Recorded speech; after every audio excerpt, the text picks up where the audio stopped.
World, and welcome to Lords for the start of day 3 of this historic first women's test match at the home of cricket, and India in the ascendancy. They'll be looking to further enhance their advantage as play's about to get underway in a couple of minutes' time. They're 154 for 1, a daunting lead of 269, and England have a great deal of work ahead of them if they're not distracted by the news overnight that former captain Heather Knight has retired from all forms of the game at the age of 35, and 320 appearances for her country, 199 of which were as captain. But for now, the problems for England are called Smriti Mandana and Yastika Bhatia. 69 not out and 39 not out and 154 for 1. It's a very good morning to Raf Nicholson and Jarrod Kimber. Morning, Manners. They're running out of space on the billboards. They've now got to say thank you, Tammy Beaumont, and thank you, Heather Knight. Well, it was an appropriately tough day to persuade many people that they've had enough. Jarrod, however, thinks that retiring in the middle of a test match is entirely normal. If anyone ever tries to tell me when I can or can't quit something, I'd be very upset with them. Oh, it's not about can and can't. It's just about the timing. It's Lauren Filer in for the first over of the day, and gosh, that one has nipped off the thigh pad, was it? It's Lauren Bell, not Lauren Filer, I beg your pardon. That hit the stump. I heard a noise. I heard a noise. It definitely hit the stump. And if it didn't, something very stumpy happened there. I'm going to need 43 more replays of this, please. There was a noise. I was about to say she's bowled her first ball. Here we go. So it's just curving back in. Yeah, it just hit the stump. It's and just nothing's hit happened. The stump, hasn't it? The bail didn't even move. It's no. Just the faintest of clips from the top of the off stump that's driven down the ground. Oh, rubbing salt into the wounds. 4 runs. Goodness me, I thought I was imagining something, but the definite noise. I know the sound of ball on stump quite well, Jarrod, as you do. Well, I just thought it was bowled, and then nothing happened. We're quite tired into day 3, so you thought maybe you were just hearing noises, Jarrod. Well, I definitely heard a noise, whether it was a hopeful noise of, hey, we're going to move this game on very quickly this morning. Lauren Bell and Amy Jones didn't seem to react, so I don't know whether they didn't hear it. But the fact that the TVs have shown it 3 more times with the sound suggests, and you can see the deviation of the ball. Here is Lauren Bell once again. It's right up in the block hole outside the off stump, pushed away out into the offside, and there's no run. There we go. They've just done the stump cam on it. No, what do they call it now? Ultra edge. Yeah, it edged the bail. Which is interesting in many different ways, because it was quite a big noise that England also didn't appeal. Because you do see quite a lot, teams will appeal for that, and then only later they find out that it's hit the stump. It's just the faintest of touches, obviously, because it didn't dislodge the bail. A wide slip, and maybe it's like a 4th slip or a narrow gully, driven down the ground up towards mid-off. And straight to the fielder. There's no run. What's the biggest deviation you've ever seen without the bails coming off, Manners? How many times have you seen that now? Do you reckon? I mean, so many. I played in a game where the ball hit the stumps and it went between 1st and 2nd slips. And we all ran in, and then we just went, wait a minute, the stumps haven't moved. So this guy just got 4 runs onto his total. The first time I recall it happening was about 20 years ago. Ian Gould was the umpire. Here is Lauren Bell again. It's a low full toss this time, and driven away square of the wicket on the offside by Yastika Bhatia. She moves on to 44 and the total on to 159 for 1. But it was a brilliant piece of umpiring, because everybody was in. It was a test match at Newlands in Cape Town, and everybody was completely convinced. And it looked like it was an edge. You know, the batsman didn't feel anything, but he looked guilty. Everything suggested that it was out, and Gould said not out. And we all heard the noise. We saw that a little deviation. Everything was, and we thought Ian Gould should retire in mid-test from umpiring. And eventually, it was in the early days of super slow-mos and that sort of thing. Eventually, we all realised what had happened, and what an incredible piece of umpiring it was. As Bell is in again, down the leg side, and there's no run. So, you know, Gouldy doesn't mind a half a lager shandy at the end of the day's play. So we all sort of headed for him and said, oh, what an incredible piece of umpiring. And he said, you know, it just didn't feel right. It just didn't feel right. You know, like I could have given it out, and I heard the noise, I saw the deflection, but there was just something in me that said it didn't look right. 159 for 1 at the end of the first over. Quite often when there's a court behind, they don't actually run the ball through. And if you have a look, it's quite often that the balls nick the stumps. And that's what the noise was. And the umpires just haven't gone through all the way. But yeah, I've seen that quite a bit.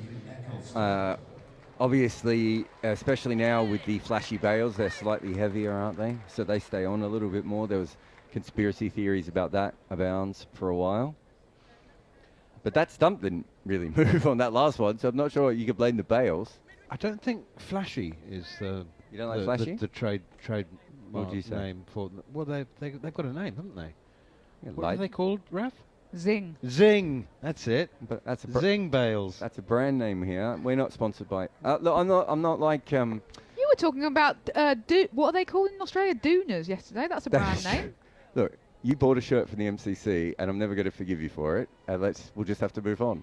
It's an I attended the first women's test match at Lord's t-shirt. I'm still going to be wearing it in 100 years. They should be making it with your face on it. There are 5 players in or close to the boundary. That's chipped up into the air as Sophie Eccleston begins the second over of the morning.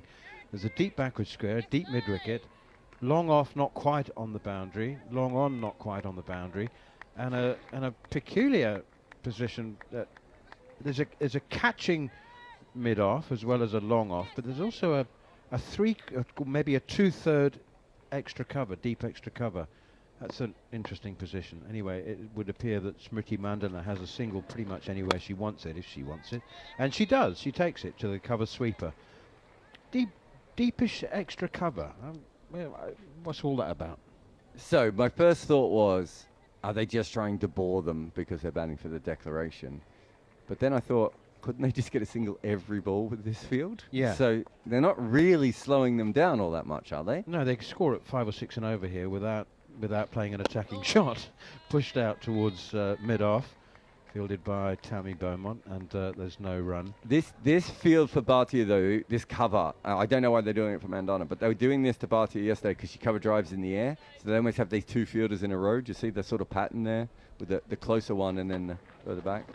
Tammy Beaumont's actually at short mid-wicket. It's the captain, Nat Silverbrunt, who's about a foot taller. And shortish mid-off.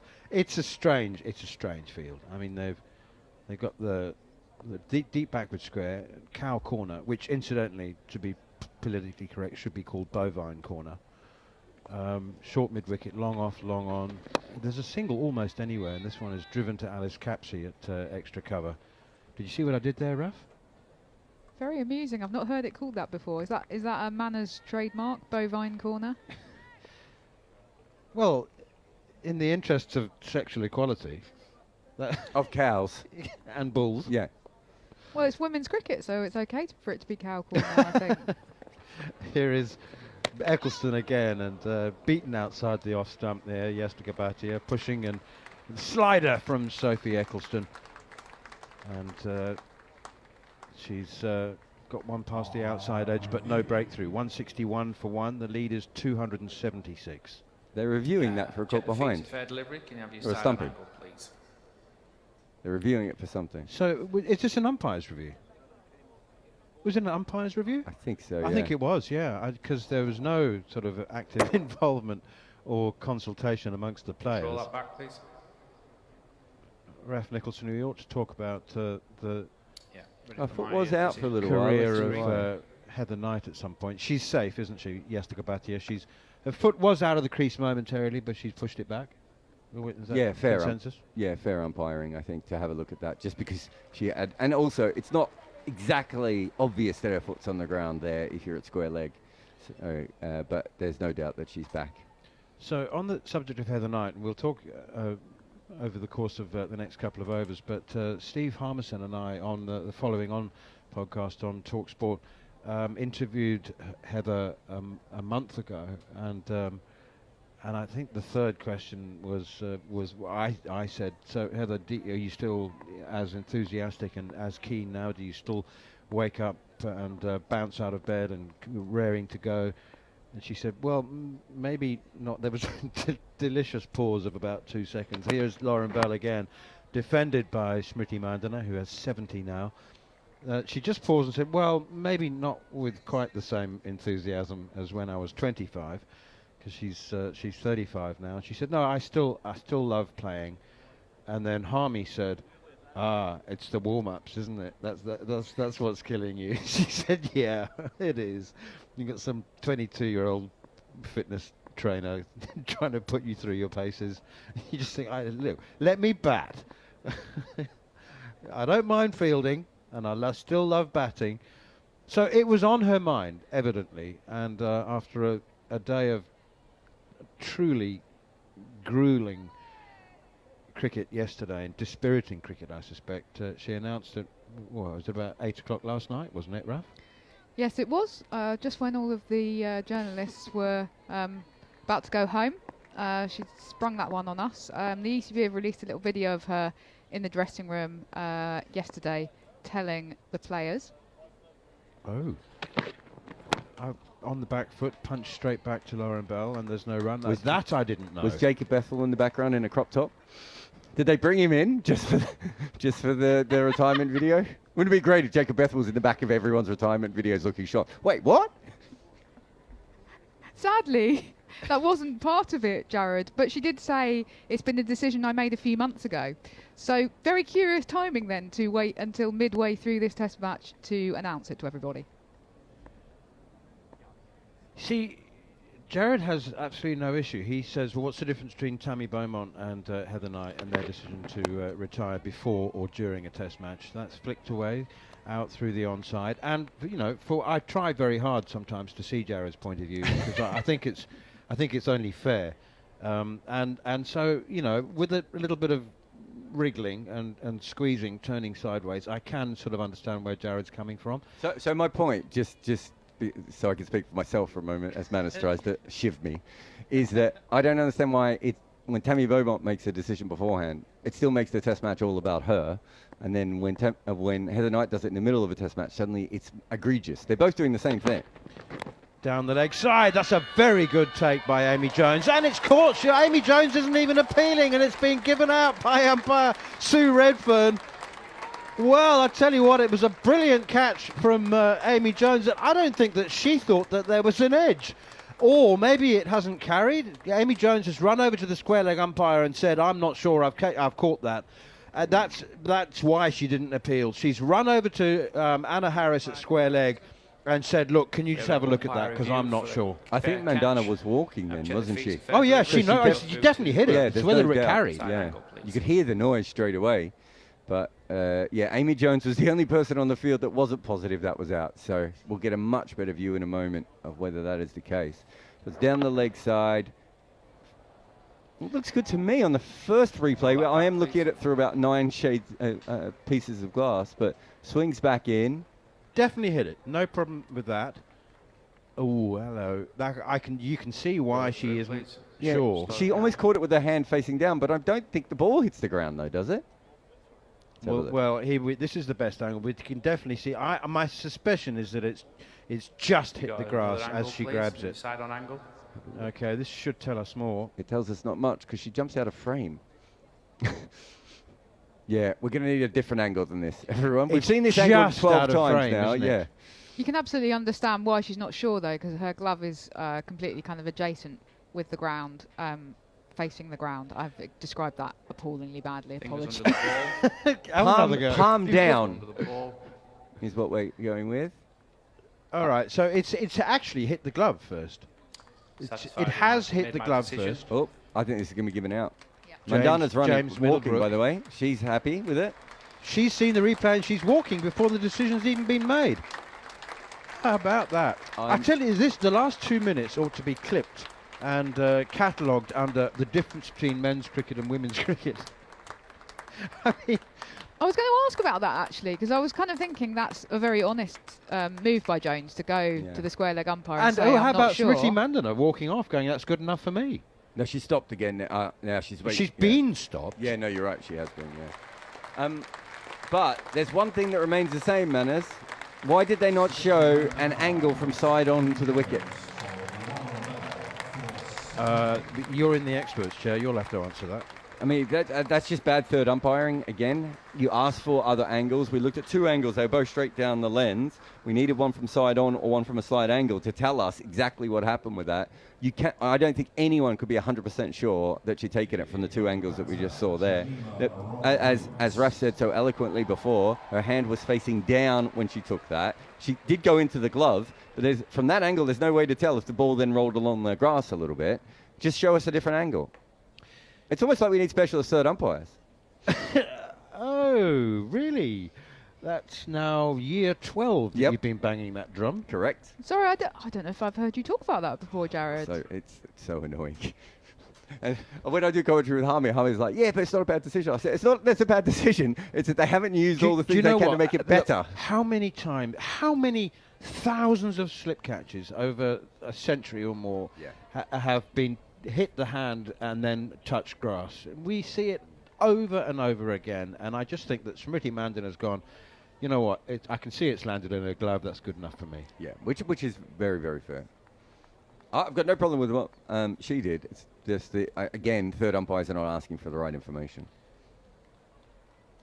Slip in a gully, the new batter is Jemmy Rodriguez, and she's on strike now, and the first delivery goes past the outside edge. It was a bit of a nervous product, kept low as well, and taken by Amy Jones. That's only the second time in a test match ever that I have seen a fielder ask for a catch to be reviewed and it given out. It's only the second time. I mean, mostly when a fielder says, well, 999 times, that if a fielder says, oh, I'm not sure, then they kind of are, and it's bounced. Yeah. Now well, look at this. There are other angles of it that we could have seen, which make it look like a much more legal catch. Oh, yeah. The angle from behind makes it look like there's not even a shadow of a doubt. Fascinating. Weird, isn't it, the way the cameras show things from different angles? I don't know much about James Middlebrook. He's on he's level 3 ICC umpire. He was a cricketer, wasn't he? Is that not James? No, as an umpire. Oh, I don't know how long he's been doing the job. Who did he play for? I know I've seen him play county cricket. I don't know how often he's done the third umpiring job either. You know, has he gone through the protocols? Is there a booklet that the third umpires are provided with? They have a protocols list, and they are trained in everything. But what they're not trained in really is the sort of cricket things that they need to ask. So all of us have watched more cricket on TV than most of the umpires have, because that's our job, right? And so one of the first things you find is, when there's an inside edge onto the pad, if they keep showing it from straight on, you can never tell if an inside edge has come straight off the pad if it's a fine one. If the camera is from mid-off or mid-on, suddenly the angles show you that there is an inside edge. And no umpires in the world have been trained to look for that. And that's because it is a specialist position, and you need to know these kinds of things. So you're in a situation... It's a specialist skill. Yeah. It should be a specialist position. And how did he become an umpire? By being really good on the field, which is a completely different job. Eccleston continues, and it's driven by Yastika Bhatia through the offside to the extra cover sweeper. I still not quite got to the bottom of this 2/3 deep extra cover position. But Eccleston evidently has a plan, and it's a single anyway to Bhatia, who moves on to 46. India 162 for 2, leading by a whopping 277. Middlesbrough 226 first-class games, 475 wickets, and he also averaged 27 with 10 hundreds. So Yorkshire, Essex. Did he play for Northants as well? Yeah, Northants. You haven't got his umpiring career on that database, have you? He has done, I can tell you. Yeah, I do. This is his 10th international game as an umpire. I wonder how many there have been as third umpire. Pushed away out on the offside. This is in no way, can I just say, in any way intended as a criticism towards James Middlebrook. I mean, I would hate that. It's like... Well, we can work it out mathematically. Even if you just say all the internationals he was third umpire, it's still less than 10% of his overall umpiring. pushed away towards short leg, fielded by Tammy Beaumont under the helmet there. This is a slightly adjacent point to the one that you're making, Jarrod, but do you think that we should have specialist umpires in women's cricket? Yeah, I wonder if we'll ever actually get to a point. Nicholson in and defended by Rodrigues for a single off the inside edge. We might even end up with specialist umpires for different formats as well. I Do think you know what I mean? So you could even go T20 is separate than ODI and 50 overs, and women's cricket, because one of the big things you need to understand about women's cricket, of course, is that the ball is almost always hitting the stumps. It never bounces over the stumps, right? And so if you're not factoring that in automatically and you're not a specialist on it, I think that could cause issues. Off the back foot now, where Yastika Bhatia, the India keeper, punches it to the sweeper on the cover boundary. Another single.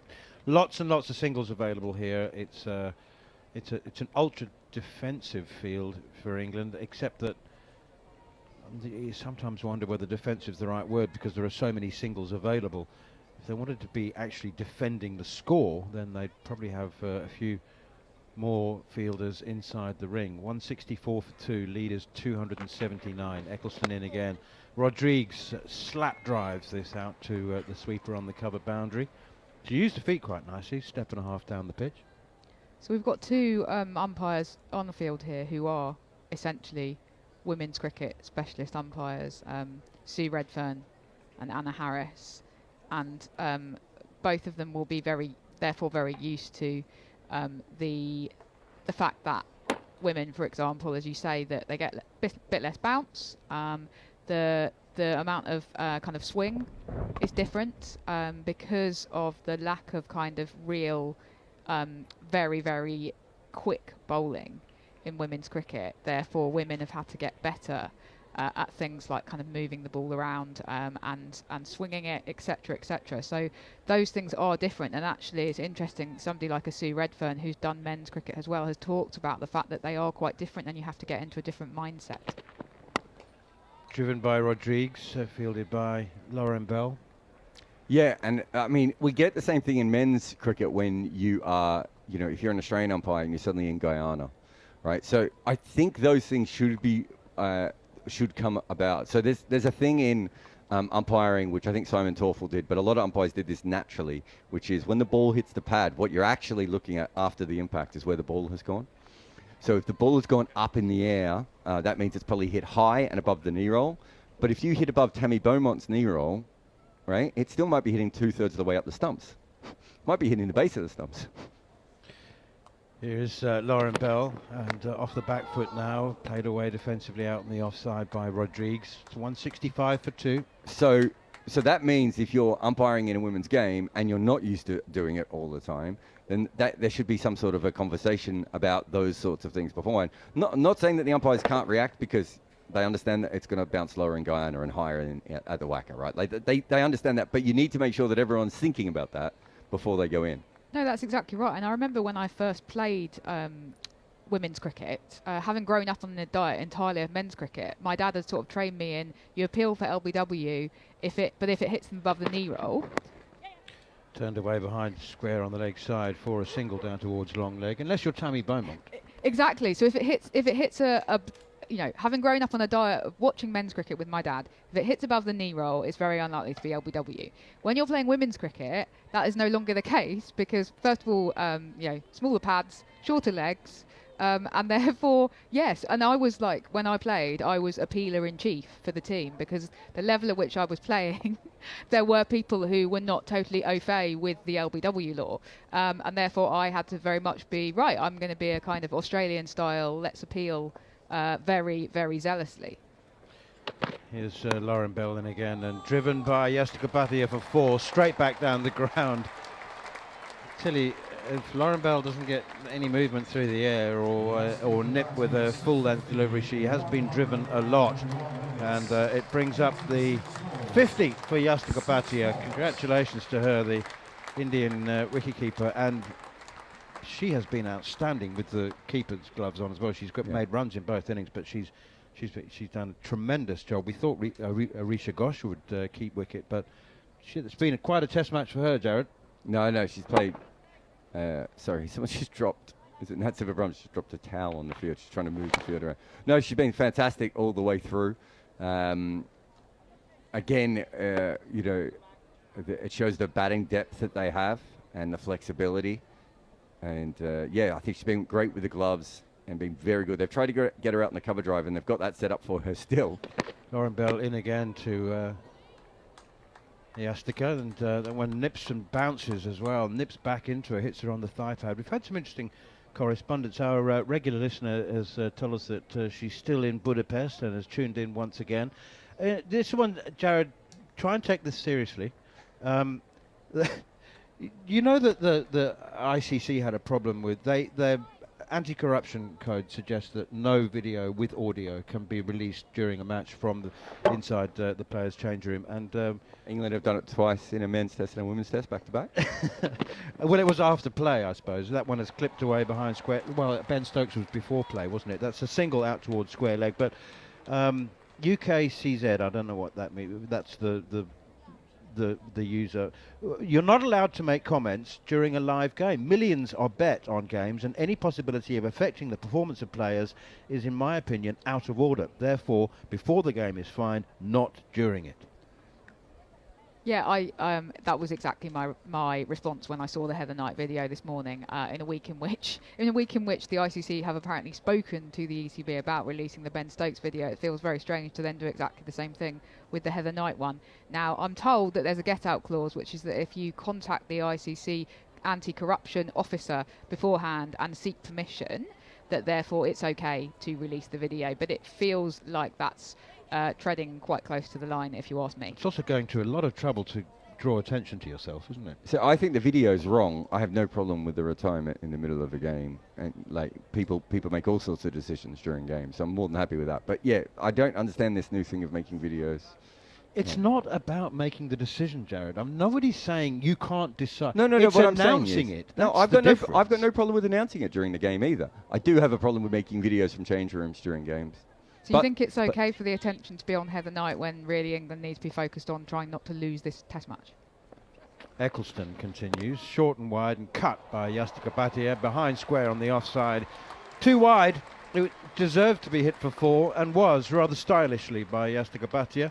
Yeah, beautiful shot there, gave ourselves some room. So, do you think it's all right for the attention to be on Tammy Beaumont rather than England trying to win the test match? Yes, before the match. It's no different. She still wanted the attention on herself. She still wanted everyone to know that this is going to be her last match. Agreed? She did, but how much have we talked about Tammy Beaumont's retirement over the last 2 days? We did for the first day, quite for regularly. about 5 minutes. When she batted as well. The day before. I think that's fine. You get it out of the way so that it's not a distraction. I just Manners. think people can quit whenever they want. They can announce it whenever they want. These people put their bodies on the line for their teams. They're allowed to make decisions in snap moments, the way that they make mistakes when they're playing. Driven down the ground, fielded by Nicholson. She can announce it whenever she wants, but don't. Well, no, she can't, because you've just said she can't. No, don't. Tell the team. But why do you have to tell the public? Just tell the public afterwards. That is attention seeking, because that is about, I'm going to come out for the last time to bat, either on Sunday or Monday, and I want everyone to applaud me as I come out, instead of applauding me when I go back in, because I should have hit the 100 that will save the test match for England. I think if you announce it during the test match, Jarrod, then you wear the criticism that you are an attention seeker. I have no problems with her being an attention seeker, but I think Tammy Beaumont was an attention seeker. It's exactly the same thing to me if you do it in the same way. I think you guys are just looking for things because you've got some issues with a player. It's making sure that it's not a distraction during the test match to get it out of the way 100% beforehand. disagree. The minute Tammy Beaumont came out, we all talked about if this could be her last innings. When she goes out at the end, we'll all be giving her an ovation. I just think that you guys are misunderstanding what actually happens with professional athletes. Because you were one. No, not such at an all. elite period of your time. It's not about me being one or me not being one. I understand that at a certain point, people make snap decisions based on emotion. She didn't make a snap decision. She said she's been talking. She's known this for months. The decision to announce it is a snap decision, though, because otherwise it would have been done before. Well, so then you have it filmed. Because you do that with snap decisions, don't you? You have a camera crew on hand. Well, everyone just about to make a snap everyone decision. has phones now, mate. It's not that hard. 177 for 2. By the way, this is a fun one. actually, UKCZ, the same person who said do not film, says, Jarrod, do you believe England men batting was unaffected by Stokes' announcement? How about this one? True Saintly says, I'd like to know if Manners has ever had a more dangerous time in the commentary box than when Mitchell Johnson hit that 6 through the window. Have you ever see that video? No. Where was that? Was that in Harare Sports Club, and it was not shatterproof glass, so it smashed all over the commentary box. It was scary. Just on that last one about Ben Stokes' retirement, anything could happen during a cricket game that will change the way that you bat in the next innings. But you don't. No, just let me finish. You can make a decision at any single time to change the way that you're going to play at that stage. Any cricketer is allowed to do that or not. And quite often they will come out at press conferences and they will say, we're going to block it, we're going to go for the draw, we're going to attack the next day. I'm sorry, that is not the issue here. The issue is that England have made 2 videos inside of change rooms, and one of which it sounds like they have not asked for permission, which I'm more than happy for them to be raked over the coals, because there was no reason to make those videos. They don't have to do that. Lauren Bell's continuing. She's shouldering the workload here because I think something must be wrong with Lauren Farrell. She's only bowled 4 overs. Rodriguez is shaping for the pull, but she got herself into a bit of a tangle and then ends up blocking it to square leg, oddly enough. So you're required as an elite athlete to control your emotions at all time on the field, but off the field you can make a snap decision and then have it filmed and announce it on the end of the second day. No, what I'm saying is this is one of the biggest decisions she's ever going to make in her life. She might have made it wrong. People do that all the time. How many mistakes has she made on the field? She's made thousands of mistakes on the field. All of which does not detract from the fact she is one of England's greatest batters. And that's what I would say. Magnificent captain, 199 games as captain, 320, 16 years of service to the national team. I think it's very different to the Ben Stokes situation, where he has made things about himself routinely all the way through, especially the last 5 or 6 years, than one person going, do you know what, I was going to announce it at the end, I would love to be clapped off, I'd love for everyone to know at this ground that this is the last time I play for England. I just don't see it as that big a deal. She's earned it. Yeah, I mean, she's fine. Even if she didn't want to do it, I'd support her. Bold! Lauren Bell's got through Jamie Rodriguez. Full and straight. Rodriguez driving a wee bit loosely, I suggest. And, actually, no, I'm doing Lauren Bell a disservice. That has nipped back quite a way. Down the slope. Beautiful piece of bowling. Rodriguez goes for 3. India lose a second wicket. A little too late, one would imagine, at 177 for 3. But, gee, that was a good ball from Lauren Bell. Did she hit that? Or was that just pure movement? Because that's come back a long way. It's a wobble ball. It's just outside off stump. I'm not sure if she hit it or not. It's moved an absolute mile. She has bowled a brilliant little spell here. The other wicket she got was the lucky one down the leg side, but she's hit the stumps. She's beaten the outside edge. She's caused so many problems early on this morning. A brilliant little spell. Unfortunately, maybe too late. This is probably the spell she should have bowled on day 1, but beautiful bowling there. And Jimmy Rodriguez, is this the first test match she's not made a 50, Raf, I think? Yeah, that's right. Yeah, I think she's played 3 previous test matches and she's made a 50 in all of them. That's just off the top of my head from memory. But yeah, she's a sort of, I was going to say very prolific batter, sort of consistent. She's not making the big scores, but she's chipping in. Therefore, I was going to say important to get her early. I mean, I think this match is that India have a substantial lead already, but of course, the way for England to try to scale down the task that awaits them over the next kind of almost 2 days is to take wickets. Welcome, Mel Farrell. Good morning, Raf Nicholson. I feel like I've just stepped into a very tense commentary box. There's heated arguments going on, and Georgie Heath and I are the picture of calm agreement and relaxation. We're quite chilled about the whole thing. Right, let's pick a side of an argument each, Mel, and just carry it on, yeah? Which camp do you want to sit in? Well, I'm just going to be honest and say I have no problem with it. I'm pretty much in agreement with Jarrod. I think, players play their whole career. They only retire once. Good on them. As Bell is in and bowls. That has nipped back as well with Harmanpreet, the new batter at the crease. The captain joining Yastika Bhatia. That one's come back a long way as well. And don't think... Oh, I just looked up. What's the umpire signalled there? Buys. So... ball moving a long way, ended up going fine and crossing the boundary rope, so 4 byes in the end. Boy, Lauren Bell is finding some serious seam movement. Yeah, and that's just completely done for Amy Jones behind the stumps as well, hasn't it, the way it's moved? This time just in the block hole. And this is what there's been a lot of the discussion with Lauren Bell, how her game was always very suited to playing with the red balls. So I think maybe that's why it surprised us all a bit in the first innings, how just off the money she was, really. Yeah, she'd been bowling like this in the first innings. It just took so long. That ball to get Rodriguez out was an absolute peach.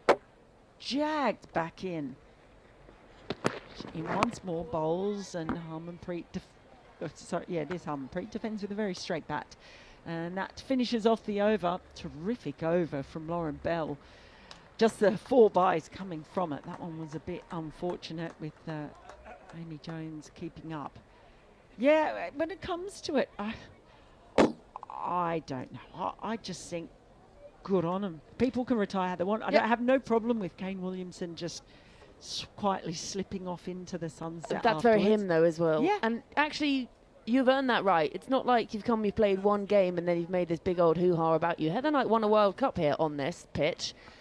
And we were just saying off air, weren't we? Imagine if neither her nor Tammy Beaumont said it, and then England got absolutely rolled in the game, perhaps, and then at the end they went, oh, by the way, we're retiring. And just there was this big old mixing pot of all these emotions and everything, and suddenly everyone was like, oh, well, I didn't get to see them. Maybe they would have come to watch to see them play for the last time. Who knows? Here's Eccleston in, and full ball is just caressed out through the covers. 1 run to Bhatia. Yeah, look, and also the women's game in particular needs all the publicity and hoo-ha and attention that it can get. So I always remember in 2015 when Michael Clark retired before the World Cup final that Australia played against New Zealand. Everyone got really upset about that because, they're making the final about him. MS Dhoni just suddenly decided after a test match at the MCG as Eccleston is in, that's in the air. And short leg diving underneath it. They are appealing. Was it just off the pad? Did it reach? All of those questions. And they're just having a little discussion about whether or not to appeal, and they decide against it. But he just decided, and we were sort of annoyed because he did a post-match press conference after the test match at the MCG, and then he just kind of didn't play in Sydney. That was sort of it. And so there was nothing. But to me, it's an individual thing. As the next ball is paddled round the corner, it was a little bit too straight, and that was just helped on its way by Harmanpreet. Goes all the way as well. So that's a boundary off the bat for India's captain. She gets off the mark in style, but the ball was there to put away. Yeah, and you know what? I think by that point you've earned your right. So it wasn't like Heather Knight's yesterday was in the same way as Ben Stokes did it, and it was announced during the game in the middle of her spell. Or it was end of the day. Match was done for the day. It had been a horrendous day for England, a really tough day, and then the announcement came out, and actually, you know, there'll be people here today who will it'll be the last time they get to see her play, and she's been a servant to the game for such a long time as both a player and as a leader, but then also as a role model for a lot of people who, some of them are now playing professional cricket as well. Slipping that short leg in. Also a leg gully in place for Harman. As in comes Eccleston. It's a full ball. It's pressed out behind point, no run. I guess they're different personalities in sport, and it would be boring if everyone did it the same way. If there was no, you can only retire this way. This is how you have to do it. This is the only way that it's going to be acceptable. That's not how I feel. Next ball's flatter. straight again, and it's turned into that leg gully position. No run. In a world where content seems to be ever more becoming king/queen, do you think it would get to a point where you start to be really innovative? You know how we see squad announcements done really differently every time? Imagine if that's how you start doing your retirements. You drop little Easter eggs throughout the day, and then at the end of the day, you put the clues together. Next ball is played off the back foot by Core, and it's out into the covers, and they'll stroll through for a comfortable single. And that is the end of the over. 5 runs, 6 runs coming from it. India now 186 for 3. Harmanpreet on 5 and Bhatia on 59.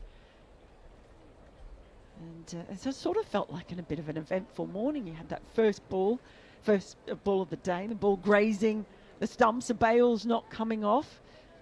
The lead now, though, is above 300, now up to 302. That is a really big lead. I sort of feel like records don't matter as much in the women's game because there's just such a small sample size. We don't really know what's possible. Yeah, I agree. And then also, especially because some have been 4 days, some have been 5 days, so it's quite hard to compare across the two. And it's not like they stopped being 5 days and then they become 4, or they stopped being 4. Still, we have some of each at the moment. Lauren Bell, she's on fire, and she's in a bowls, and that has just dropped straight into the ground in front of Harmanpreet. Got Amy Jones keeping up to the stumps again, so keeping the India captain pinned into her crease. Slightly less busy here today at Lord's on day 3, but still early in the morning, and then obviously maybe people stayed up quite late after. Was there something on last night? I think there was something on, yeah. Wimbledon maybe? I don't know. Here comes Bell over the wicket, and that's chipped into the air but falls safely just forward of point. This was a bit uppish for a moment. Oh, this Capsey is fielding in there. Did I say in front of point? Did I mean square leg? Yes, I did. I do often wonder if players at the top level chat to umpires, 'cause I used to love fielding a square leg in sort of village cricket. You just have a good old natter with the umpire. Bell in bowls, and it's dead battered, rolls down the pitch. And it's picked up with that very short straight mid-on that they've got right by the cut strip. I think what's scary for England as well, yes, it does look like they've been on top so far this morning, the first sort of 45 minutes, but it's only 3 wickets down. They're trailed by 302. There's so much time still in this game as well. We're only at the very beginning of day 3. They've got a lot of wickets to take when India decide to declare. And that ball is jagged back again from Filer, and this time it's Filer from Bell, and it's not going to make it to the boundary this time. Because Maya Boucher's down there, but more buys, I think. Don't think she got anything on that one either. She's getting so much movement off the seam. And it just really makes you think, gosh, what might have been just moving Boucher, who was fielding at fine leg, across to the other side now. Yastika, the left-hander, is on site, so there's some protection for Bell. You'd think she'd be taking it away from the left-hander, but no, she goes down the leg side, 2 straight, and not even Maya Boucher can get to that one. It's gone right behind the keeper. Amy Jones just struggling a bit with the seaming ball. Yeah, it's proving really difficult this for Jones up behind the stumps. Just doesn't have that reaction time and the movement that Lauren Bell is getting, and then straight as an arrow behind, past the stumps. And Boucher, who's just crossed over for the left-hand, right-hand combination, has just had to go exactly back to where she's come from to go and collect the ball. The first time she was able to get there and clean it up, but this time it was so straight. It's almost gone through the middle of Amy Jones's gloves. Tough proposition as Bell is in once more. No, it's more buys. It's down the leg side. I don't think Boucher is going to get there. She's not. So that is now 9 buys off the past 3 balls. 2 going straight behind the keeper. You've almost got to have a backstop in place at the moment. I might just have to rethink things, England, just in terms of the lines and also where they're putting their fielders, because that's just leaking runs in kind of ugly fashion. 196 for 3 at the end of that over.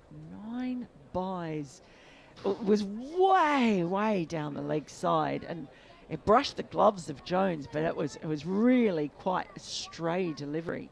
Yeah, and I think they also have to consider what they're going to do with Amy Jones. If Lauren Bell is getting this much movement, it's not working, her being up to the stumps. It's not having the sort of positive impact that we have seen, even more so, I guess, in the last few years of cricket, across men's as well, of having the keeper up. But if Jones is up and that keeps going through, and you get 9 runs out of nowhere off the back end of an over, does she go back? We're actually just seeing Lauren Bell is heading off back into the pavilion. She's wandering up the steps past the members.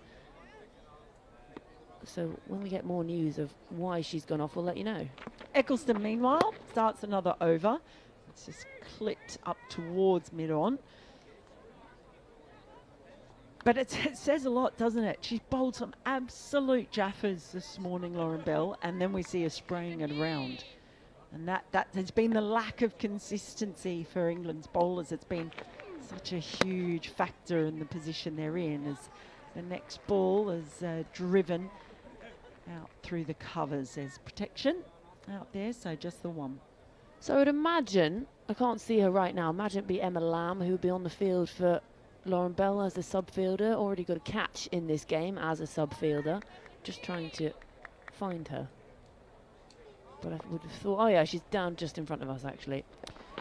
Nicholson in, bowls, and just pressed out into the covers. Yeah, so you're a little like little Bo Peep, did you lose your sheep? You can't find your lamb. I can't find my lamb. But if you were listening to Manners yesterday, you can't find a lamb, but you'll eat a sheep's eyeball. So we went down a very strange rabbit hole. Down the track comes Bhatia for the next ball. And it's just played into the extra coverage, and they come through for a single. I say ew. Yeah, it's double meaning, ew. Yeah, I can't say that's what I went home and had for my dinner. Oh, that is truly gross. It wasn't the answer I was expecting when we got onto the topic of what's the weirdest thing you've ever eaten. Next ball's wide outside the off stump, and has Harmanpreet reaching for it. She doesn't get much on it as it goes into the offside. A short leg back in, Tammy Beaumont there. They've got to slip in, and that leg gully as well. Next ball's tossed up and played cautiously into the offside by Harmanpreet. I bet you there'll be so much disappointment, I think, that Smriti Mandana didn't get onto the honours board. Just at the ease at which she looked like she was scoring.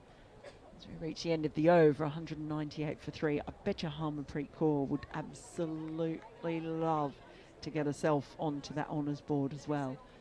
I don't think they'll be in any hurry whatsoever. India, I think they will be quite happy to just bat for as much of today as they care. Yeah, they don't need to hurry about things. And yes, the lead is now 302, I think it is. They're getting runs without even having to get back on the ball at the moment, the way the buys have gone through. We're just getting a replay of some of those from Lauren Bell. They have moved a mile in the air, and then off the pitch as well. And just Amy Jones, as good as she is behind the stumps, isn't able to cut them off. And we are going to have a change in bowler, so coming from the pavilion end will be Lauren Filer. So Jones heads back to her normal position. And Filer's been guilty of that as well. We've seen her spear quite a few deliveries down the leg side. As I said, it's been, for me, probably the most crucial difference between the two sides in this test match.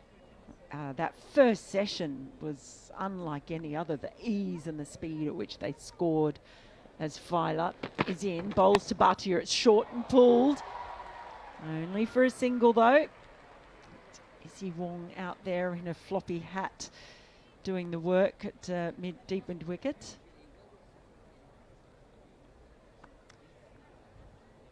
The thing I love a floppy hat. The thing that really irks me with a floppy hat is when fielders set off after a ball and they lose their hat so often. And I think get one that fits better or get a chin strap. Why not? Steve Harmison, he can't field the ball without his floppy hat falling off. It is really irritating. And I don't know why it bothers me so much, but it really does. No, I'm with you on that. Chin strap, and do it. Yeah. There's Violet in bowls, and it's a little fiddle outside the off stump from Harmanpreet Kaur. Goes through to Jones. Yeah, that's. I used to love, like at one point, it became a bit of a thing in the Australian limited oversides to wear yellow floppies, like the gold floppy. Oh yeah. Oh, well in for that. I actually would like them to start wearing the yellow helmets again. Just go full old school, gold, whatever it is, not yellow, I should say. But not quite gold, not RCB gold helmets, yellow ones. Here's Filer, and down the leg side she goes. Diving stop by Amy Jones. She's really had her work cut out for her today. It's resembling one of those floor routines that you see in the gymnastics. Maybe they should give her a couple of ribbons. Oh, yeah, that's actually one of the hardest sports, that one. Oh, gosh, I can't imagine. I cannot imagine myself doing that very gracefully. It was always difficult. They made you do it at school. They'd be like, this week we're doing rhythmic gymnastics in PE. And you'd be like, we're just not, though, are we? She'd be good at it, Amy Jones. She would.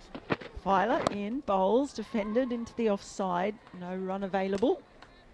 Add a little something to it. Amy Jones just whips out a red ribbon. Yeah, she didn't need one in each hand, but she could be doing that the way she's having to dive around. Attach them to her gloves. You know, like Rita Ora at the World Cup final when she had that microphone with the ribbons hanging off the end. Just do it to Amy Jones's gloves. Sorted. It'd be sort of almost traditional too, wouldn't it? Because in a way it would resemble Morris dancing. There you go. Rhythmic gymnastics. Bells on the ankles as well then.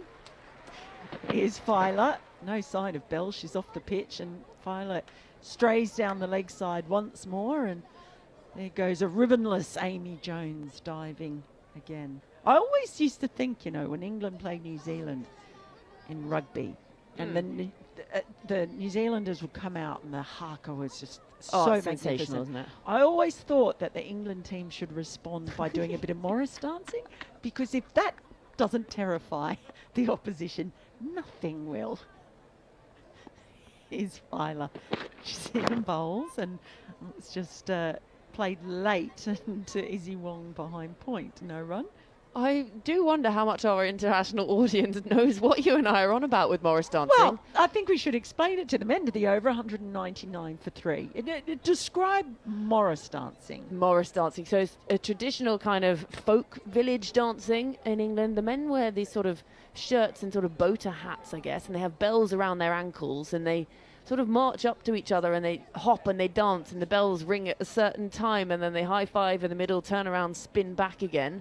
And it's all done to a rhythm to music. It's all very folksy, and quite a lot of skipping and hopping involved, isn't there? It's very, very skippy-hoppy. Yeah. A skippy-hoppy dance with bells and skippy-hoppy ribbons. with bells on your ankles. Yeah, I think that sums up Morris dancing. It does so very well. You'll see it.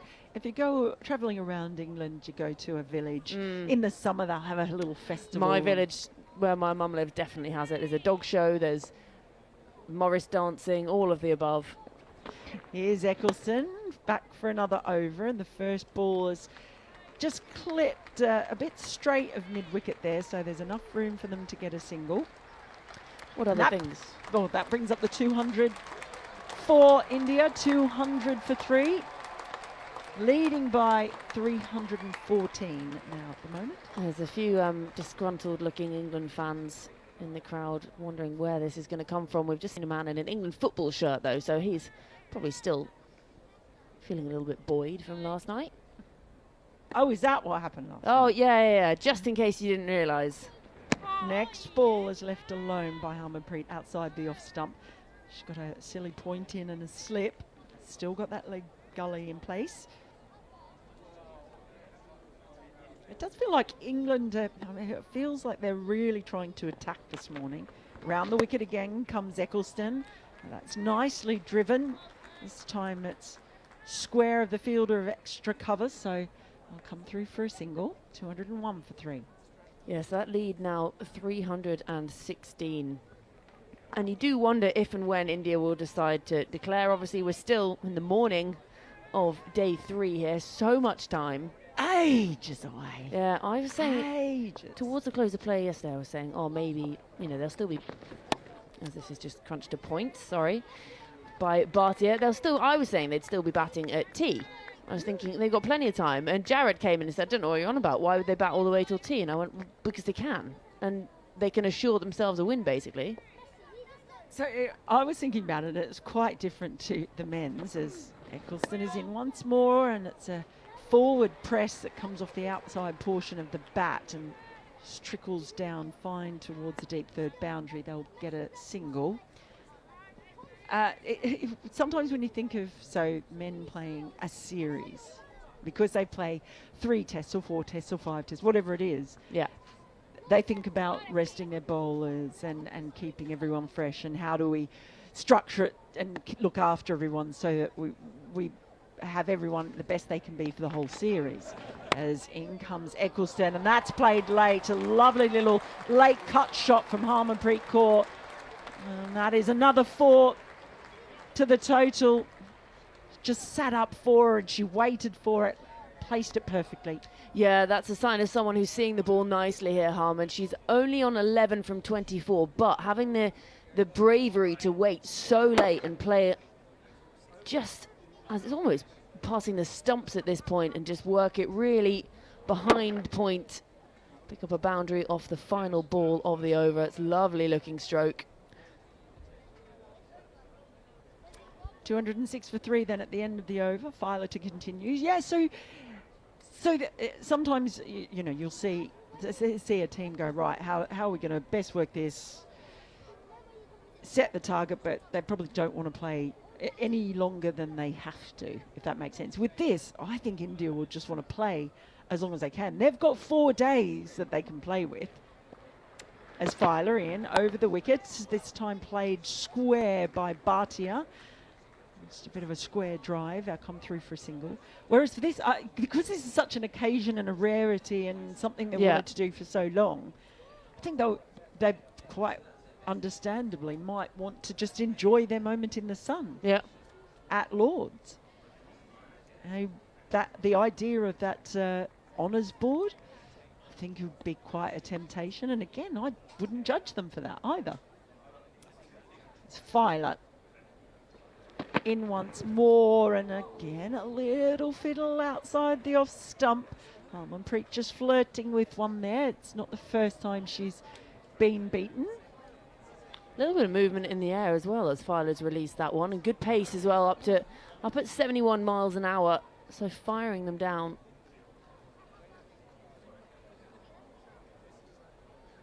You do wonder though, with someone like Lauren Filer, we say at times she's been erratic, and that's why she finds herself in and out of the white ball squad in particular. Oh, and she's got an edge, and it's got past Amy Jones. She dived to her right, one hand outstretched, couldn't get there, and no slip in. So that's another 4 runs for Harmanpreet, who's just motoring a little bit. That was a really thick edge though. Yeah, you can see the frustration from both Nat Sibber-Brunt and Lauren Filer. Both got their hands on their heads. It's all the ifs and buts and what if we'd had a slip in, but very thick outside edge just beats the diving hand of Amy Jones. She needed a go-go gadget extendable arm. Only needed to be about 6 inches longer, actually, her arm, and she could have snaffled that one. If she'd had ribbons. Ribbons, that's the answer. There's Filer again. It's a shorter delivery left alone outside the off stump. Yeah, the ribbons. It's like go faster stripes, reach further ribbons. Same kind of thing.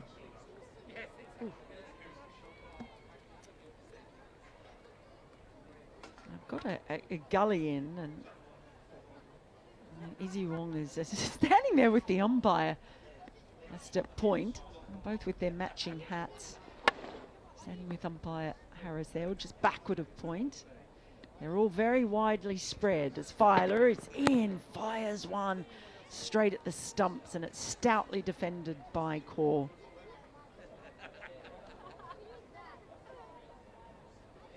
I do wonder what they yap to umpires about, because Izzy Wong will know Anna Harris and Sue Redfern very well. They oversee a lot of domestic cricket over here, the 100, the international stuff. So sometimes maybe you have that certain umpire that you're at square leg with, and you're like, oh, great, I've got that one to chat with. Or you get another one who just doesn't say anything to you and doesn't look at you. Filer in once more, full ball, and it's just pressed out into the offside. Fielded a cover point, and they'll come through for a single. So just going steady. That's the end of the over. India now 211 for 3. With Harmanpreet on 15. Bhatia on 64. And we're going to have a drink. Well, we're not going to have a drink. Well, I was going to say, what you're offering? What's Mel's travelling bar got today? Producer Scotty, can we have a couple of gin and tonics, please? You know what? It's hit midday. That's fine. And if we were in Australia, it would be an evening. 9 p.m. 9 p.m. Well, I say it's always midday somewhere in the world. Actually, it's midday right here where we are. Producer Scotty, 2 gin and tonics, please, in the commentary box. He's studiously ignoring He's just not making eye contact, is he? I get this a lot with men, actually. They just don't make eye contact with me. So do I. How do we feel about this first hour then? Because it does, a couple of wickets falling, and there have been moments where they've looked threatening, but then there have also been some really loose deliveries, extras going. Yeah, it's the way it started. It was almost similar to yesterday when suddenly wickets just came out of nowhere. It sort of surprised everyone beginning the day, people not in their seats just yet. So you thought, actually, maybe England, they've had a good chat overnight and they've gone, right, we're going to fight back here. And they have shown sort of a fighting spirit this morning. But then it's always going to grind you down, isn't it, when, 9 byes of 3 deliveries at the back end of an over. And then Lauren Bell goes off as well. And something like that, you just think, is anything going to go our way? We're finally finding this bit of movement, and all it's doing is costing us 3 runs. Well, they did take the risk by having Amy Jones up to the stumps, and that is always the risk. Then we've had the nick there, really thick edge from Harmanpreet, but no slip in, and they have had a slip in at various times this morning. So it's just very hard to see how England find a way back into this. Maybe they'll be buoyed. It's an interesting time too. If we're talking about Heather Knight, I don't want to talk less about her decision to retire whenever she wants to, but when you think of how many big names are going from cricket in England's women, you've got Claire Connor who's going, of course, a managing director, then performance director Jonathan Finch, head of professional women's cricket Beth Barrett-Wild, who also was in charge of organising the highly successful T20 Women's World Cup. That's a lot of experience. You've now got a senior player like Heather Knight walking away as well. What kind of impact do you think that might have? Yeah, well, people say with a role that you should always leave it in a better position than you found it. And you would think that confidently all of those characters could say the same about their roles.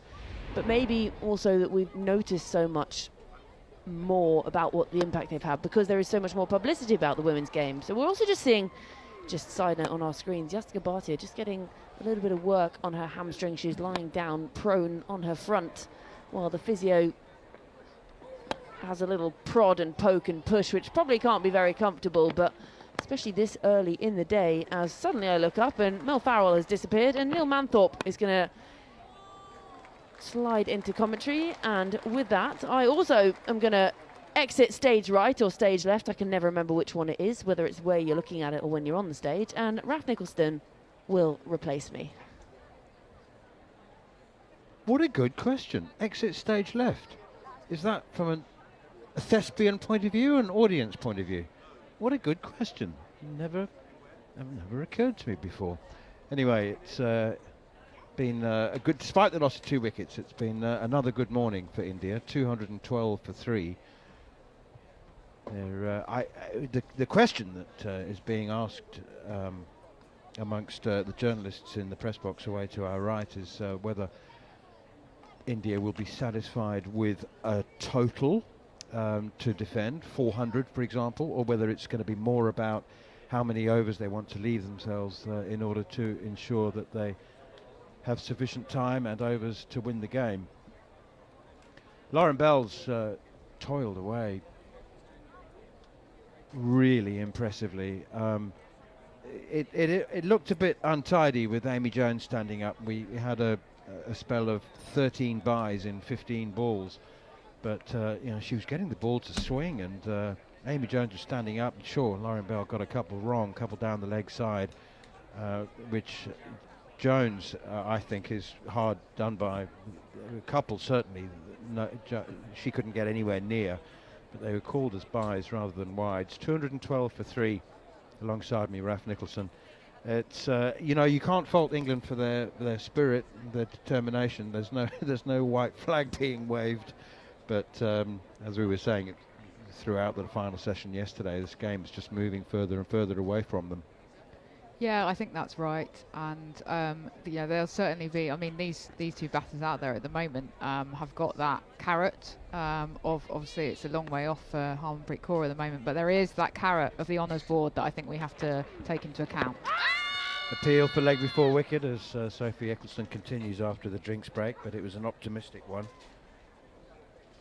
I have quite strong thoughts on the pursuit of individual honours and records, because those who say it's not about that, it's a team game, it's about winning and losing, yes, I get that, but there is also, I think, a time and a place where individual honours and records and the pursuit of them is entirely not just appropriate or acceptable, but appropriate. Now, I mean, here's Eccleston again, and forward comes Harmanpreet. That one hits her on the pad, and it's collected behind square on the leg side.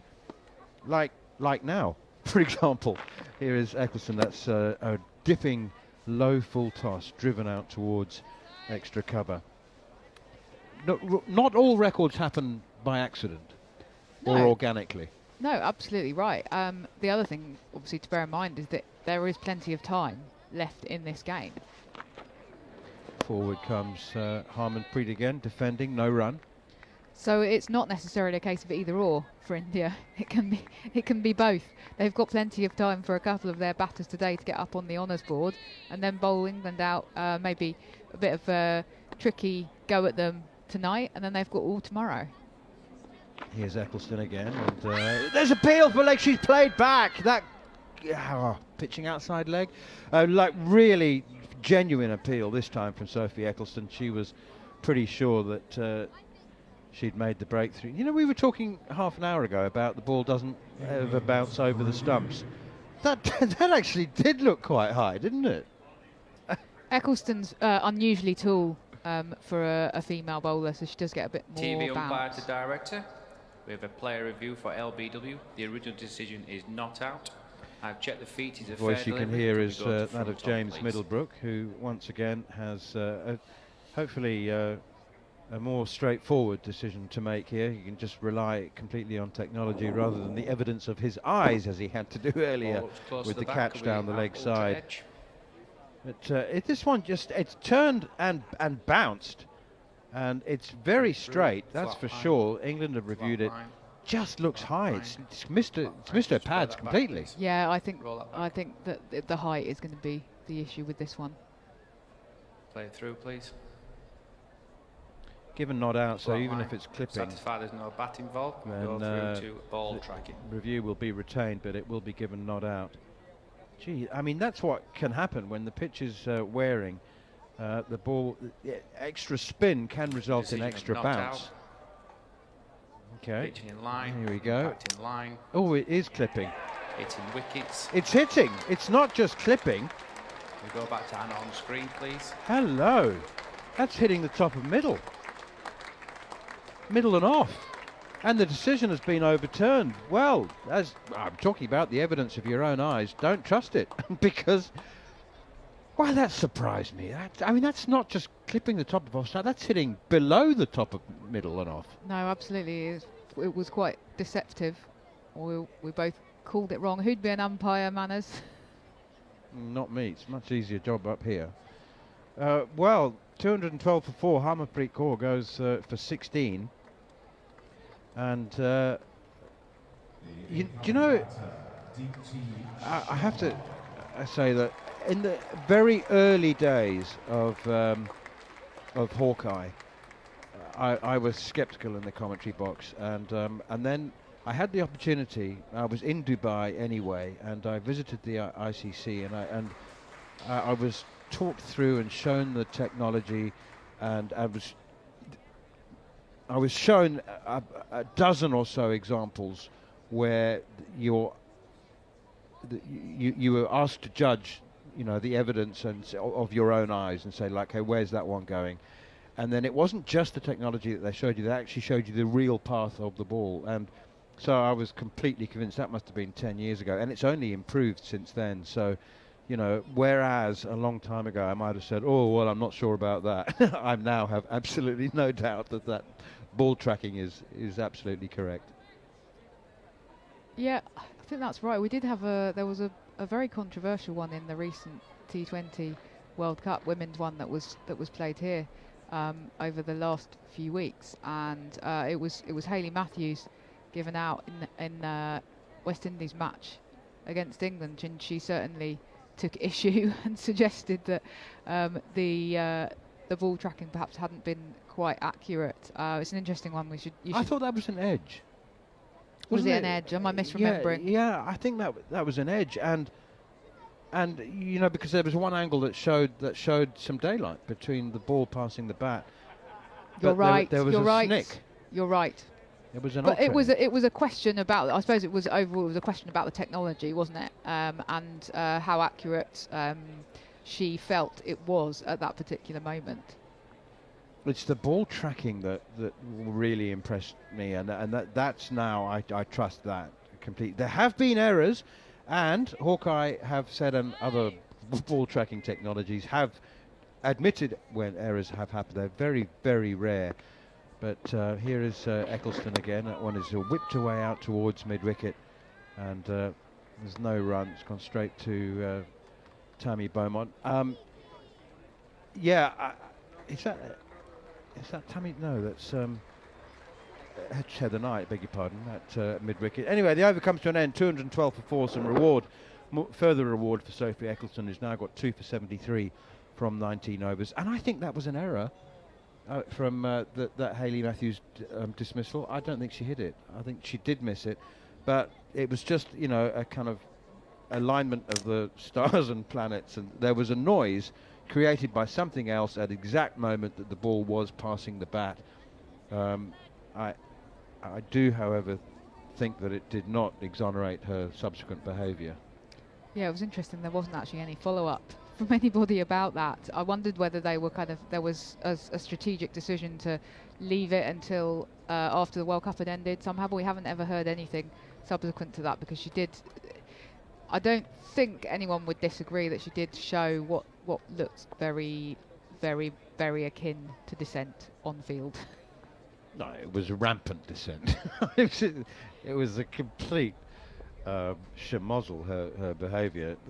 There are injustices in cricket, I'm afraid. They do exist and always will. We try and eradicate them. That's short and down the leg side from Lauren Filer, and nicely taken by Amy Jones as Yastika Bhatia attempts to pull that. She's 64 not out from 104 deliveries. Lauren Filer is only into her 7th over. She only bowled 4 yesterday and wasn't required first up in the first hour today. So the other thing about India batting on is that once they have enough runs, and to be honest, they probably do have enough now already, although they would like a few more just to be sure. That's driven up towards mid-on. The thing about batting on, beyond where it is deemed necessary, is that they're actually increasing their chances of winning, because, you're tiring out the opposition. That's such a good point, yes, because the challenge for England is going to be both a mental and a physical one, and the longer that they're in the field today, the more their bodies and their minds will be weary, and it's a bit of a tussle, isn't it? It's a psychological tussle. India hold all the cards. Short, pulled away. This time Yastika Bhatia does get hold of it very nicely. Yeah, only India can call a halt to proceedings. I mean, I suppose England can go on and take 6 more wickets, that's true, but it just feels very much like the ball is in India's court today as to how long this innings goes on for, and then you have the kind of the whip hand over England psychologically as well as physically.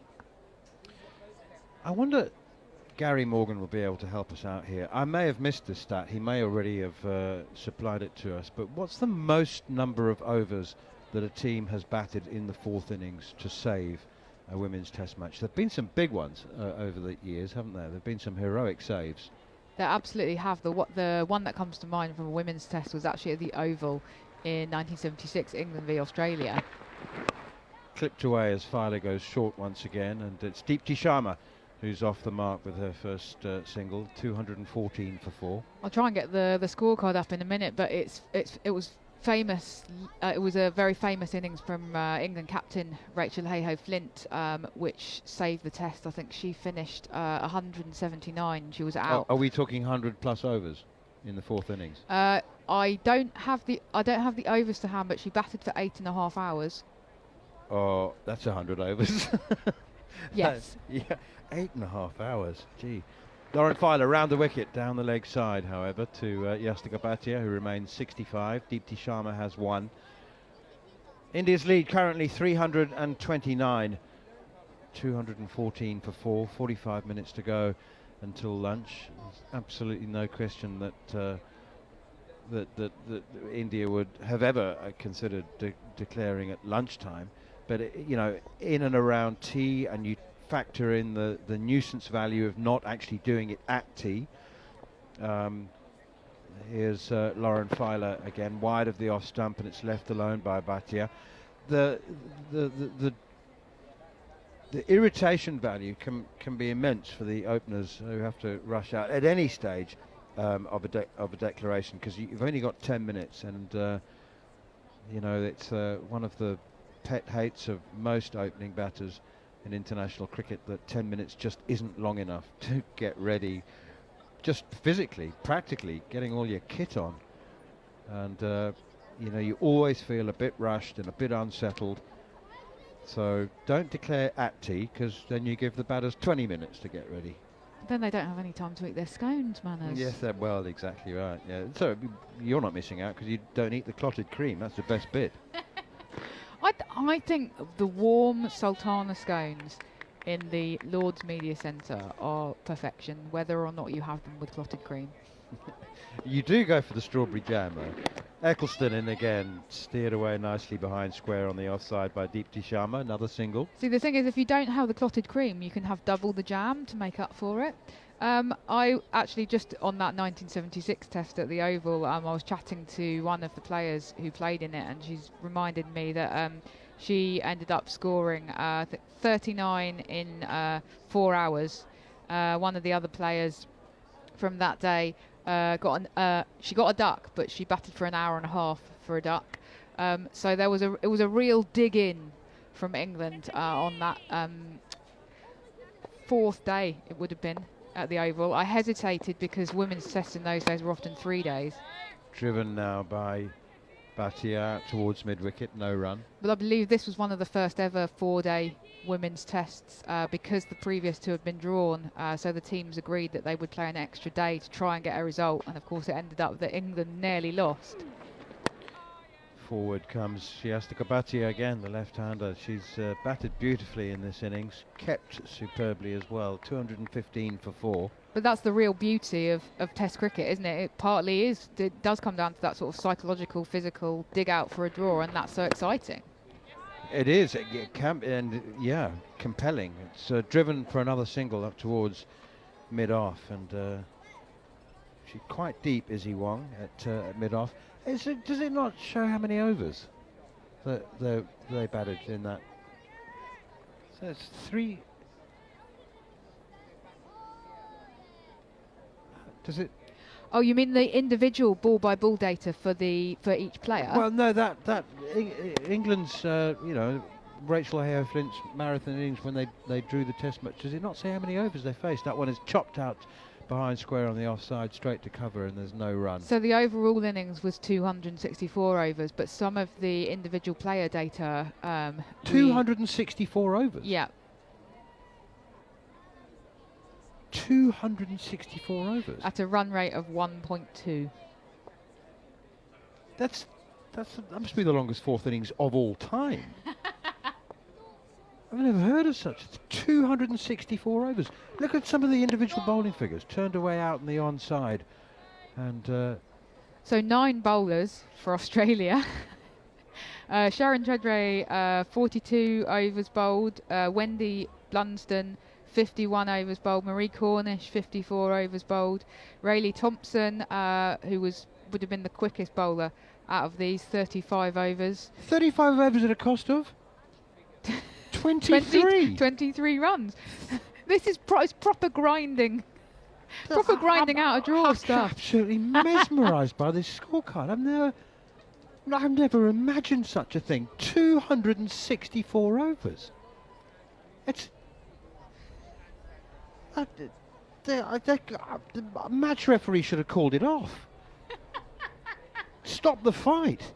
There were match referees in those days, but my goodness me, that's the longest fourth innings of all time. John Norman, have you ever heard of such a thing?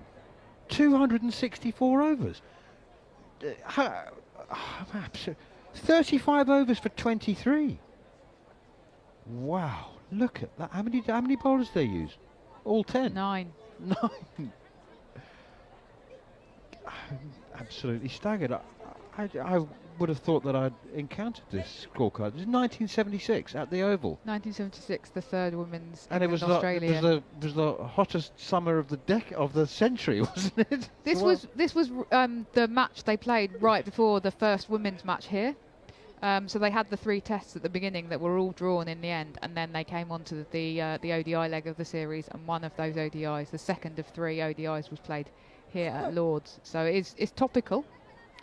I've got a couple of questions for you that I must ask before we finish this half hour together. 217 for 4. India leading by 332. Filer in again outside the off stump, left alone.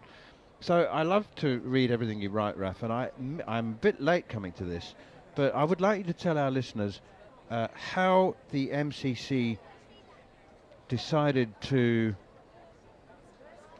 decorate or disguise the men's urinals in the changing room when the first one-day international was played here at Lord's. So the ladies were permitted to use the changing rooms, which of course contain urinals for men, and so they obviously felt that this was inappropriate, but they couldn't remove them, so they covered them up with plant pots. Pushed away defensively on the onside. That's right, ladies and gentlemen, you heard it from Raf Nicholson. They placed pot plants in the urinals. Yes, I think. Would that have made them more acceptable to you? Well, I think they were worried the women were going to sort of wonder what they were, or I don't know, try and use them in some way. Obviously, at that time, because Lord's was a men's ground, there was no such thing as a ladies' toilet. So the women were using the men's facilities in the changing rooms, and the MCC were nervous about urinals. Down the leg side. Fortunately, there were a couple of sit-down toilets. But yes, but very fortunately. The other question is that I was reading your preview, one of the several previews, and I'm a bit late coming to it because there's been a lot going on recently.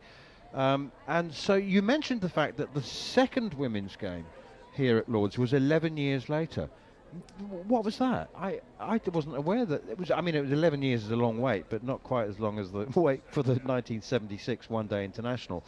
But what was the second women's game? Was there another international turned away by Deepti Sharma for a single down towards long leg Maya Boucher Fields? It was another one-day international. It was England v Australia again. I think that there was definitely a feeling that England v Australia was the best contest because those were the 2 nations in women's cricket who'd been competing internationally the longest. And the thing was that in those days, Australia only tended to tour here every decade or so because it was so costly for them to come. So we would go there once every decade, and they would come here once every decade because it was all amateur. It was run by volunteers, so you had to fundraise. You had to sort of spend years holding jumble sales and whist drives, etc., to afford to be able to host a team.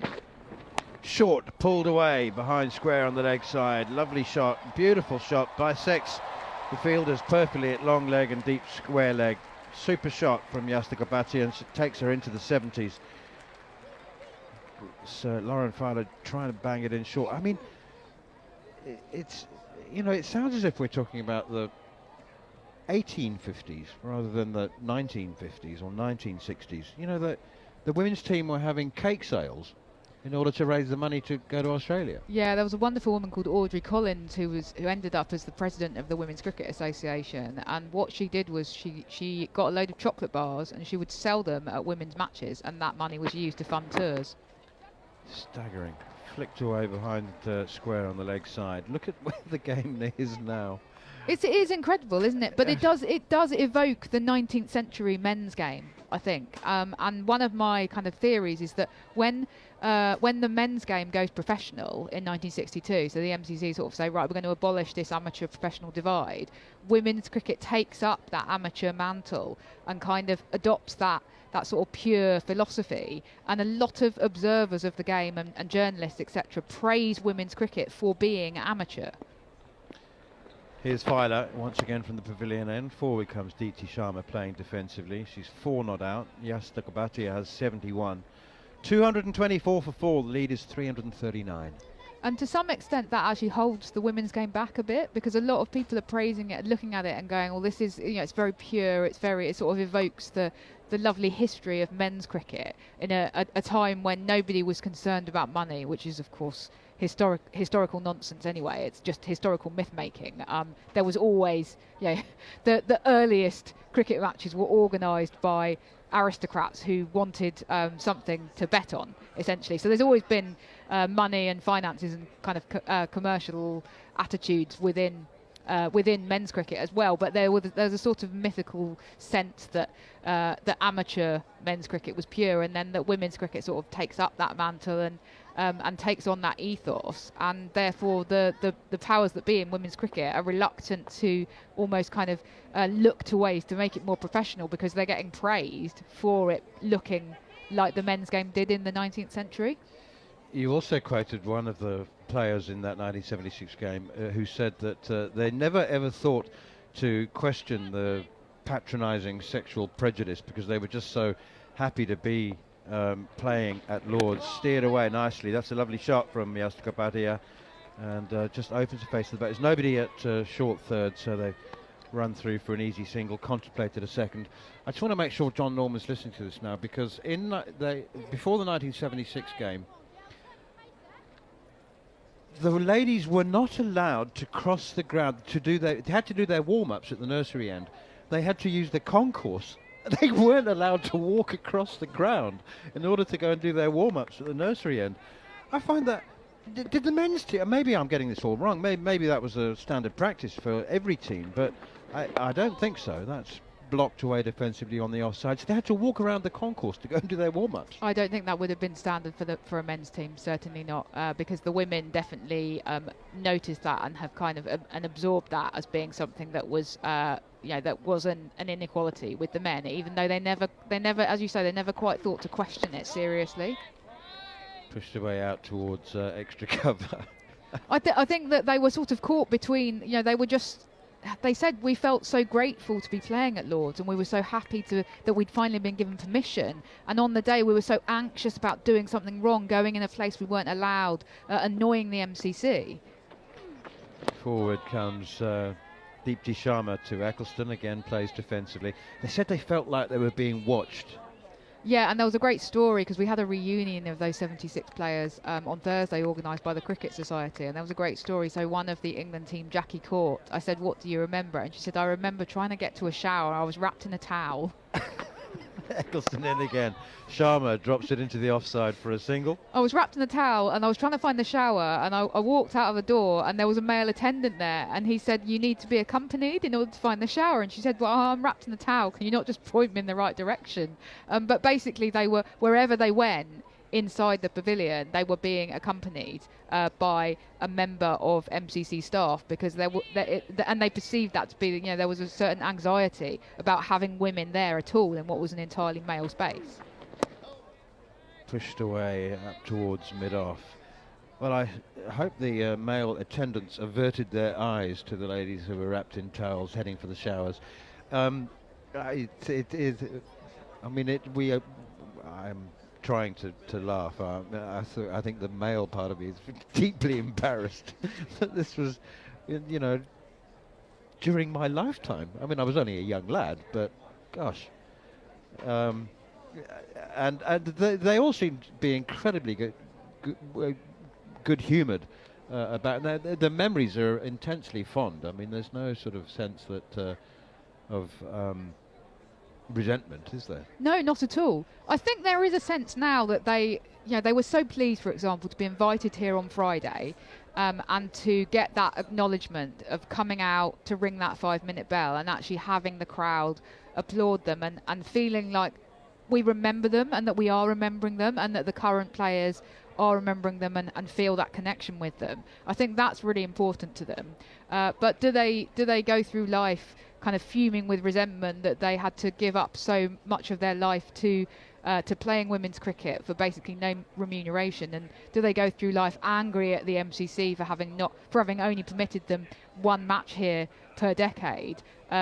No, they don't. They generally they speak about it very warmly, and they're happy that they had that experience, and they just so they feel so happy to have played cricket when they did as well. And some of them would, if you said to them, would you play now, with all of the money that they get and the entirely kind of professional aura and all of the coverage now that the women's game gets, I don't know that they would all say yes, we would like to play in this current era, because they played it because they just loved it and they love playing with their mates essentially. Lauren Filer continues. It's short and it's pulled away very, very well by Deepti Sharma down to long leg Maya Boucher for a single. It's 226 for 4, 227 for 4. I presume that there would have been a few players who perhaps did come from wealthy families and for whom money wasn't a great issue, but I suspect the majority it was a considerable sacrifice. It was a sacrifice. Some of them had to give up jobs.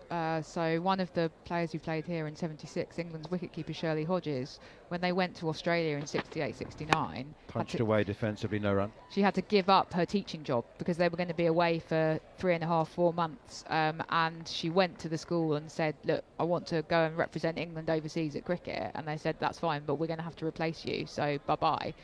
So she had to give up her job and then seek out a new one when she returned. And generally speaking, by the 60s and 70s, you are looking at people who, in the early days, a lot of them were sort of independently wealthy from kind of very well-off families. But by that later period, they're all having to work full-time and manage the cricket around that. Short, pulled in the air, out towards deep square leg. Izzy Wong can't get there.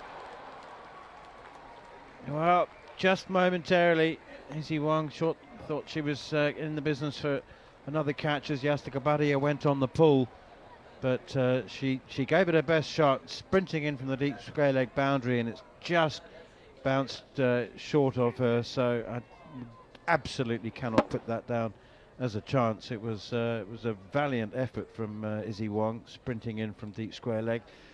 It's another single, however, to Yastika Bhatia, moves on to 73, 228 for 4.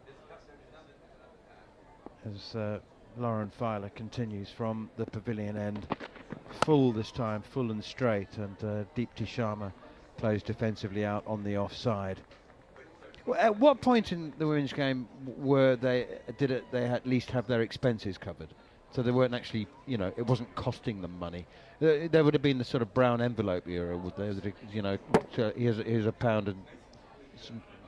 They had a little bit of the WCA, the Women's Cricket Association, had a little bit of government funding by the 1970s. In terms of individual player payment, that wouldn't have been until the later 1980s. Forward comes Deepti Sharma, pushes this one square of the wicket on the offside. They go through for a single. The lead moves to 344. So they would have had a little bit of money to help cover their costs, but it wouldn't have entirely covered their costs. And in terms of, if you think about things like match fees for example. That wasn't until I think it was about 2010 that the England women 2010? were actually had match fees introduced. I yeah. thought you were going to go like 1988. 2010. Match fees. Wow. Full and wide from Lauren Filer. Outside the off stumps, a beautiful cover drive. Absolutely tremendous shot from Yastika Bhatia. She had to reach for it as well. It's the couple of foot outside off stump. Might have been called a wide had she not reached for it, but she has. Cover drive, she's got 4. It's great to see her playing positively, isn't it? And she is approaching this innings with a nice degree of positivity this morning. I think she's thinking of the honours board. Anyway, it's time for us to go and see what's for lunch. We might get into the lunch queue early. We've got 25 minutes to go until the break. It's got to be roast, doesn't it? Sunday roast day. If they don't do that, I will claim that they're being sexist. You're going to report them. Yeah. More from you, Jarrod, and Georgie Heath is going to accompany you through to lunch. I must admit, a lot of people talk about the Lord's food. It's not. The press box food is okay. I wouldn't say it's always sensational. But Sundays can be absolutely brilliant. So got high hopes for that. Eccleston is coming in again. Leg slip, short leg. No, she's not coming in, as you heard. Sorry. I think she dropped the ball. Back in her hands now. And she bowls this one. Back of a length on the off stump. And Deepti just drops this at her feet. There's no run. Georgie Heath, Melinda Farrell, Jarrod Kimber. Right, Jarrod. talkSPORT cricket. Jarrod, what's your favourite kind of roast? What do you go for? Anything except for turkey or gammon. Oh. What's wrong with turkey? It's almost as good as chicken.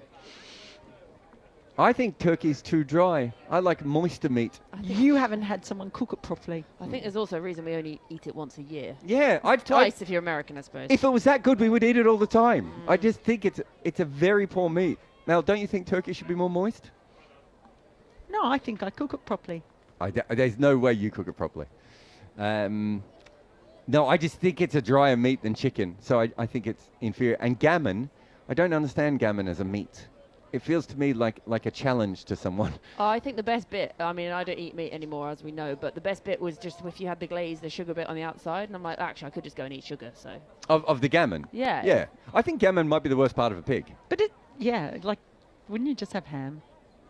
Yeah, I mean, 100%. The ham is a much better roast, right? A proper pork roast, much better than gammon. So, yeah. But if I had to rank them, a slow roast lamb is probably my favourite roast. Falls off the bone. Yeah, it has to be slow roast, though. Yeah, hours. No, you can leave it in the oven while you go to the pub and come back. 100%. Yeah. Now you're talking Anything my less than language. 4.5 hours, and it's basically microwave to me. You basically want to be able to eat it if you didn't have teeth. Yeah. I want it to fall apart so much I'm not sure I have eaten it. Yes, it's just gone. Yeah. Eat it through a straw, kind of. And I'll probably have beef next. I think the thing with beef is that the Yorkshire puddings that come with beef just elevate it, you know? Yorkshire puddings are God's gift to mankind. Well, I didn't understand Yorkshire puddings until I came here because I didn't really understand what they were because a pudding, to me, suggests dessert. Yeah, fair. Sophie Eccleston is in left arm over the wicket from the nursery end, and Sharma looks to just cut this behind point, finds the bottom edge, rehearses the shot, and there's again no run. Score remains 233 for 4. Saw a graphic. I think Eccleston has bowled better today, and saw a graphic saying her speeds. She's really pulled back, probably about 5k or 5 miles an hour as the next one's defended back to Eccleston. She sort of has looked a bit out of sorts or tired and a bit jaded in this test match, and I just feel like she's maybe got a bit of zip back today.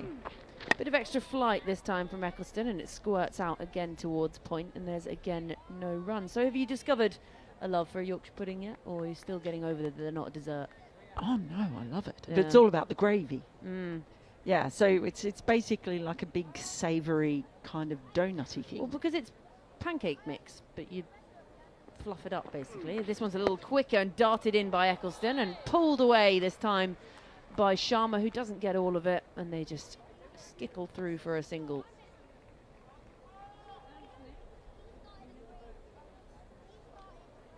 I think the crowd is starting to build up a little bit more today. Gee, I hope they break that record.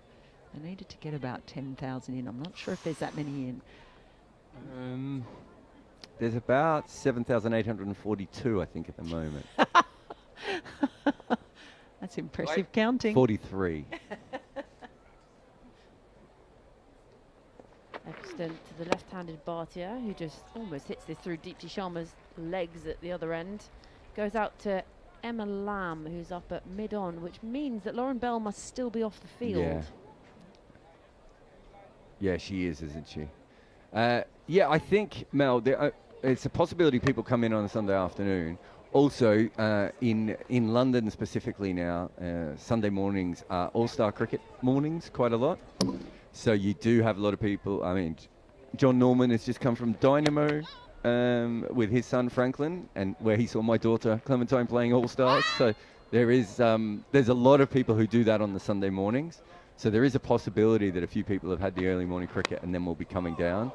But if England aren't looking in a particularly good position, we're hoping that it might have to be Indians who are coming down. Well, to be fair, I thought it might be quite an attractive option for India fans, because obviously their men's team has just been absolutely belted by England, and yet they get a chance to come and watch a very good team at Lord's. It's not very expensive, the tickets, particularly for children. It's like £5 or £10. Exactly. I saw a few Indian fans coming in this morning, more than as a percentage, I thought more than I'd seen on other days. So I figured that might have happened. But maybe if they get closer to winning as well, people might turn up. But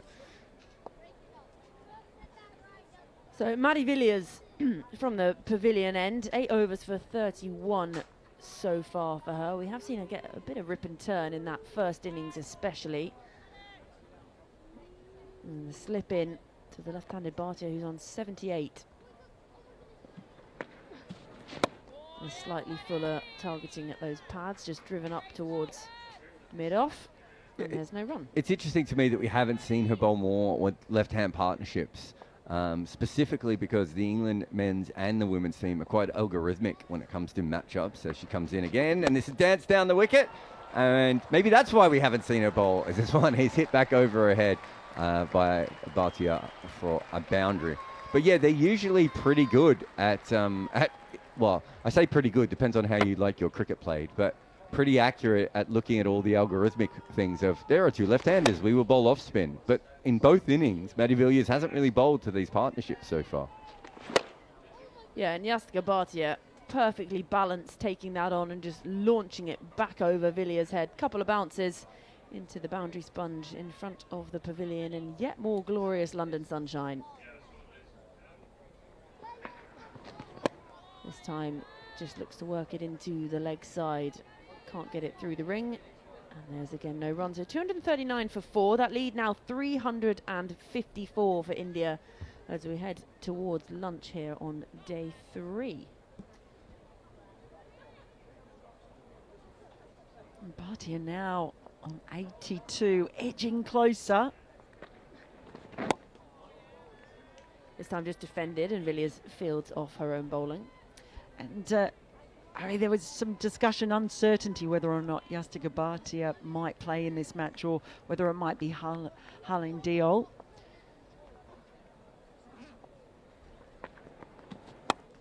This time just punched out towards point. There's a diving stop, and again there will be no run. Bhatia remains 82 from 126 now.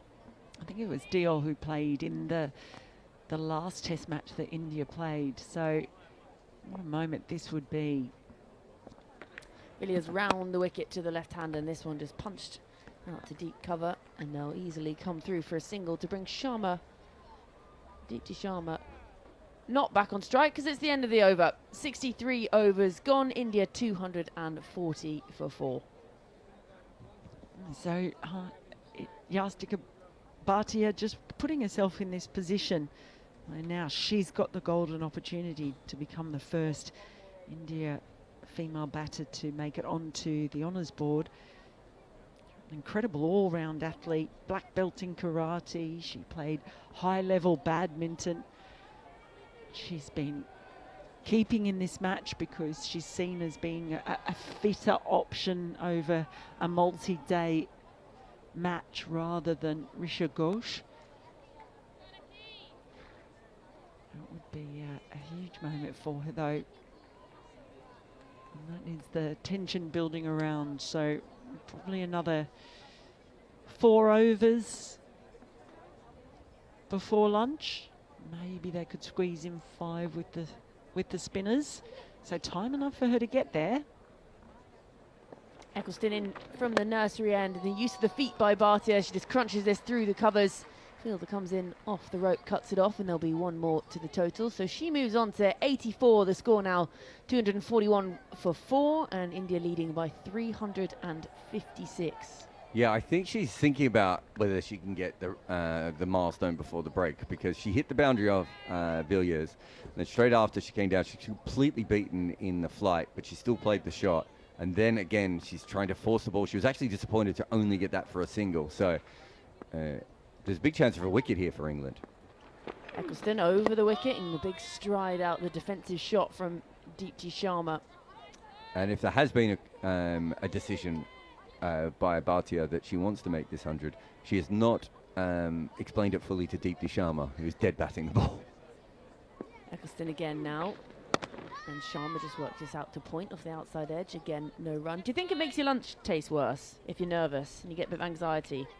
I just think that having played multi-day cricket, it's just that if you're not used to playing it, and I say that this is someone who wasn't a specialist batter, if you have to go in and you know you have something afterwards.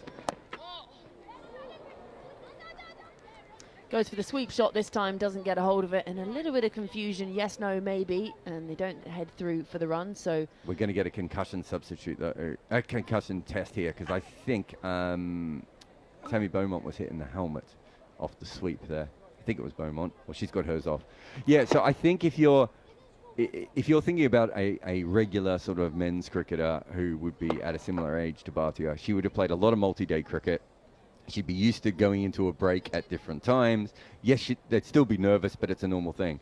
But I know as someone who played a little bit of multi-day cricket, who would occasionally have to do stuff like this, it's not that normal. And so in your mind, you're just like, okay, so I've got this many overs left. I'm going to face this many balls. I'll just try and get to it now so I don't have to worry about it. And you probably think it's worse than it actually is going to be. But, this is where you see people go out when they shouldn't go out. And there's also, not only is there a chance of her being dismissed, there's also a chance of a run out. Because one of them is playing one game and the other one's playing a completely different game. When they ran that last single, you're right, she just threw her head back in frustration. It was really obvious. And with this concussion check that's going on now with the medical staff on the field, just having a chat with Tammy Beaumont, she went straight down and had a word with Deepti Sharma. So I think the plan is being communicated. But this check now, this is going to make things more difficult. It's more likely she's going to go in. Yeah. And I think what Deepti should be saying to her is, you don't need to do that. You're a professional. Go in. If you're 91 not out at lunch, enjoy your lunch and come back out, start again, and you'll be fine. We're just having... It's very rare you see someone get a new helmet in the box. They've brought the entire box out here. Is that Danny Gibson who's brought it out? Tilly Courtine-Coleman brought out the box. You haven't had to unribbon it and wrap it up like a Christmas present as well. And now Tammy Beaumont's actually having to adjust the chin strap as well out in the middle. Well, that is usually what happens, because you bring the helmets out and they all fit everyone, right? Like whatever size you ask for, but no one's ever actually they don't test them beforehand and get all the chin straps ready. We saw that in the Nottingham test, the amount of times that someone would bring a helmet out and Daryl Mitchell would spend about 20 minutes trying to get it on his head. It's a big head, but still. It's easy when you've got no hair, though. Yeah, but I don't know, because he's the sweatiest man in cricket, isn't he, Daryl Mitchell? So it's just sliding around, yeah. Be handy for maybe getting a bit of the swing on the ball, Instead of Sophie Eccleston shoving it up her back, just go wipes it on Daryl Mitchell's head. It's sorted. What's the purity of his head sweat like? Oh, it's 85% pure. I don't know what the other 15% is.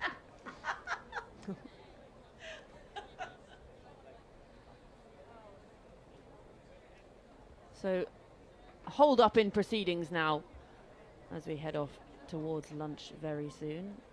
Jarrod thinking, when am I getting my roast? Well, this is where, if Barty was starting to get nervous, this also brings out another thing, is this is like a mini drinks break, right? So now she has to get past this, then she's going to face what? Maybe 7 or 8 more deliveries. And then she has to come back out and start again. So it's just a tricky little time for her. As I said, this is a thing that if you played like 50 first-class games coming in to Test cricket, it's a very normal thing for you to have dealt with. She's just not something that she will have dealt with as much. Is it a TLP? A tricky little period. Can't wait for the under-noon session.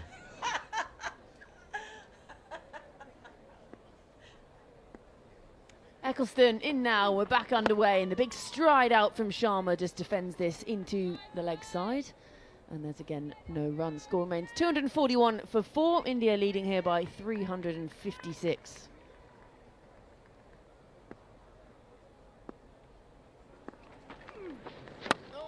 This time just worked towards point, and again no run. I missed the whole under noon thing yesterday, so I just nod along as if I know, as if I feel part of it, and I have no idea what is going on. It was a bit of unintentional spoonerism when I said that someone was going to get the under noon session after way. But we then decided that under noon felt like it could be a particular kind of afternoon, and we went with it.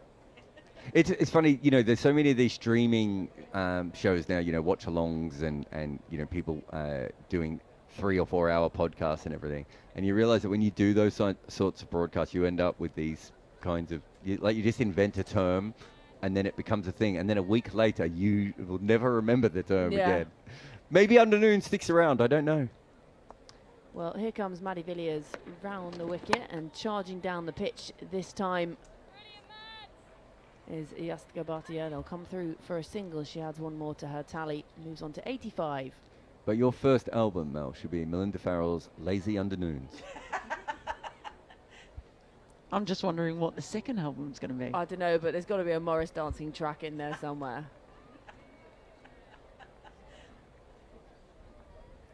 Jarrod and I have shared a lot of interesting adventures. Yeah, I don't know how many of them world. we want to bring up. Wouldn't it be, actually, your second album would be Malfunction, wouldn't it? Yeah, wardrobe malfunctions. I don't even know if you need the wardrobe. It would just be Melinda Farrell's Malfunction. Malfunctions. I've had a few wardrobe malfunctions, and there were enough of them that Jarrod decided they were just malfunctions. Round the wicket again from Villiers. A bit of extra flight this time, and just push out to point again. Tammy Beaumont's still there under the lid. You've got slip in as well.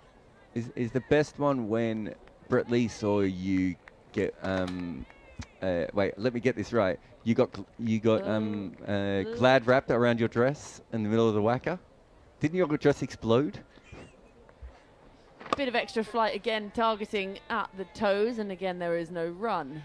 It was very, very hot at the whacker, and it was Michael Vaughan and Brett Lee, and I was there filming a little piece that they were doing together, and the plastic zipper on my skirt melted. This time just played defensively into the leg side by Deepti Sharma. She has 1 more to her tally. They scamper through for a single. Score moves on to 243. It melted. The whole zipper, it was a skirt that had a zipper that went all the way down. Oh, those are those are always And dangerous anyway when you've got friends like mine. It was so hot that it just completely came apart. And so I grabbed it. I was trying to hold it together. Aren't we all? Yes. As Villiers is in again, and this is played defensively into the offside, and there is again no run. And Michael Vaughan and Brett Lee were just laughing. The cameraman, I said, I can't move. And so he ran off to try and find a towel, and all he could find was some clear plastic sheeting. That's really good for covering up the decency. Clear plastic. Little extra flight, chipped back to Maddie Villiers, just past her outstretched left hand. Did she get something on that?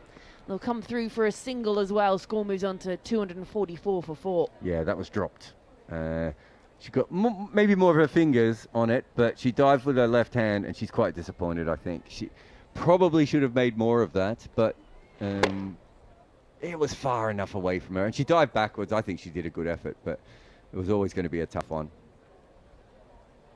So some nervy moments. Yeah, so basically the only thing I was able to do was to wrap the plastic sheeting around the outside of my broken zipper skirt. And then I had to walk using very small steps like a geisha. And I actually had to walk the entire way back to my hotel wrapped in plastic sheeting. They've probably seen weirder things in Perth. From Mel. From just. Is that what you're wearing tomorrow? No. Eccleston in from the nursery end, and this is played defensively back up towards the bowler by Bhatia, who's on 86 now. Heading towards this lunch period, 244 for 4, the score, and the lead 359. Yeah, really nervy little period now. Dances down the pitch, chipped up in the air. Emma Lamb for a moment thought perhaps she was in with a chance at mid-on, but it plugs just in front of the rope in front of us here at the nursery end. And Bhatia deciding to take the aerial route. I think that's a chance, and Emma Lamb's gone the wrong way. She was right in front of us, and I think she moves to her left. She thought it was going over her left shoulder, and then she got stuck, and she suddenly realized it was going to the right. This time along the carpet, and it's Emma Lamb again who does the fielding, and there's one more added to the tally. The score moves on to 247 for 4. Yeah, I don't know if the cameras would have picked it up, but from my angle, she completely misread that. So she was about 5 or 6 meters behind where she should have been, and I don't think that ball landed more than 5 meters away from her when it hit the ground. So look, these things happen. The ball went up in the air, and she's just misread it, I think, a little bit. But 2 chances in 2 overs here. Yeah, what did we say about it being nervy? You can see it's playing on her mind, the way that she's approaching the ball this way before lunch. Eccleston in again now and played defensively off the back foot by Sharma. And there's again no run. She rehearses the shot, and score remains 247 for 4.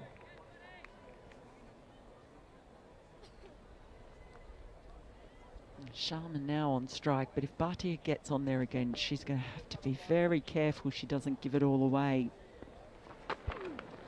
Again, Sharma gets that big stride out, and it squirts out towards point. Again, no run.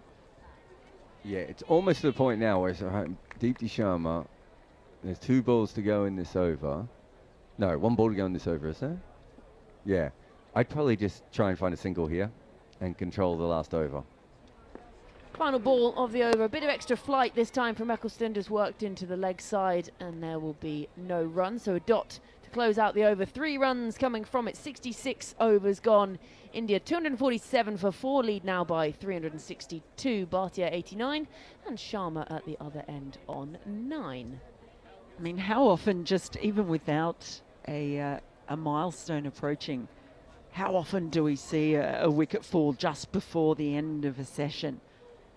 Actually, they're just having a little chat in the middle, so deciding what the plan's going to be. But I'm sure she doesn't want to be waiting at lunchtime, but you'd rather be waiting at lunchtime than be out around 90. I like certainty. 100 or die. You wouldn't be anxious over your lunch then, I suppose. Yeah.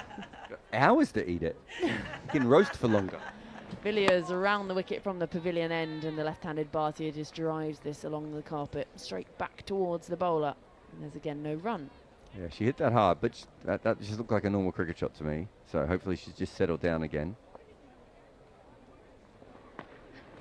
This time just worked off the hip down to Izzy Wong at square leg, who comes in with the floppy hat on, sends the throw in, and Bhatia moves on to 90. Yeah, and that was another very normal looking cricket shot. So I think there was that little chat that they just had mid over there, just deciding if she'd hadn't maybe another 5 or 6 runs to a tally, she might have gone for it. But I think she's realised now, no point trying to smash UA and then getting yourself out. Villiers again round the wicket. Bit of extra flight again this time, and Sharma just drops it into the leg side as Maya Boucher comes flying in to clean up, and there's one more to the total. So Sharma moves into double figures. Score moves on to 249 for 4. The lead now 364. And even just in terms of the game, you want your set batter who's been out there for a long time to stay out there from a team perspective. Slip in. She rocks off the back foot this time, Bhatia, and really well stopped, just backward of point. And Tammy Beaumont with a good dive. So 2 deliveries to come from this Villiers over. And just played defensively and dropped into the offside by Bhatia, and again no run. She's still on 90 now from 138.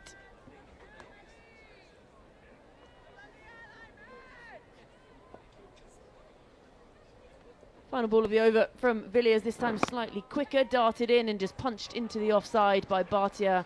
They'll come through for a single, and she moves on to 91, the end of 67 overs. India now 250 for 4. They bring up their 250, and that lead now 365.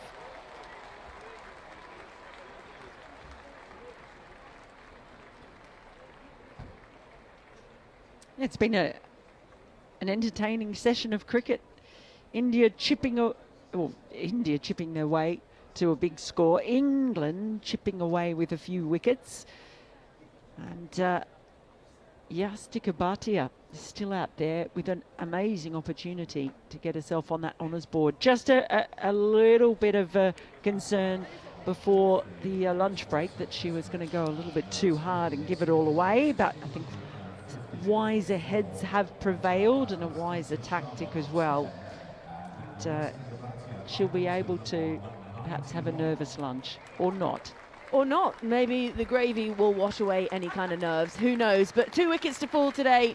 Smriti Mandana, the first one to go. She went for 70, caught behind off the bowling of Lauren Bell, who's also gone off the field later on today. Oh, 3 wickets, I apologise. The second wicket to go down, that of Jemima Rodriguez, bowled by Lauren Bell, an absolute ripper of a delivery that just jagged back in. And then the third one, Harmanpreet Kaur, back in the hutch. So now heading into lunch, India 250 for 4, and they are well on top in this game.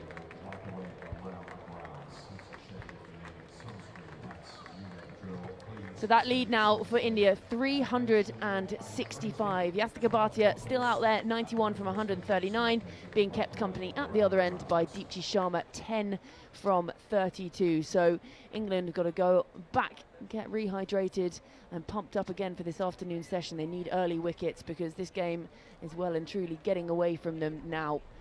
But we're going to head off and have a short lunch break of our own. Jarrod Kimber has flown out of the door at the idea of there being a Sunday roast, and we'll be back with you after the lunch break.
in semi-1. Let's meet Team England. Hello, your name is?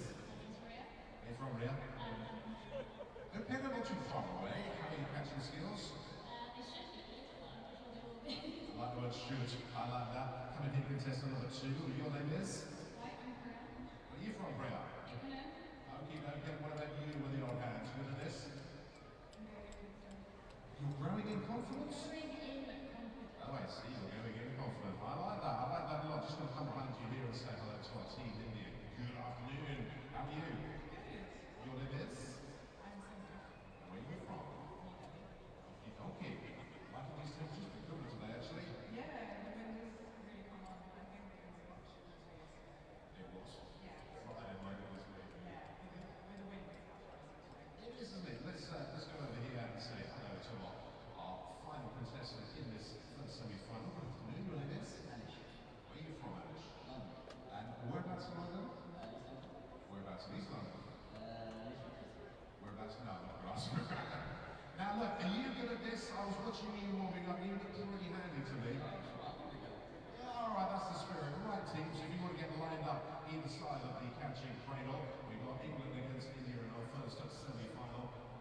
Now, once you drop one, you are out of this.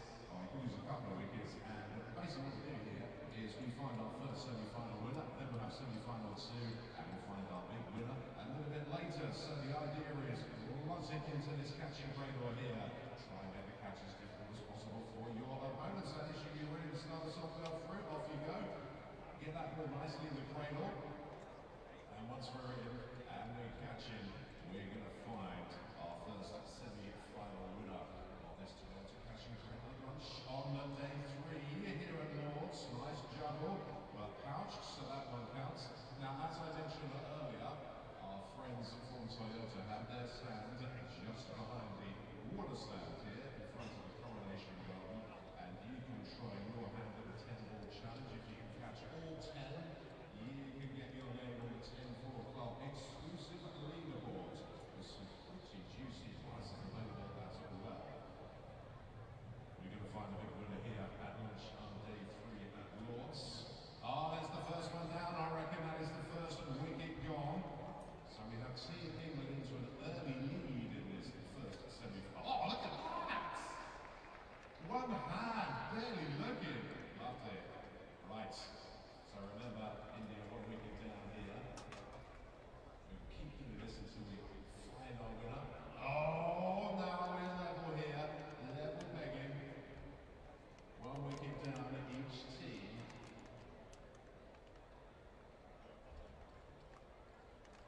Think we're going to let that one go, are we? Okay. Still looking to find our semi-final number 1 winner here. A bit of a low one, I reckon. No, not quite. Another low one. Kicking it a little bit harder if you can. A little bit closer if you want. Oh, look at this! Amy Jones took one like that this morning. Tremendous.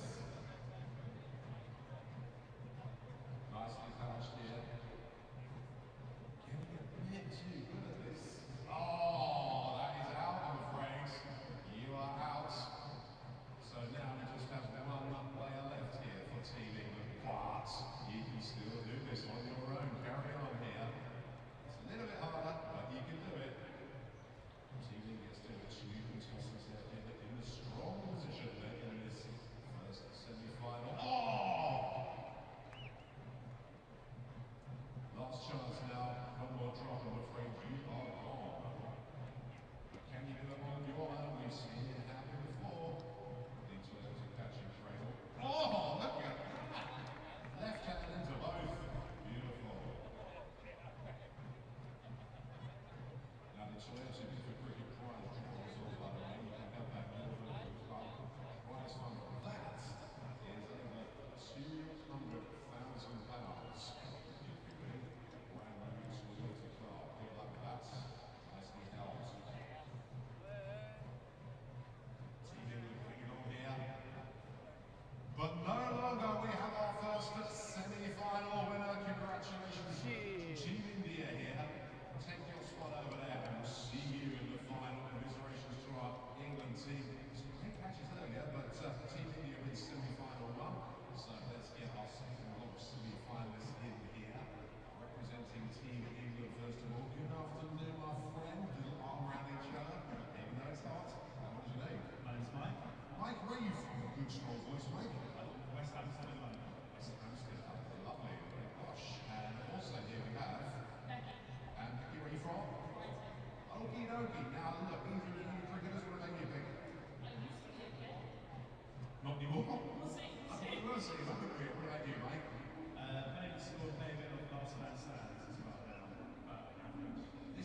to say. One for Team England. Oh, we lose another one of our Indian team here, but thank you for taking part. So it's lots of personality for India. Still 2 moments for England. And as I was mentioning, special presentation coming up. Beautiful taken. Beautiful taken. An MCC presentation. Here's that our final wicket. We're still waiting for adjudication, I think. From our... No! Went to DRS. Not out. Took a very long time over that decision. Oh, look at that. You're showing off now. Good stuff though, left-handed like that. That one wouldn't count.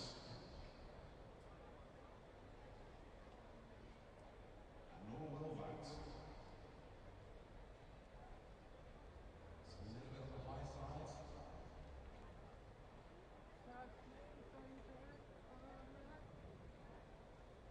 I have to say, I think when we get back to the competition on their own, it ends quite quickly, but you're hanging in there nicely. No troubles for you, that one.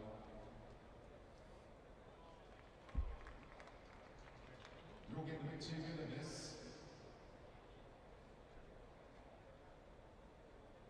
So still we have 2 contestants from our England team. Just one for India. Actually, that almost went too low for the rescue there. So still we see our winner here.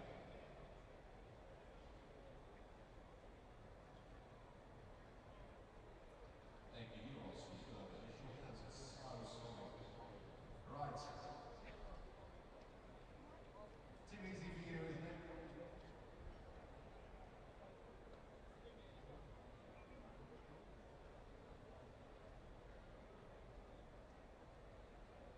That one's not counting too high. I think you have to really ping this into the middle of that coin. Oh! Was that one counting? All right. It's just the boys left. Oh, yeah! Congratulations. Oh, listen, standard today, absolutely superb. All of you, all of our semi-finalists, so well done. But let's come on in here. Becky, get yourself over your own mic as well. Listen, standards very high. You saw me away earlier. I used to play years ago. You've been practicing this in the back garden, haven't you? Just a little bit, I'm very proud of our performance today, much better than my last man standing start. You should be very proud of your part, mate. I don't think I saw you. Have we dropped anything, Becky? Inspired by the ladies out here. Good time to be at Lords. Absolutely brilliant time to be at Lords. Congratulations to you two. You're our winners today. Just one last job for one of you. I'm going to get Becky to do this actually. Could you be up there in Will Sport and introduce the highlights of the morning session for me, please? Highlights of the morning session. Beautiful.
decided to have a semi-finals.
There will now be a special presentation on the outfield in front of the pavilion.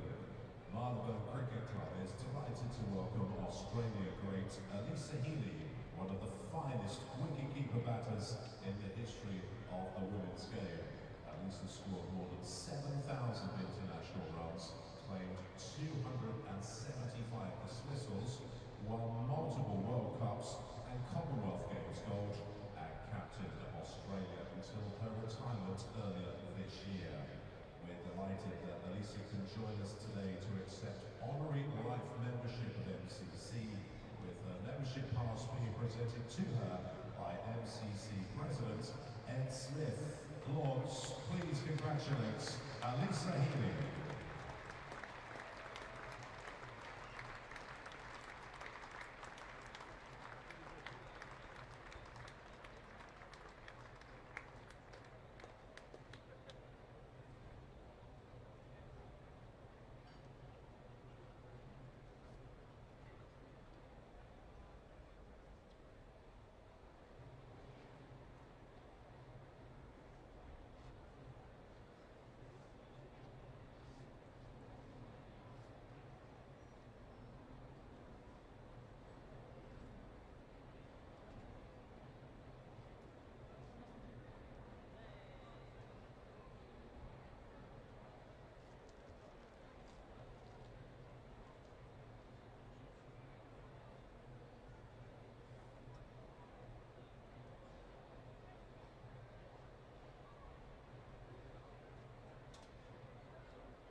After a successful first year, the Toyota Good for Cricket prize draw is back to help local clubs keep scoreboards ticking over.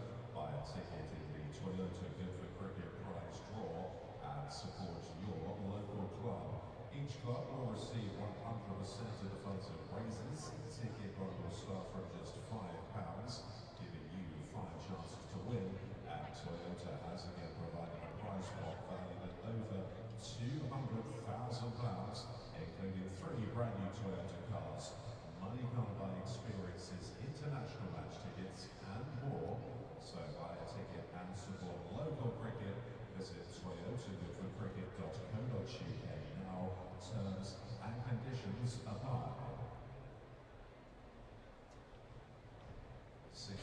say to women and girls believe if they see themselves visually represented, it encourages them to try new sports.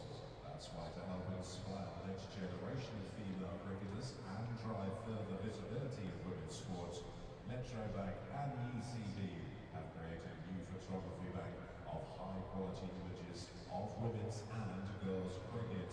The images will be accessible to local cricket clubs free of charge via the ECB Resource Hub, with professional standard imagery available to use across their websites and social channels to assist with the formation of new teams and drive recruitment of players. Hand-cooked premium crisps brand Tyrrells is a proud team partner of England Cricket. To celebrate this iconic partnership, Tyrrells have created a brand new limited edition flavour, English ham and mustard, inspired by the flavours of a Great British picnic and the charm of a summer's day at the cricket. Made using only the finest potatoes, this limited edition is free from anything artificial because great flavour speaks for itself. Check the Tyrrells website now, where you can pick up a pack before it's too late.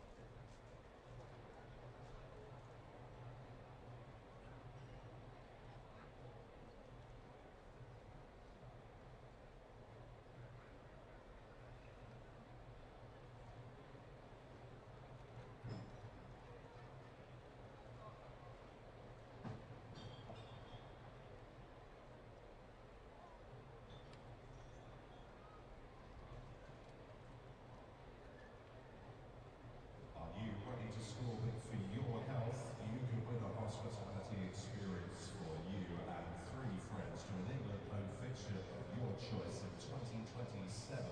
All you have to do is get a quote for vitality, health or life insurance. It takes just minutes. Find out how at vitalitysportshub.co.uk/cricket. This is a huge 2026 season featuring blockbuster series of home and abroad, and get ready to back England in the new official range from England Cricket and Castor, designed for every moment of the summer, from high-intensity preparation to matchday atmospheres. The 2026 England Cricket kit brings together old modern styling with elite level performance technology. Whether you're supporting from the stands, the boundary rope or the backyard, there's no mistaking your team colours. The collection delivers comfort and performance for players and supporters alike, featuring striking graphics inspired by England's fearless brand of cricket. The range is made to stand out through every goal, catch and boundary. Great teams deliver when it counts, and so does Remitly. Millions of people around the world trust Remitly to send money quickly and safely overseas, and with Remitly's great exchange rates and low fees, more of the money you send makes it to the people that matter. Send it like a pro. Send it with Remitly, the official money transfer partner of England Cricket.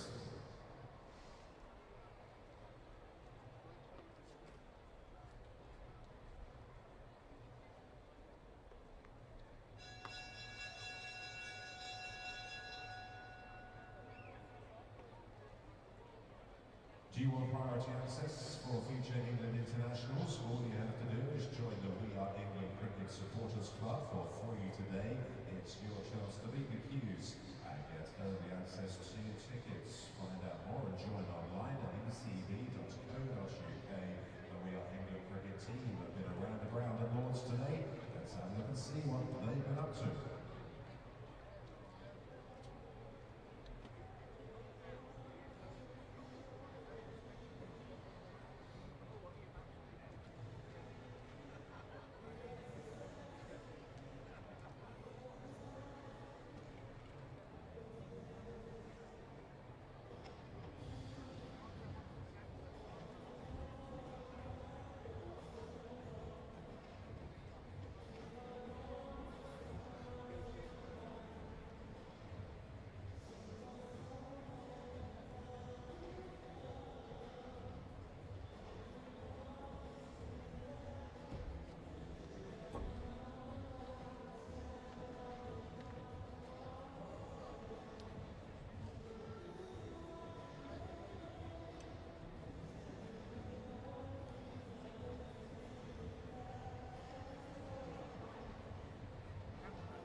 Simmer France leading out England.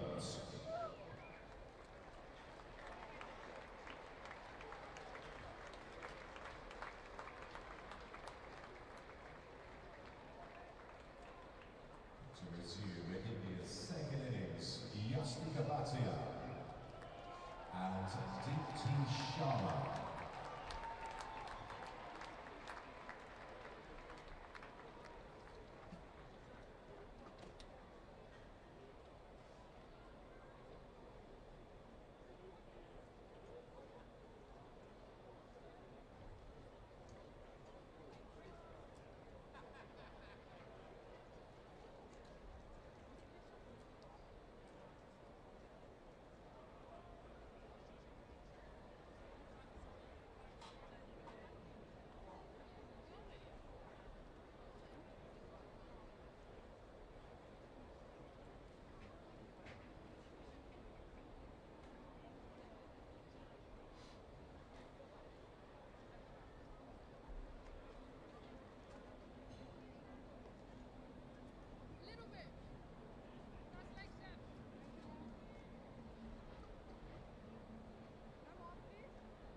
Yastika Bhatia taking strike and to bowl the first over of the afternoon session from the nursery end, Izzy Wong.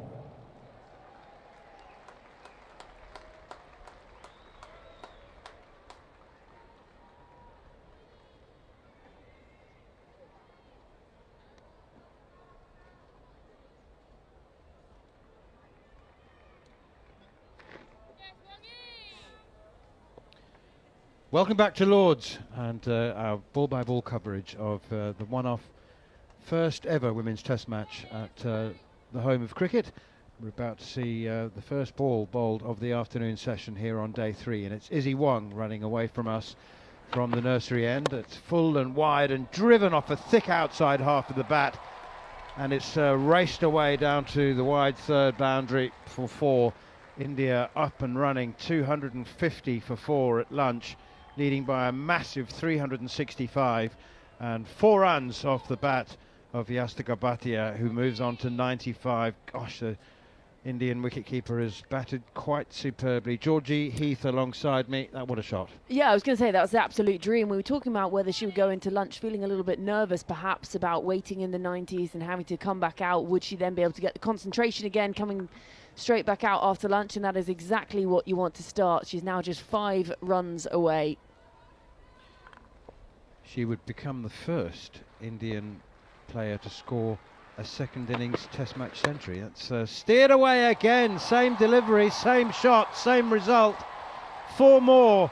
Yastika Bhatia moves on to 99. Couple of boundaries off the first 2 balls after the lunch break. And history beckons.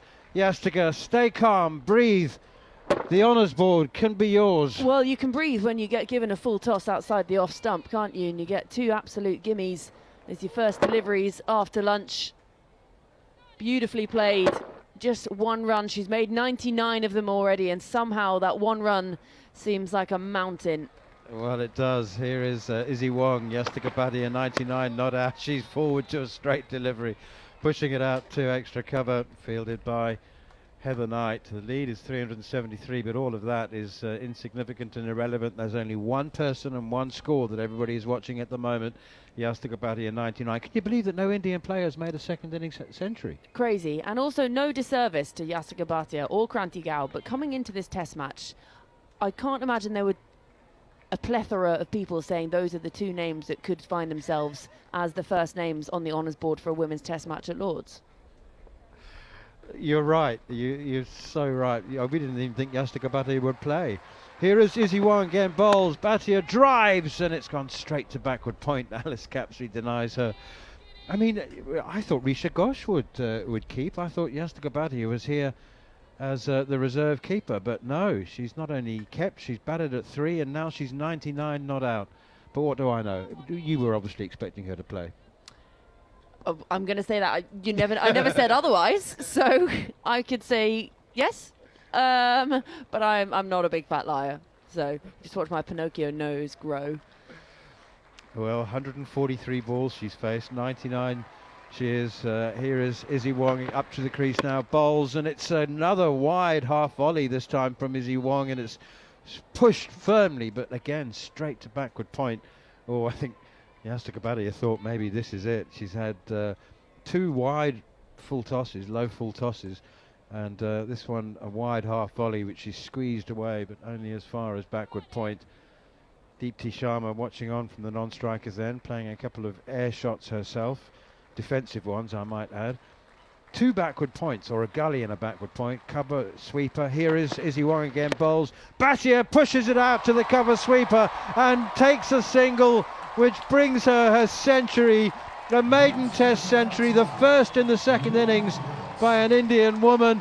She punched the air with her left hand as she ran the run, and now both arms go up, the helmet comes off, kiss of the badge, acknowledging the applause and a standing ovation from the crowd at Lord's, many of whom are Indian supporters. And I have to say, it's been an innings of the highest quality, chanceless, and what a chance she has taken. That is absolutely sensational from Yastika Bhatia. She becomes the first woman to score a century in a test match here at Lord's. She bends down and kisses the turf, and this will be a day to go down. We've said the H word many times throughout this test match, but this really will go down in history for Yastika Bhatia, for Indian cricket and for women's test matches. She looks up to the sky as well. And what a knock that has been. 100 from 145. The appreciation from Deepti Sharma at the other end. But what a knock, and it means that she will get her name on those honours boards. The first woman in a test match as well to score 100 here at Lord's. So the first batter on there. There could be many of the future, but there can only ever be one first. She's taken the opportunity to settle herself down by rearranging her ponytail. She's I mean, I think that's a practical thing. I'm sure it needed doing, but it's just like let the emotions sink in and try and calm down. I mean, it doesn't matter if she's out now. She's on the honours board. And also, you know what, on the ponytail thing, it actually is a very good mental reset. You see some bowlers do it quite often. Kate Cross was on, she would do it a lot. She would reset her bun between each delivery, and whether that's just what, you know how some batters sort of walk away to square leg and that's the thing that they do. You get some people who rearrange their ponytail, and that's just what they do. I first noticed it with my younger daughter. When I asked her a question, she wasn't sure about how to answer. She would look at me and then redo her ponytail. Yeah, I do it if I'm in business. You know, suddenly my hair goes in a bun, and it's like, right now I'm in business. Oh, what an innings! Fantastic effort. Sophie Eccleston continues in the attack now. Change of ends for her from the pavilion end, and the first delivery is clipped away sweetly by Yastika Bhatia for another boundary, her 11th, and that takes, well, India racing away with it now. Yeah, it's a poor delivery that from Sophie Eccleston. The full toss to start the over means both overs after lunch have started with a boundary and gone to almost exactly the same boundary, just batting from different ends of the pitch, and there's people just rolling into their seats. They've missed all the action since lunch. Well, I don't suspect that they were thinking it would happen so quickly, but there was a couple of boundaries of the first 2 balls. Izzy Wong wide, low full tosses. Bhatia 104. Deepti Sharma has 10. India 263 for 4. Their lead now is 378. And now that we've got over the personal milestone for Yastika Bhatia, we're attention will turn, I suppose, back to the total and the pending declaration, if it is looming. I don't know how close it might be. I think somewhere either side of T, not at T, because you do want the irritation value of the 10-minute switch between innings. Do you do it so that a team has to come out and bat for sort of 15, 20 before lunch, just get themselves set and then go out for tea even, I should say? Or it's equally irritating making them go back out for 15 minutes after tea. Because, you know, the openers will be thinking, oh, come on, we all know you're going to declare. Then you have to go out there, and they're completely distracted. All they can think about is how long they have to bat before the close of play on day 3. Yeah, I think they're equally irritating, don't they? I think the most irritating is when a team declares in the morning, but having not said it. So they go, it's as if they're going to come out and bat that day, and then suddenly everyone thinks, okay, right, this is what's happening. And then you have to declare within 10 minutes of the start, don't you? So, I mean, I suppose that. Sweep shot! Big appeal for leg before wicket. Up goes the left arm of umpire Sue Redfern, and it's accompanied by the index finger which says that Deepti Sharma is out. She's talking now to Yastika Bhatia, who's saying, shall I review it? Yastika says, hey, who cares? I've got 105. I think they are going to review it, and TV umpire to Yastika, yeah. Player Well, review there's for other things that are of LBW. more The interest to original her in the last decision couple is of minutes, out. but just going to send Check this the one feet. Is it fair upstairs, and you delivery? sort of Can think, we why go not? through to front on, please. It looked pretty full and pretty straight. However, it probably still can't be a worse review than some of the ones they've had in the field, India. Yeah, you know what? I don't know Ball what their close lunch to the choices back. have been like, through to because full there touch, is a please. copious selection. But if the worst thing they've done in this test Ball match is through, not review roll very through. well, then Flat line. and that has been the worst thing. You made Flat the point line. yesterday. Flat line.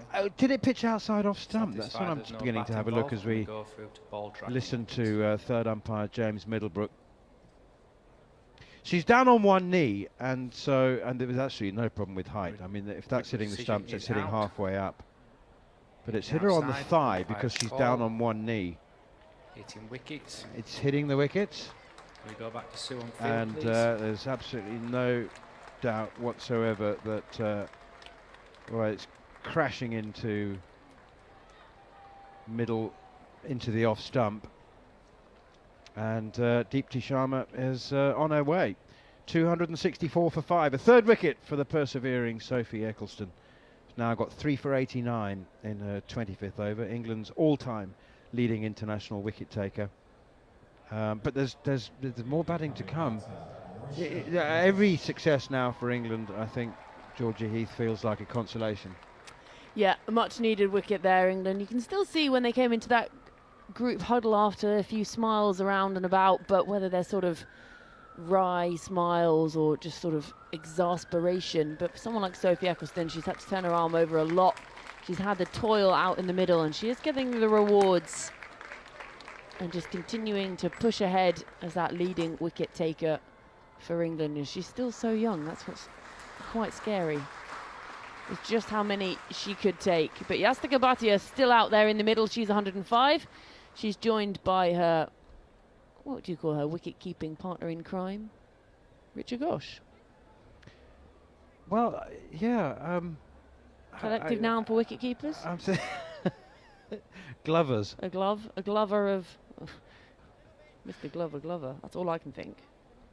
Yeah, a glover of keepers. Well, Risha Ghosh has been. She's been first choice for about 2 years now, and she's only 22. But she's been the first choice keeper for a couple of years in all formats. But she's playing as a specialist batter in this game, and she's come to the crease now at number 7. Yastika Bhatia 105, 264 for 5. India leading by 379, and Ghosh pushes her first delivery out to extra cover, and there's no run. Just have a whimsical guess at when you think it's about how many overs India want to make sure that they feel confident they've got enough time and overs to bowl England out. That's steered away behind square on the offside by Ghosh, and no runners. It's fielded by it's not Emma Lamb on the field. It is still Emma Lamb, because that means that okay. Lauren Bell is still not back on the field. We saw her go off earlier after picking up a couple of wickets today, and then there were those byes that just kept going through. She was getting a lot of movement of the ball through the air and off the pitch, and Amy Jones was struggling and up to the stumps behind, and then we saw Lauren Bell wander off back into the pavilion, and we haven't had any update yet, so that's why Emma Lamb is on as the sub-fielder. So what would you do? How many overs would you want to feel absolutely confident? So the other thing to bear in mind is scoring rate. So England scored at less than 3 and over in their first innings, which obviously they're capable of better than that. But you know, they scored at 2.8 runs and over, and so as a captain, you just want to make sure that Izzy Wong begins a new over, and the first delivery is another full wide one outside the off stump. She seems to be feeding half volleys to Yastika Bhatia at the moment, and that's another 4. Slap drive behind square on the offside. She's not getting it right, Izzy Wong. That's the third time Bhatia has been able to drive through the backward point region for 4. Yeah, it's almost carbon copy of the first over. You can see the grimace on Izzy Wong's face, her head, her face, her haze, whatever word I'm going to spit out there. Haze, I like that. Her haze, yeah. And she's in now with that headband. I like it. I really like the bandana look. That's pushed by Bhatia out towards the sweeper on the cover boundary. And tidied up. On the topic, I know it's a bit of a side note, topic of hairstyles. Back to this one. Izzy Wong has actually been through quite a few during her time as an international cricketer, including the time it was almost yellow and looked like a tennis ball for a while. And you know what? If you can, why not? She's just having a discussion here with Nat Sivabrunt. There's still a few smiles around, but we have definitely seen another England quick in the men's side who wore a bandana in a very similar fashion. So the question that I was saying is, if you're pondering a declaration, you have to ask yourself the question, if I leave this many overs and they bat them all, what are they likely to score at? What sort of rate? That's flicked away nicely by Risha Ghosh through the onside, through mid-wicket to deep mid-wicket. It will be collected by Emma Lamb on the square leg boundary, but they'll go through for 2 and Ghosh is off the mark. So if I want 100 overs to make sure that that's enough time to bowl them out, and they bat 100 overs, how many are they likely to have? So if the asking rate is 3.5, sorry, if the scoring rate's 3.5 and over, how many will have? 350. You know, but England didn't score at 3.5 and over in the first innings. He scored at 2.8. So that's just you know, you don't want to be overly cautious, but you certainly don't want to run out of time. It's pushed firmly by Ghosh to extra cover, no run. Yeah, it's interesting, isn't it? Because the discussion isn't about the runs, really. It's about the overs and how quickly India can bowl out England, because the likelihood of England making the runs is very, very slim, even if they were to come out to bat in the quite near future, the way some of them have been out of form and the way India have bowled as well on this pitch. Pushed away, square of the wicket on the offside, and they go through for a single as Tammy Beaumont picks up in a left hand and transfers to a right and throws to the keeper. Ghosh 2, Yastika Bhatia has 110. 272 for 5. So the lead now 387, and we said, you know, around that 400 mark would be sort of a landmark you look at and you think 400, great. But we have only just come back out after lunch, and you think maybe they can just sort of have a quick fire, just have a bit of a hit. As this one's just into the block hole from Izzy Wong and can't get it away, and there's again no run. Score 272 for 5 at the end of 70 overs.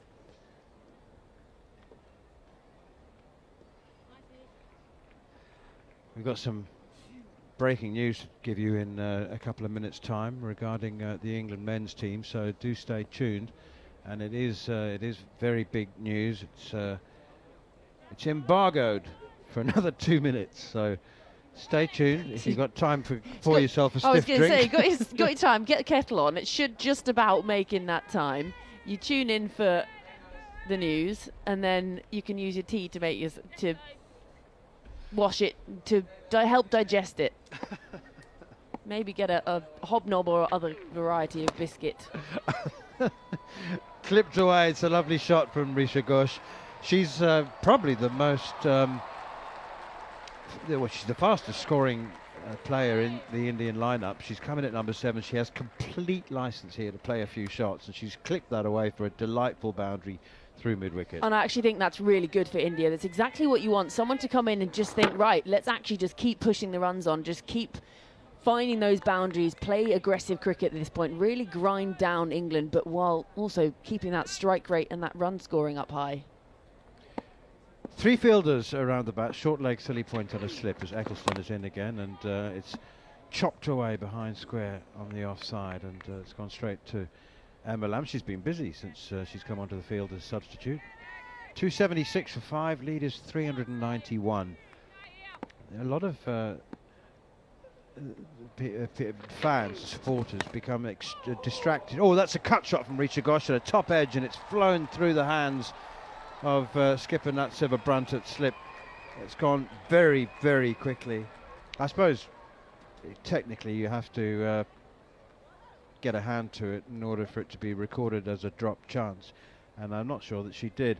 Right, I can tell you now, wherever you may be listening, that England's men's test coach, Brendan McCullum, has been asked to clear his desk and vacate his office as test coach. He's been sacked. England, the ECB have said that that's chopped away by Risha Ghosh. That's a lovely shot. Again, giving herself a little bit of room outside the off stump. She wants to come back for a third, but Yastika Bhatia says, no, don't worry, you stay on strike. So Brendan McCullum has been sacked as England's test coach. The ECB dressed up the move as a step down. They issued a press statement in which they said that Brendan McCullum will be stepping down as test coach. However, they then quoted McCullum himself, who said, I am gutted not to be continuing, which would suggest that if it is a step down, then it's not a voluntary one. He's been sacked, that's the bottom line. It's driven away by Risha Ghosh out towards extra cover. He will, however, remain as England's white ball coach, having just overseen the men's 4-0 drubbing of India in a T20 series and the rise of the T20 team to #1 in the world. It makes a good degree of sense to have an amount of continuity with McCullum staying on as white ball coach, but England now will begin the process of appointing a new test coach. Georgie Heath, the early days of Bazball were exhilarating. Rob Key has said that everybody's very grateful to McCullum for reinvigorating the England test team and breathing a new, much-needed breath of life into it. And the first 2 years were absolutely exhilarating, and I was an absolute fan, a convert. But they needed to adapt and evolve, didn't they? Yeah, we were all eating at the table, weren't we? We were absolutely loving it, and just the way everyone went about the business, the entertainment that it offered. But maybe it's all good things come to an end, or maybe there's a reason it wasn't always played like this, Test cricket, because it doesn't work. It's not sustainable. It's not sustainable. You can't do it against everybody in all conditions. Exactly. You can't run a marathon at the pace you'd run the 400 metres. Now you're talking my language. Well, because we speak the same No, language. yes. We're both runners. Yeah, you need to pace yourself. Here's Izzy Wong. It's been an inauspicious start to her afternoon with the ball, and another one that's full and wide and is driven by Risha Ghosh out to extra cover. Fielded in the deep by Alice Capsey. Another 2 runs.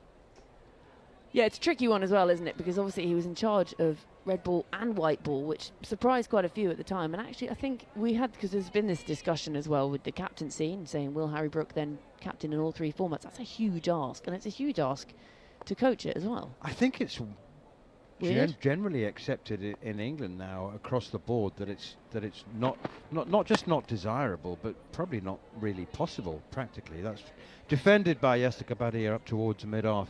The schedule just doesn't allow it, really. It doesn't it? Unless you're the kind of captain that says, you know what, I'm not going to play every series.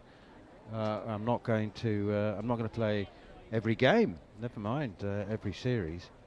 But you know, there were 2 days between the Test series against New Zealand and the start of the T20 series, and there's 2 days between the T20 series against India and the one-day series.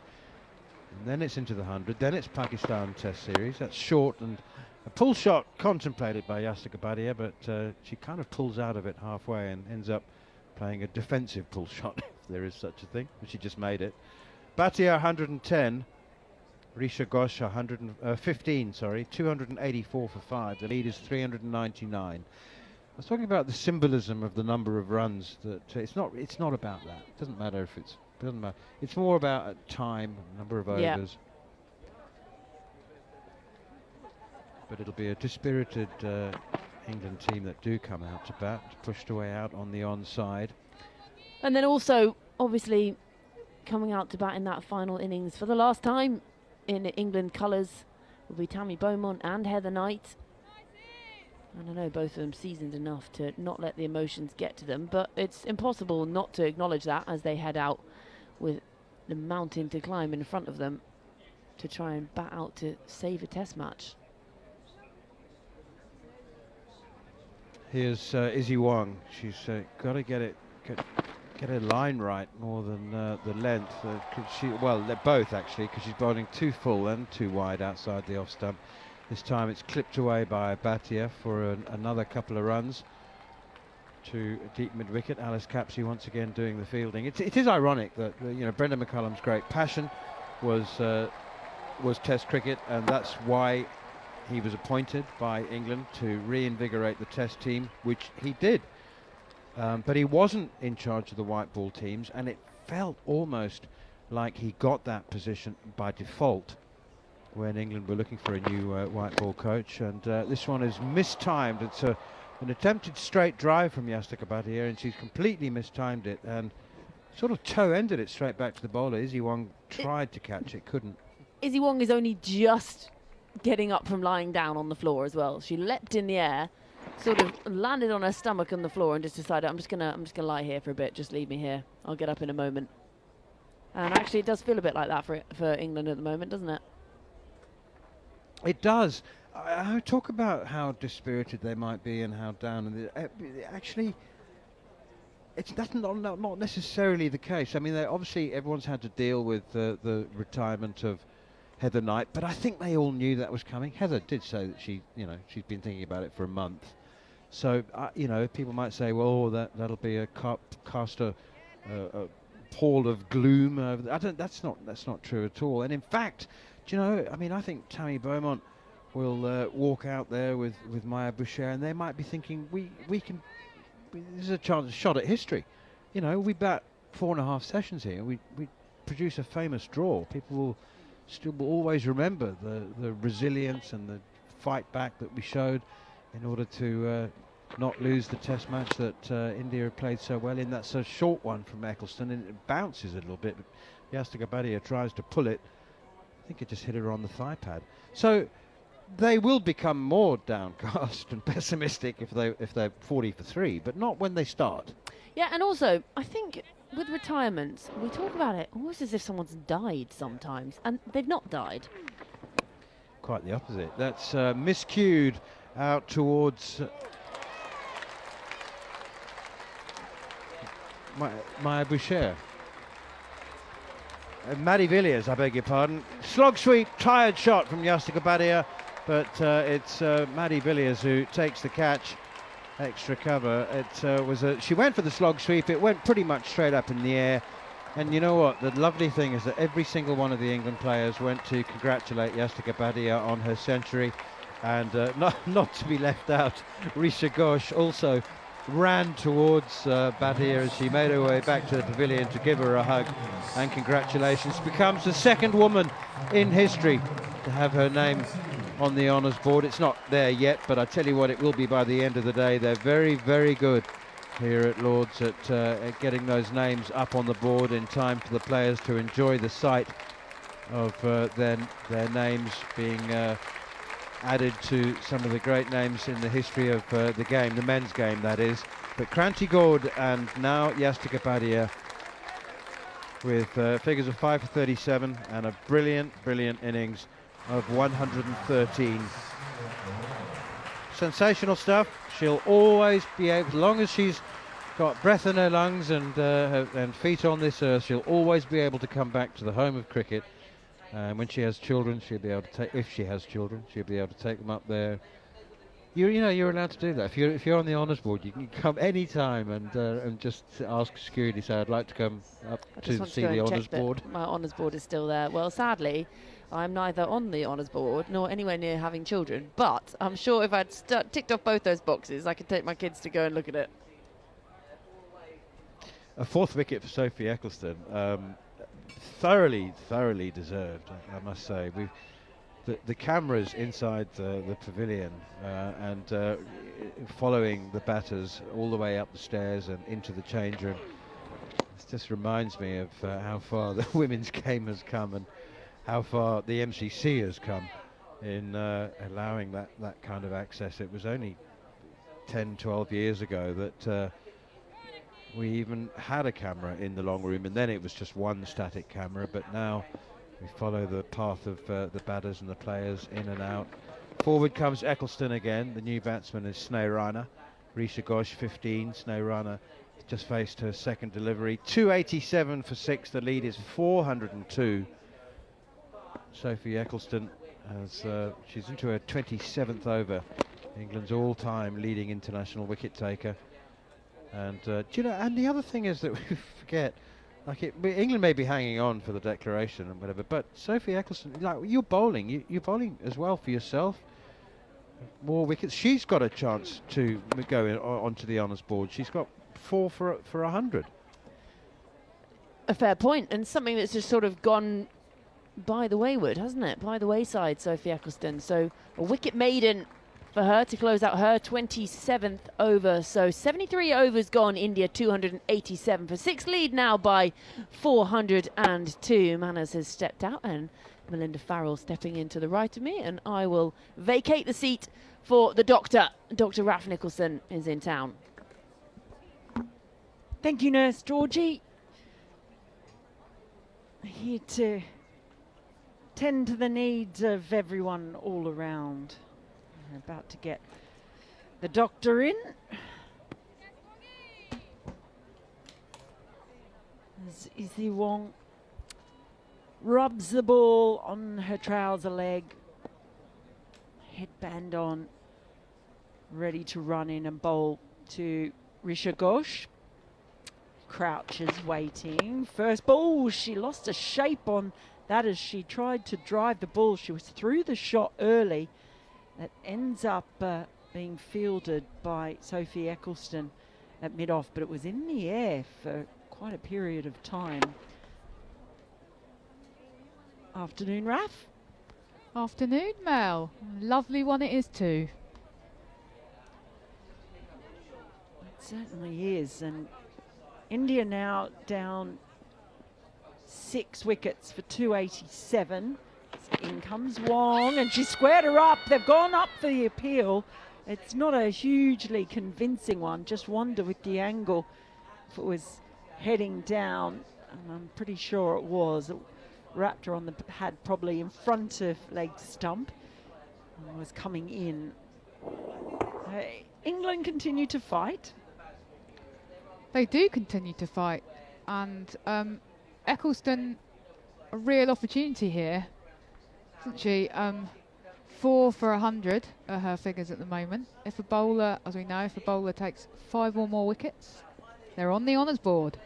Feel like I've said honours board a lot today, Mel. Next ball is outside the off stump and swished straight to point by Ghosh. No run. Of course, the thing that would throw a spanner in the works is if India decide to declare. Do you get any sense, or do you have any sense of how likely that is? Because I have to say my intuition is telling me that India are not going to declare, that they're going to fight it out until the bitter end and just keep batting. Izzy Wong in once more over the wicket, and Ghosh just turns the bat with the wrists and plays it into gully. No run.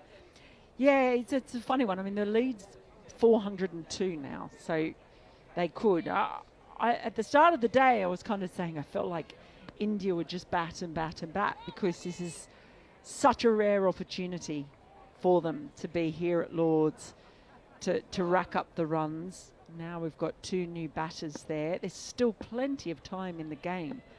We're not even at tea yet. In comes Wong. It's driven square of the wicket, beats the fielder at point, but there's protection on the boundary, so they'll just get 1. And yeah, so plenty of time in the game. So there's no pressure on India to declare. And it's not like they've got to save themselves for a second and a third match, or a 4th or a 5th match in a test series. So they can kind of just enjoy it.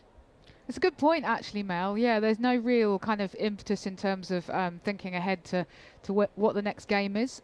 Some of these players will be flying home after this. Of course, a few of them staying on for the 100. Next ball's full and just punched to extra cover. No run. Obviously, the 100's a bit of a cakewalk compared with the test, isn't it? Barely out there for a couple of hours, aren't you? 16.4 overs. End of the over, 288 for 6 now, India. The lead stretching out to 403. Ghosh is on 16 and Rana is yet to score. Yeah, so I'm not sure that they will even think about it until after tea. No, I always thought that the plan would probably be for them to bat definitely until tea, and then I was on air with Manners earlier discussing possible declaration time. I mean, I guess they'll want some time at England tonight, definitely. First ball of Eccleston's next over. She's got 4 wickets under her belt, and that one's just played into mid-wicket by Risha Ghosh. I think the other alternative, of course, is England could bowl them out. They have got them 6 down. We've got a couple of relatively new batters at the crease, and of course Yastika having just recently departed, she was definitely the set batter. Round the wicket comes Eccleston, and that one's just punched through the covers. Misfield at wide mid-off, and it's going to be a boundary. So 2 fielders were near that one, but it's got past both of them. And that does stretch the lead out even further. So Risha Ghosh moving on to 20. Yes, that was Lauren Filer out there who let the ball past her, and she's just thumping the ground in frustration at having let that through. Well, she just dived over the top of it, really. Eccleston in once more. It's on leg stump and just worked into the leg side. One thing that India's batters just seem to do so much more naturally is use their feet to the spinners. We've seen a lot of that in this innings.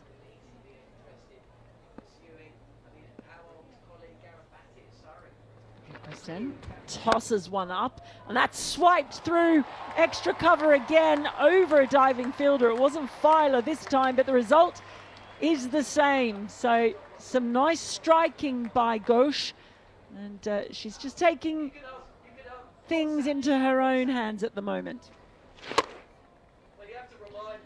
She is. I think Risha Ghosh we're very accustomed to seeing take the game on. She will be one of the India batters with a higher strike rate. Force the field change. Long off is back, and this time she is forward, a big stride down the pitch to smother the ball. Yeah, so Filer has dropped back to long off, and that's a real win for Ghosh. Now there are more runs available. She's forward in defence to the next ball. And that's the end of the over, so a bit of an expensive one for Eccleston. She's given up 8 runs off that over. She's got figures of 4 for 108. India now 296 for 6, leading by 411. Of course, a lot of oxygen now will be sucked up this afternoon by news that Brenda McCullum has, well, stood down is the way it's been officially put out there by the ECB, but it sounds like there's been a bit of shown the door as far as the test team is concerned. Of course, staying with the white ball teams. But it does feel, it's a bit frustrating, isn't it? It feels like every time the women's game, whether it's the T20 World Cup or here in this test, that they should be taking centre stage, something happens. As Wong starts a new over, ball just straight back down the pitch at Wong. I think you're right, Mel.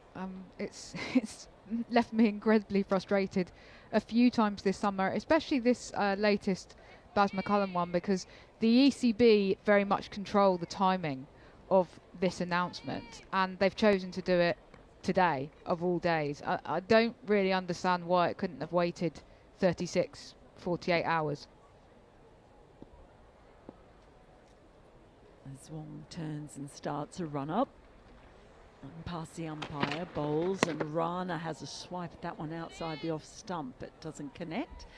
Yeah, it's I mean, you're right. They've decided to release this. Maybe they got an inkling that it was going to come out anyway, but it really does mean, and I've just been out there, reporters scurrying around in the press box and everyone saying, oh, it's such a busy day. There's only a certain amount of real estate in newspapers and on websites. There's long bowls, and it's just worked up towards mid-on, no run. And only so many writers. And now the first story everyone is going to be chasing, and not just the first story about the actual situation, but then all the retrospectives about the so-called Bazball era, now that both McCullum and Stokes have gone from the test side, and it just sort of takes away from what we're seeing here. As Wong is in and bowls, and it's just driven out, manages to split the fielders on the offside before it's fielded in the deep. And I guess, you know, even the fact that we're mentioning it now, but it's of that sort of frustration that, you know, the big story, if Nicholson is able to get a 5 for, you know, we've seen Yastika Bhatia get a century, and Heather Knight's retirement, and all of those things. It's like, gosh, you've got to fight for your little corner of a newspaper. Long bowls, she drags back a length a little bit, and it's driven firmly, but again, there's protection out in the deep, so just the one. Yeah, I think that's right. We are. I mean, I do a lot of print writing for The Guardian, for example, and there's only so many pages in a newspaper. So the McCullum news will obviously now take up some of that space allocated to cricket within The Guardian tomorrow. Wong is in and bowls. It's just punched to point, no run. Well, even on websites too, it's just where the stories appear. All of a sudden, that's going to be the top line story on everywhere, from the BBC or Cricinfo or wherever it is, a cricketer. And this kind of gets pushed down lower. Anyway, that's what we're here for. It's the end of Izzy Wong's over. The 2 singles coming from it. India 298 for 6, leading by 413. I did have a question for you, Mel. Heather Knight, we've not been on air yet today so far. Now I think you think I'm going to ask you something different. I was just going to ask you your favourite Heather Knight moment. Do you know what? My favourite Heather Knight thing is, and I've always remembered this, when I first saw her, it was at Wormsley when we met, and so that was the England-Australia Ashes test in 2013. Nicholson starts a new over. It's just whipped into the leg side, but without any timing, no run. And I remember Phil Long, who does the stats for the BBC when it comes to women's cricket. Oh, no, it wasn't him. No, it wasn't. It was that series. I know who it was. It's Ian O'Brien. The next ball from Eccleston is languidly driven, and Nicholson dives to try and stop it, but it ends up making its way to long off. They take a single, move to 299. It was Ian O'Brien, because he was commentating, and one of the games we were at, we were watching Heather Knight bowl her off spin, and I was saying she's doing this little trot. I said it's like a horse doing dressage. As in comes Eccleston, it's just defended. I said it's like a horse doing dressage, but she sort of goes in and out. She runs in and out almost behind the umpire and back out again. And Ian O'Brien christened her, he said, yes, she's kind of a wonky donkey. In comes Eccleston, and it's pushed behind point, no run. And so we used to call her the wonky donkey after that. I did tell her as well. Did you? What did she make of that nickname? Because she's got a few. Yeah, no, she laughed. So she appreciated it. She's got a good sense of humour. Eccleston holds a full ball, defended once more. I'd forgotten about your evocative description of her as like a pony trotting up to the crease. We haven't seen her bowl in the last couple of years, really, very much at all. In comes Eccleston. Oh, she's got straight through. It was a defensive over from Rana, and Sophie Eccleston has done it. She becomes just the first English woman to get onto the Test honours board here at Lord's with a 5-wicket haul. She sank to her knees. Her teammates all come running up around her. And there are hugs aplenty and high fives, and Sneh Rana becomes the 5th victim in this 5-wicket haul from Sophie Eccleston. Wonderful moment for an absolutely brilliant English bowler.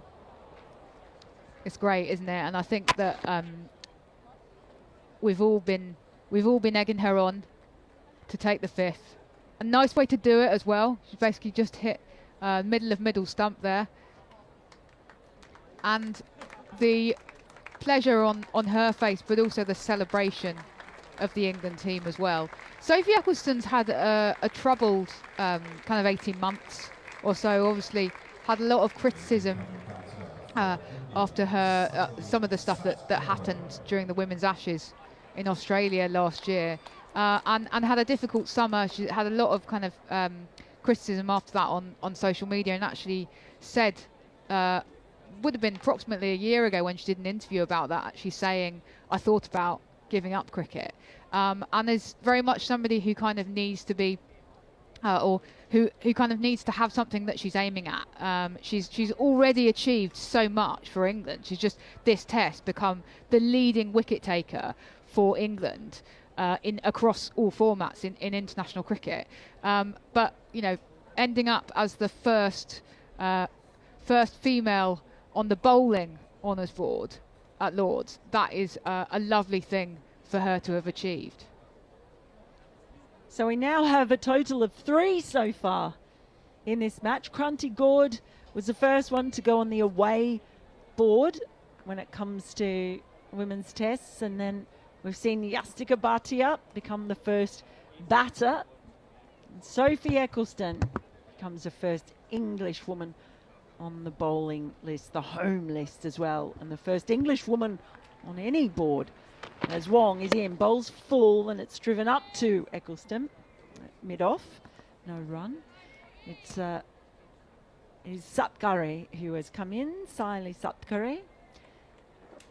And India now 299 for 7, so it really might not be any thought now of the declaration with only 3 wickets remaining.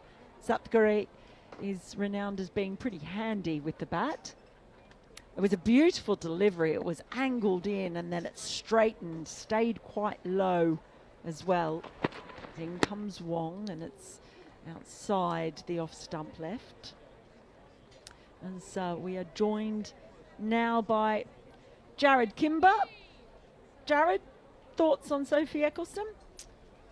As a player or today? I don't think she's bowled very well in this Test match in general, but I'm glad. I think she's one of the best women's bowlers I've ever seen, so I'm glad that she's on the honours board. But yeah, that one kept a little bit low, squirted along the ground, took the wicket. In comes Wong, and they're shouting for this one as well, but without any real conviction. Just seeing Lauren Bell sitting next to Charlotte Edwards on the balcony as well. She went off during the first session, and have we heard anything, Raf, about what might be ailing Lauren Bell? We've just had an update. Lauren Bell has some abdominal muscle soreness and is being assessed by England medics. Well, she's sitting on the balcony.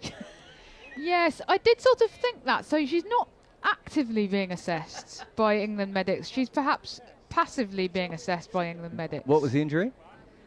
Abdominal, right? Abdominal soreness. Wong in, bowls full outside the off stump and driven, but no run. So I'm just assessing your abdominal from here, right? Yeah. How are you doing? It looks fine. Thank you. That actually looks weirdly creepy. No, It did actually. it wasn't. It was weirdly creepy. It didn't look weirdly creepy. It was weirdly creepy. No, my point is, you can test someone's abdominal by the way that they're sitting. If Raf was sitting in a weirder way, I would. If she was sitting like she'd been stabbed in the side, I would have noticed.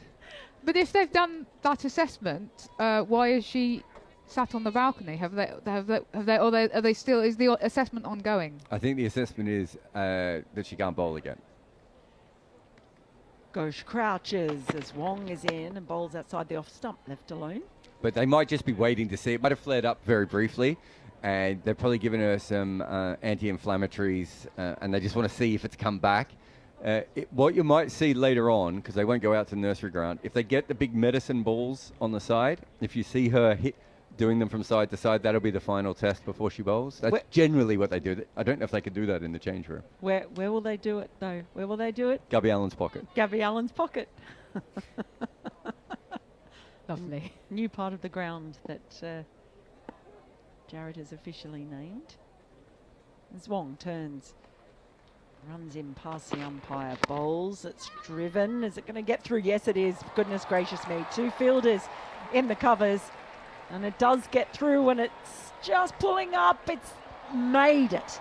There was a chase on it, really slowed up in the outfield. Tammy Beaumont chasing it down.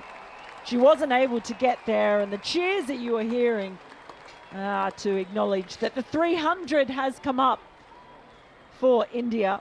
Harmanpreet Kaur out there on the balcony, clapping along with everyone else. So 303 for 7. The lead now 418. Before you came on, Jarrod, we were just talking about our favourite Heather Knight moments. Do you have a favourite Heather Knight moment? Correct me if I'm wrong. Did she not drop the easiest catch I've ever seen in a World Cup final? No, it was Jenny Gunn, wasn't it? Was it Gunn who did that? Yeah. Was it Heather Knight who overreacted to the drop then? Was it mid-off, wasn't it? Do you know what? Was it Jenny Gunn who dropped it? Yeah, it was. And do you know who did overreact? It was Raf Nicholson, because I can tell you she was such a fan of Jenny Gunn that I feared it bordered on stalking. One of my most treasured possessions is a signed Jenny Gunn test shirt that was given to me after India played England at Wormsley in that test match in 2014. I hit the winning runs off Jenny Gunn in a charity game once. She wasn't particularly happy that I'd done that. I just run out Anya Shrubsole as well. Hit the ball straight to a fielder, said yes. Anya said yes. Anya went with it. I was like, you shouldn't be listening to me. You were never going to make that run. Yeah, no, Heather Knight, I don't know if there's like innings that I remember. I think it's probably, I think that one of the things I noticed early on, that she was very curious.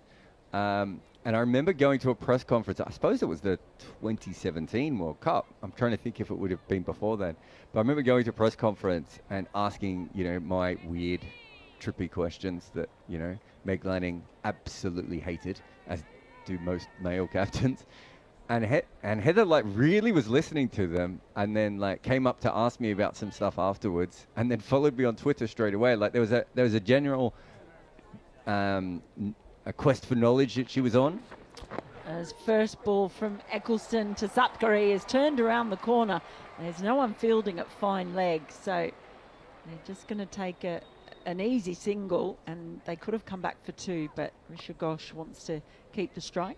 Yeah, and I just remember that, and then I've got a feeling that was at Leicester, maybe England, Pakistan. I can't remember. Did she make runs in that game as well? She did. She made 100. Yeah, she made 100. And I don't think I was asking about her 100, though. I think I was talking more about captaincy. And then later on in that series, I did some more.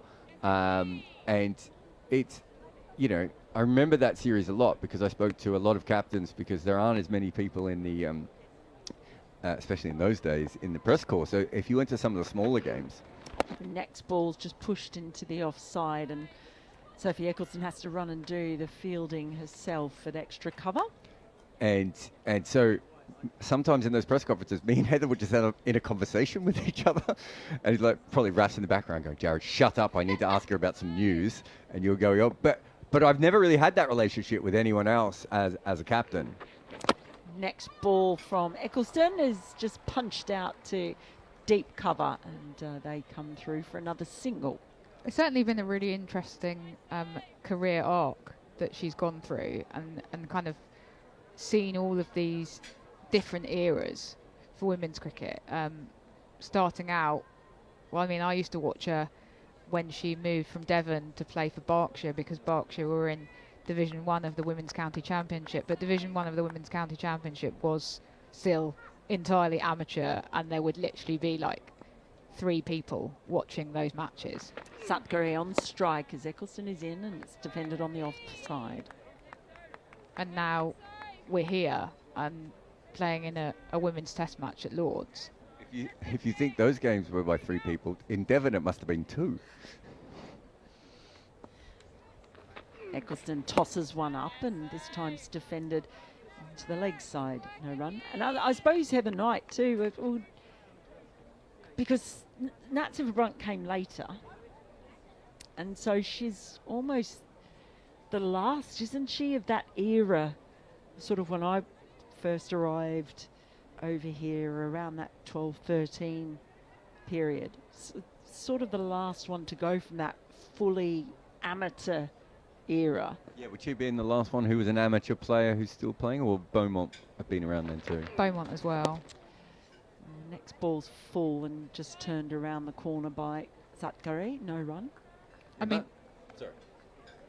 I mean, it must be incredible to play in Devon, which is already, I know it has a proud cricket tradition, but is not a powerhouse in England, doesn't have a county system or anything like that. To go from there to go to, again, another team that it doesn't have a male county system with it, to play for England women as an amateur, and then to end up potentially in front of a world record crowd in your last match, it is a bit wild. And, you know, she also did okay in the middle there too.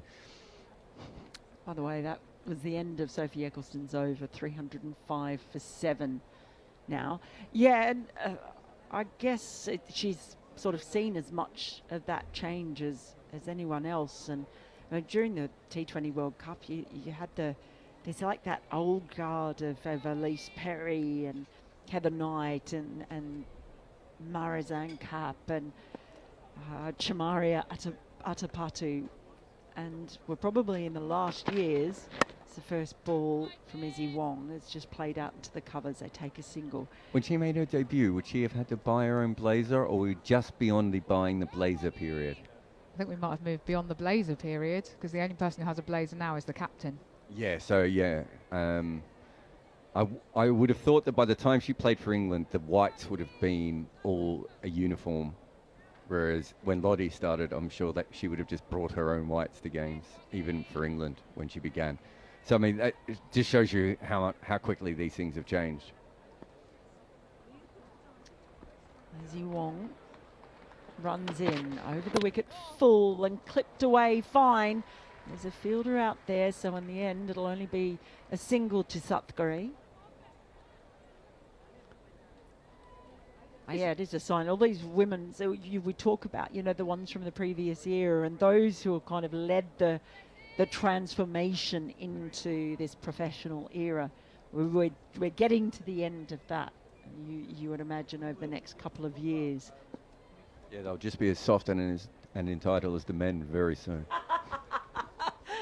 Wong, full ball, Yorker, dug out. Because all the field is spread, Izzy Wong has to go and do the fielding herself. So they're all out, the fielders now. Everyone except for the wicketkeeper. So they're offering Ghosh the single, trying to get Satgare on strike. They're not taking the bait though. Wong is in and bowls well outside the off stump, left alone.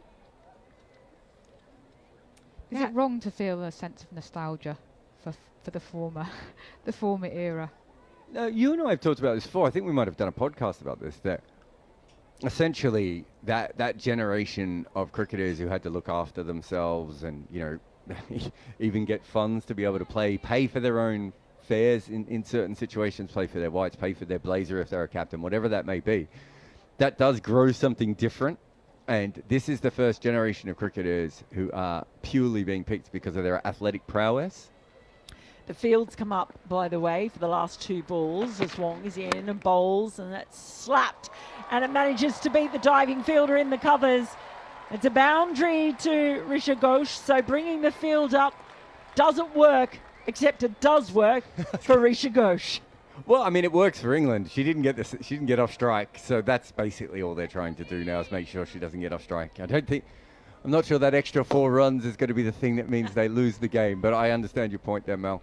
Yeah, I think traditionally, as someone who's covered women's cricket since about 2012, generally the women players have liked cricket a lot more than the men have, and the men are that's the sport they've been best at. Look at someone like Harmy, who loved football but was just an incredible athlete and became a cricketer. Wong's next delivery is punched away through point, and yet again gets past the diving fielder, and it's another 4 runs. So they've kept her at that end, but she's just belted 10 off the over. India 315 for 7. That lead now up to 430. Also, no one clipped the fact I just said that Harmy was an incredible athlete. But the point being is that a lot of the men like other sports and everything, and generally the women that I spoke to were absolutely obsessed with cricket, and that's why they got to the top of their game. This next generation isn't going to be like that. They're going to be more like Lauren Bell. They're going to be freak athletes who come through, who probably will take the opportunity that women's cricket has a lot of money in it at the moment, that the WPL might be the highest paid league in the world in a couple of years. It's probably already bigger than the football leagues and the WNBA in many ways already. And so you're going to find people who don't even like cricket that much who come through and will do it. So it will fundamentally change women's cricket forever. And so we should never forget that the people who absolutely loved it, they were the ones who built a day like this, but it also needed the athletic people to come through to move the game forward. Honestly, I think we might already be there. We've just seen Sophie Eccleston take a 5-fer, so maybe this is the wrong moment to have this conversation, but I think she is someone who last summer was really struggling and thinking about retirement, and if it had still been the amateur days, I think she might well have been off into the sunset. Well, was it Manners said that when he spoke to Heather Knight, she was talking about the warm-ups and everything. A generation ago, she wouldn't have had to worry about that, right? She would have said, no, I'm the middle order player. I'm going to keep making runs, and I'll see you guys 5 minutes before the game, and I'll look after myself. Like that, these are things that start to happen. And then, we also, I remember talking to Raf early in her career when she was having some trouble with the ECB and with players at certain times. And I said, you have to understand that you're dealing with people who've never been criticised or talked about before, and they're reacting to you in this way. But this next generation, people like Izzy Wong and these younger players, they've always, from the age of 18, 19, there are blog posts written about them, newspaper articles. So it's a completely different world that these new women are playing in. And yeah, I think it's right to look back on that. But if you use, I think New Zealand men's cricket is a really good example of the reason New Zealand men's cricket has got so good is that in the early 2000s it did professionalise, and that has actually allowed for them to be better at cricket and be one of the best run organisations. That's really what we want from women's cricket as well. It is what we want, definitely. But I suppose it does then become it's a bit of a trade-off, and I don't think that we necessarily talk about that trade-off often enough. We celebrate the advances made, and we are, I mean, throughout my whole career, I've pushed for the women players to for their achievements to be recognised, and whether that be kind of financially or through more media coverage. But that does bring some tricky kind of transitions in terms of I don't know. There's been a lot of conversations about Heather Knight today, and I put out something on social media saying I think that her decision was a bit selfish to announce it when she did, and I've had quite a bit of comeback about that from some former players, so that's interesting. Name them. What I like is, a minute ago you said, I fought really hard for players to be financially rewarded for what they're doing, but we're missing something. Have you just said that we should stop paying women cricketers? No, not at all. Absolutely not. Professionalisation is brilliant. It's very, very welcomed. But I suppose that, with those former players saying those things, that again is 20 years ago, no matter how a woman player would have retired, the only people who would have known it would have been within that community. And now you've got someone like yourself, a doctor, coming out and talking about these sorts of things, and it does change it. I remember, 2012 was the first time I covered women's cricket professionally. I had covered it on my blog beforehand, and I wrote about the Australian women's team and about how they were making mistakes, but that they were really talented. And the Australian women's team went crazy over that. And eventually, someone came up to talk to me about it, and I said, is this any different than I write about the men's team? And she said no. And I said, well, why don't you want me to do that? I can write a great story about how you guys are probably going to win this World Cup because you're more talented than everyone else, or I can write that you're not playing your best cricket. As Nicholson comes in, has flicked a short mid-wicket and no run. Oh, Raf's off. Bye. She's going off to troll through her mentions for more former players having a go. And if you're a former player, this one's on the pads, flicked away to backwards square leg. If you're a former women's player and you haven't seen any of Raf's tweets, you can go on now and add to the pylon. Oh, was that Sophie Eccleston was just warned for going on the pitch then?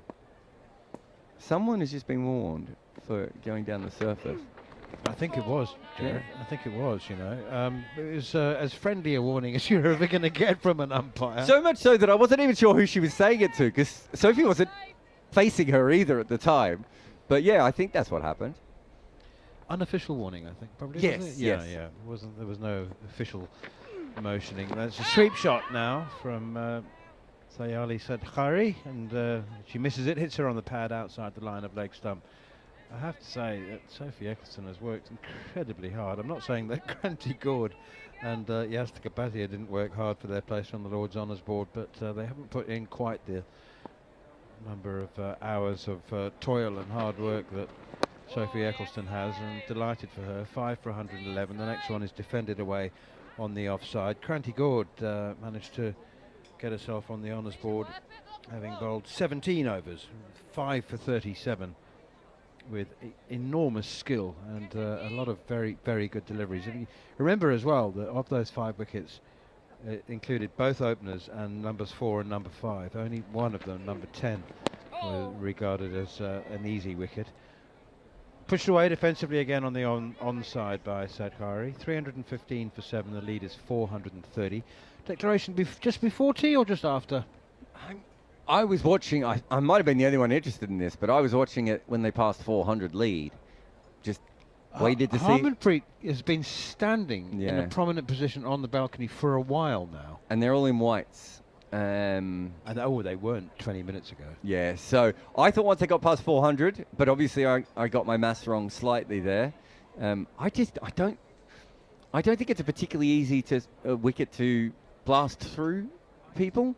And I don't think you want to be in a situation where England can block out a session and a half and you get nervous. I'd rather give myself the time because I cannot see how England can score the runs. And on top of that, I don't really see how they can block out 5 sessions. So I would have given myself more time, but look, they're 430 in front at this point. You always have to ask yourself the question, don't you?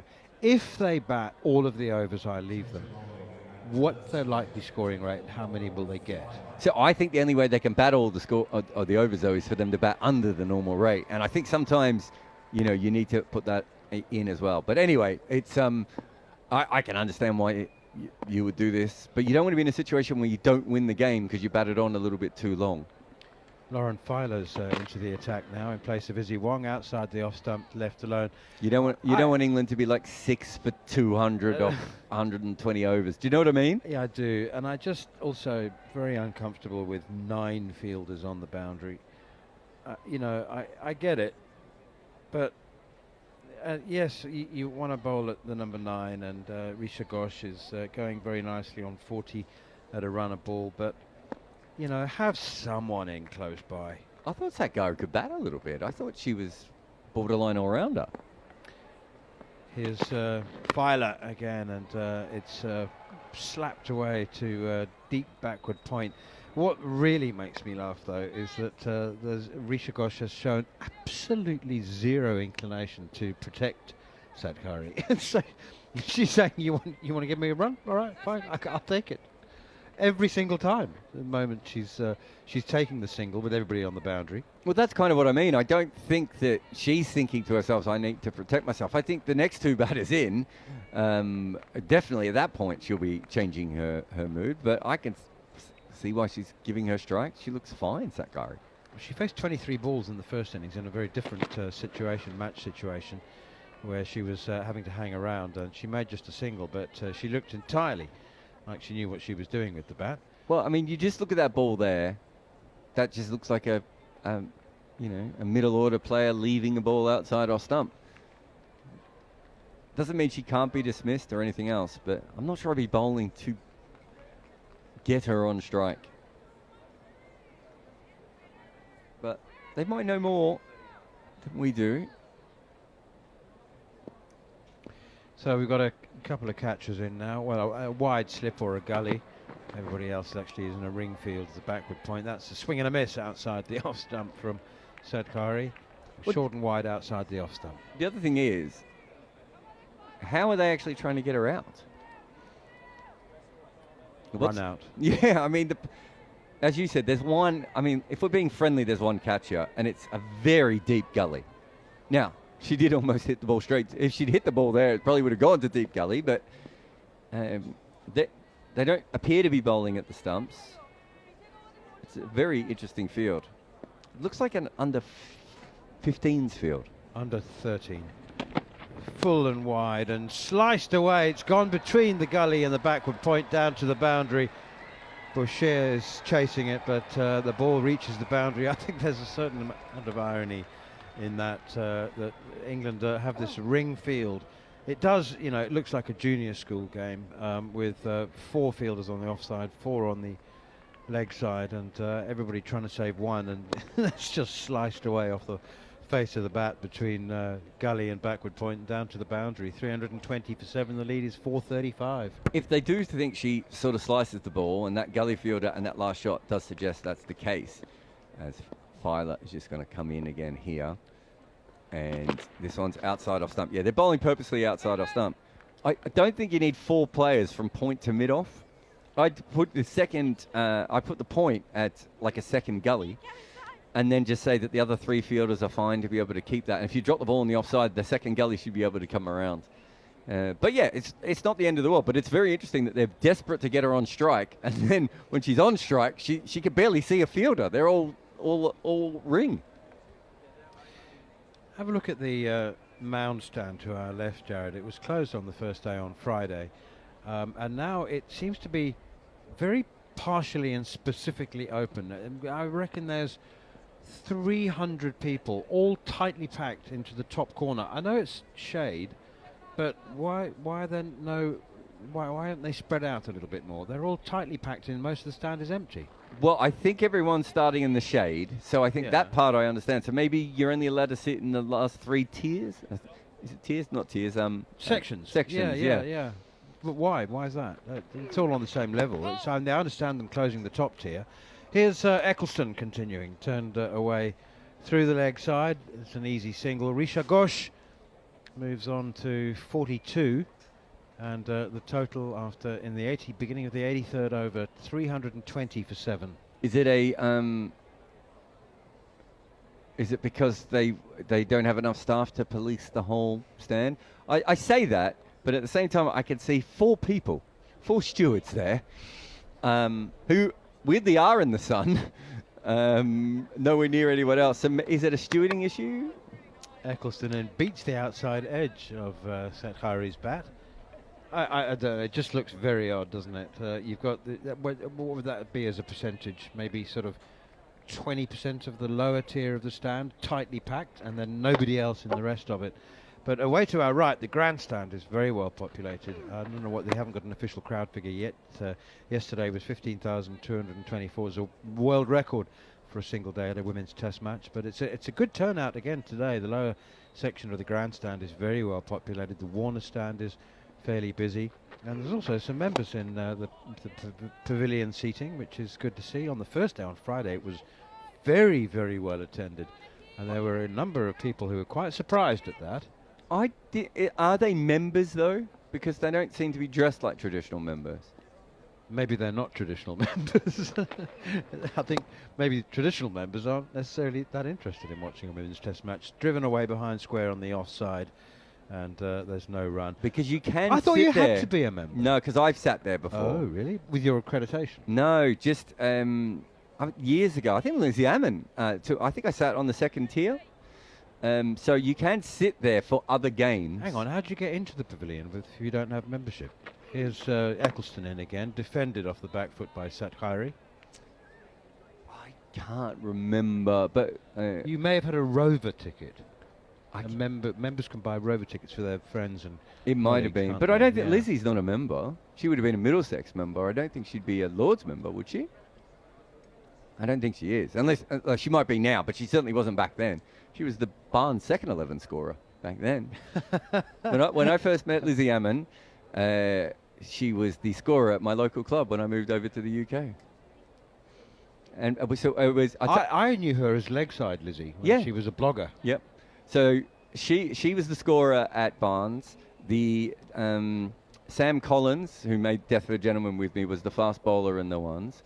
Fraser Stewart, who now runs the MCC Laws Committee, was the star batter in the ones. Ed Craig, who was the deputy editor of the Cricketer magazine, was less of a star batter in the ones. We had half a cricket media coming through there at that point.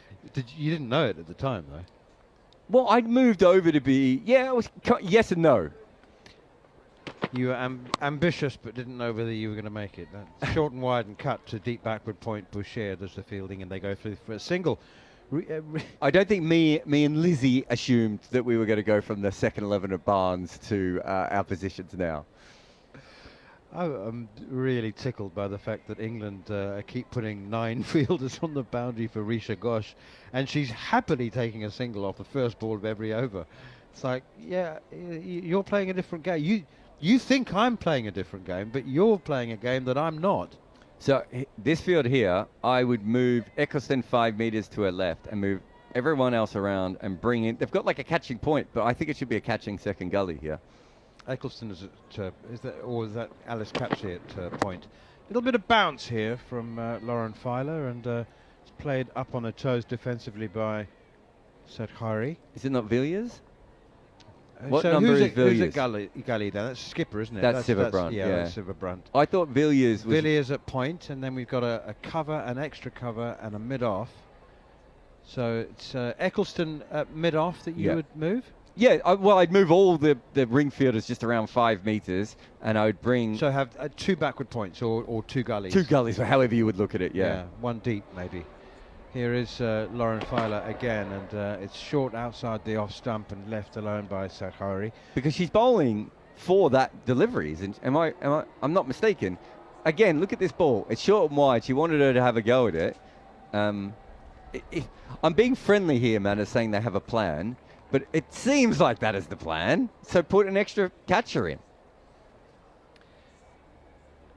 And also, you're not sure they have a plan, eh? No, I'm not. I'm not. I think they're just waiting, aren't they? They're playing the waiting game and slowing things down, and they are moving quite slowly between overs.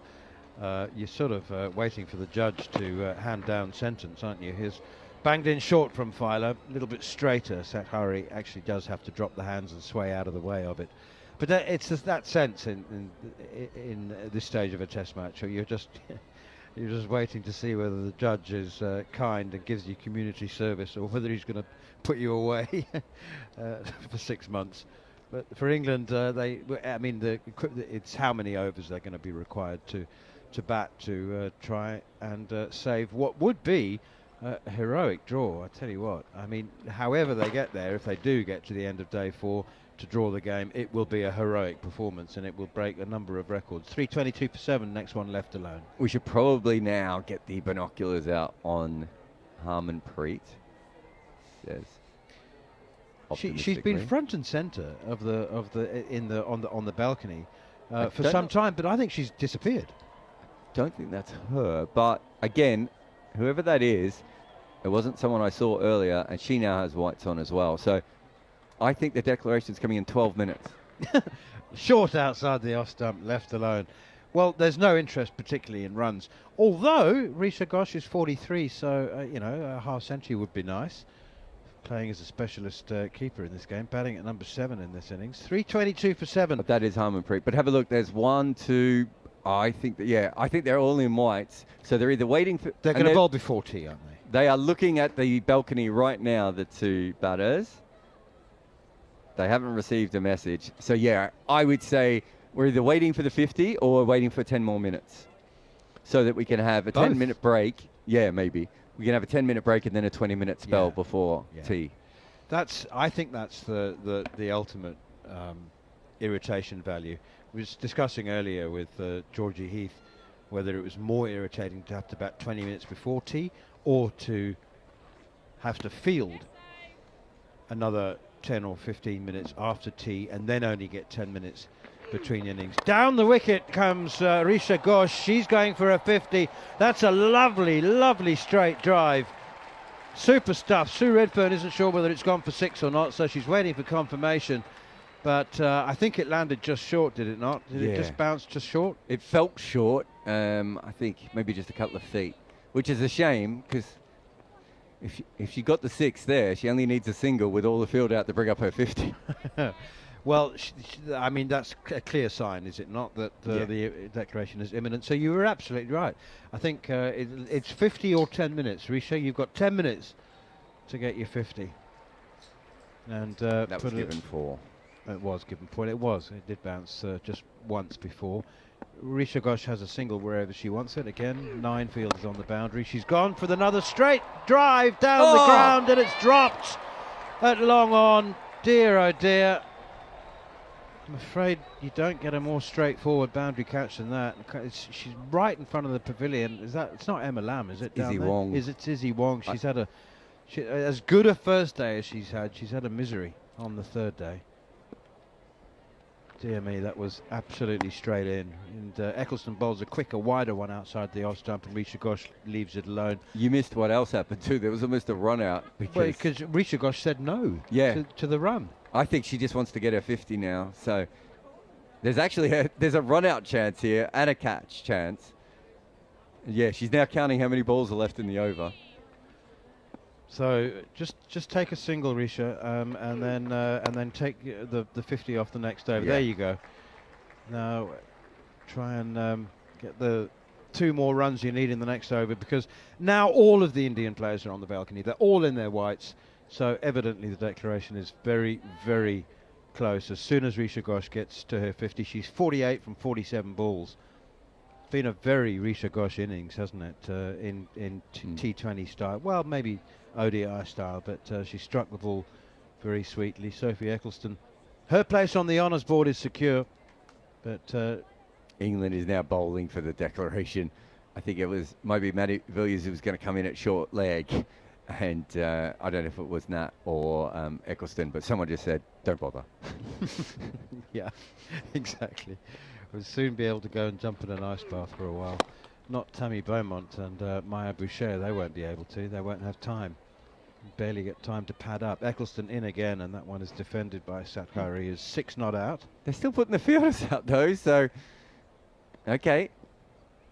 So everybody now drops out to give Sakhari a single. I fear she will not be interested in taking it. No, she isn't. Of course she isn't. Pushed her way out towards extra cover. It'll be Tammy Beaumont who trots in to pick up and field. Well, how many balls has Tammy Beaumont bowled in Test cricket, by the way? 6, isn't it? Is it not? Okay. Because if I was Tammy Beaumont, I'd be like, skip. Hey. Cheeky chance of a catch out on the boundary here. They should have already had one. Maybe she's bowled 6 balls in ODIs, but I mean, she, clearly hasn't bowled a great deal in either format. 327 for 7. Lauren Filer is going. Is she going to continue? Yes, she is going to continue. Risha Ghosh has 48. She's been given a single here, so she now, for the first time, probably won't take a single off the first ball of the over. She's got to hole it deep backward square leg, I reckon, between fine leg. If she can get inside the line of one, I think she's going to go straight, isn't she? She's going to try and go straight. Yeah. The other one I like is backward point to deep third. If there's any width, try and slash it in the gap. Here's Lauren Filer running away from us from the nursery end. Bowls a bouncer. Risha Ghosh tries to uppercut it. Lauren Filer goes tumbling for the umpteenth time in her follow-through. So I like that from Risha Ghosh. She was expecting the short ball by the look of it. Her setup was she took a slight step back and she's tried to ramp it kind of thing over slip, hasn't she? Hasn't made contact. There's all smiles in the Indian change room. You can see everybody's getting ready for the fourth and final act of this test match. England will need by far and away the highest ever. Well, actually probably 3 times. There's my gap. There's a behind square on the offside. Come back for the second run. Oh, Risha, run. It was there. The second was there. You had your 50. He said no. You know, it's exactly where you described, between deep backward point and deep third, and there's a big gap there. They could easily have come back for a second because it's Alice Capsey doing the fielding, sliding. She had to recover her composure and get back to her feet and get the throw in. There was an easy 2. Anyway, it'll be Sakhari on strike. Risha Ghosh has 49, 328 for 7, lead of 443. Slashed away wide of Siva Brunt in the gully and down to the third boundary for 4. Sakhari shows what you were saying. She can bat, not just defensively. also, where's our second gully? That almost would have been caught by where we wanted the fielder before. But yeah, it was wide. She threw a bat at it. Quite clearly, she likes that offside. And England have tried to plug up the holes as much as they can. They had the gully fielder there for that catch, but she got enough on it. And it went, yeah, well over Siva Brunt's head there. Sophie Eccleston 5 for 117. Will she bowl the next over? Will there be a next over? Turned away or attempted to by Sakhari. He's into double figures now with that her first boundary. The next over will be bowled by Tammy Beaumont. Write it down. Write it in your book. Heather Knight. It's been years since she had a bowl. But she's bowled though before. Yeah. She used to bowl. I can't imagine. I think once you've stopped bowling at a certain point in your life, it's like, Yeah, do you want to come on from what? No. No, I don't. Did you not notice I stopped bowling 3 years ago? So if I'm Tammy Beaumont, I'm doing exercises. I'm loosening up every part of my body. Here is Lauren Filer again. Short and pulled away by Sakhari. That's a terrific pull shot from the number 9. And does it reach the boundary? It was some heroic fielding by Maya Boucher out there on the deep square leg boundary. Actually, that's Heather Knight. That's Heather Knight. Yeah. She sprinted for all she was worth. And It definitely hit the rope though, didn't it? I don't know, but she's got a hand to it and flicked it back. It's a 4 question runs, of whether it yeah. touched the boundary. I think she flicked it after it hit the rope. Have a look. Yeah. Well, she's touched the boundary, yeah. I think the ball and her hand in the end, but definitely her hand. What a shot from Sakhari. Really, really aggressive stuff against Lauren Filer. Short and wide and cut. 4 more over the top of backward point. Lauren Filer is disconsolate. She's down on one knee, looking at the ground and almost looking like she's hoping it would swallow her up. But a couple of rasping boundaries from Sayali Sakhari, and she has raced up to 18 suddenly with 3 boundaries. 340 for 7. The lead is almost inconsequential now. It was it was too many yesterday. Yeah, that was a rank delivery, wasn't it? I wonder if Filer was upset at the 3rd boundary or the fact that that's what she done. I mean, it was almost caught, to be fair, but it was a terrible delivery. Are we going to go? Hit. Are we going to get the 50 and then end of the over? Or are we going to get the old? I hit the ball down a long on and long off. I take my 50 and I run off. What are the options here, man? It's quick before she does it. I think it's single and run off. Short and wide, terrible ball from Eccleston. Too wide for Risha Ghosh to cut.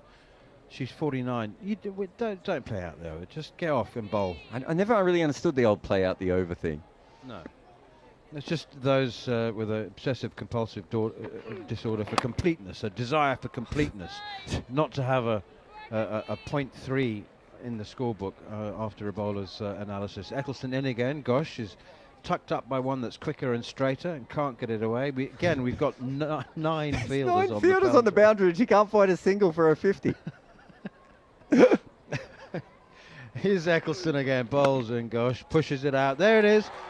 There's her 50. There'll be a brief acknowledgement. I suspect she's looking up at the balcony, the players' change room balcony, but they are going to complete the over at least, if not. No, wait, she's doing it now. Oh, she's calling them in. Yeah. Is she calling them in? Yep, they're called in. Excellent. Well, I thought that would make sense. So well done, Risha Ghosh. It's completed an excellent unbeaten half century. 50 from 52 balls, and it all means that 56 for 77, 467. 467 is the target. Okay. Well, 341 plus 115 is 467. 467. Divide that, Jarrod. 457. Get it right in the end. 457. How many overs are left? Well, we've got to be about 140, doesn't it? 135. They won't bowl that many. We're not going to get them in. So let's go with how many we have actually had during the course of the first 2 days, and we call it like 86. Call it 90 because India will bowl more than they need to. So it can be 120, 125. Okay. So what? Give us the asking rate. 457 divided by 125. About 3.6 runs and over to win the game. It's not going to happen. No. But some might say that, you know what, if we do bat 125 overs, but they're not. They can't bat 125 overs and score at that rate. They might bat 125 overs with a dead bat. Yeah, as we've said before, modern cricket is not particularly good at drawing games. Women players don't play a lot of multi-day cricket, so again, drawing games is not something that really happens all that much. So it's tough in many different ways. I have no problem with them being able to score at the rate, but being able to do that for 125 overs seems unlikely. And considering that this surface still has a little bit in it for the bowlers, Nicholson got one that kept low before. I think there's more than enough chances for India to win this game, and I'd be shocked if it was a draw as well. I wonder what do you know, Jarrod, sometimes, as you know very well, cricket, and often Test cricket, does offer you the chance to be as selfish as you like with the bat. Now it doesn't matter about the team. There's no, you can just. So Tammy Beaumont has an opportunity here just to go out and bat for Tammy Beaumont in her last international game. They all do, as long as they don't run each other out. You still got to look after each other in that sense. But so as much as I was talking about the England team being dispirited and despondent, it's not the way that everybody will look at it. Especially the top order players will be thinking, I have an opportunity to go out the first time we've ever been on one of the most famous stages in the game. There's still a good crowd in. There won't be very many in tomorrow, but I can go out and create a bit of history. There's world records, obviously. Just the highest score that you could make. Have they called tea? Doesn't that mean the declaration was ill-timed then? Yeah, well, they haven't thought that through, have they? Because within 20 minutes of the tea break, tea will be taken. So they were waiting for Risha Ghosh's 50, and now the irritation value of the declaration has been lost because tea has been taken. I think that's a mistake. They've actually given themselves a really big session then as well, haven't they? True. Yeah, that's awkward. With the extra half hour, so it's going to be like a 2-hour, 50-minute session. Yeah. So you've got a couple of different things happening at the same time here, but with the England team, as you said, a couple of retirements, so they'll be batting for themselves as much as for the team, which is kind of what you want with the draw. There's world records on offer as well, but there's also for the Indian bowlers, your chance to win their first Test match at Lord's is huge. So there's a lot of motivation, even though it looks like a very one-sided game. The pitch is still playing up a little bit, but it's not a minefield or anything. It's just that the odd ball is not doing exactly what you would want it to do. There's still a little bit of lateral movement on occasions as well, but you know, it is flat enough to bat for a considerable amount of time, but just not 125 overs amount of time. And India could bowl more overs than that if they wanted to. Yeah, exactly right. They have two spinners operating for both ends. Sri Charani, I think, will get a long bowl with their left arm spin, and Sneh Rana can get through her off breaks pretty quickly. So 125 is a guesstimation of the number of overs that England will have to survive. But it's tea time here at Lord's, and we'll take a short break and head off to find some scones, clotted cream and strawberry jam. India 341 for 7. The highlight for England is their first ladies appearance on the Lord's Honours Board. Sophie Eccleston with figures of 5 for 118. We'll be back with ball-by-ball commentary of the final session of day 3 in just under 20 minutes time.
Nathaniel Atkins scoring 105 for Cranley School.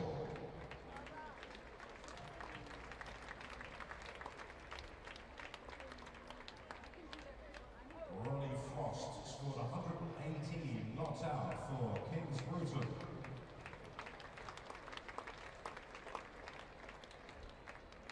Isaac Griffiths took 5 for 38 for Simon Atlantic Grammar School.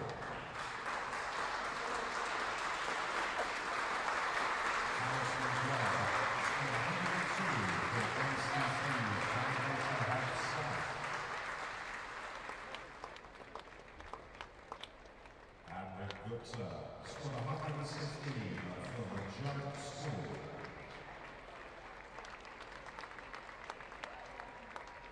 Jensen Kelsey made 108 for Lord Wadsworth College. Elliot Lewis scored 135 not out for Churches College. Nikhil Malik made 127 for St Paul's School.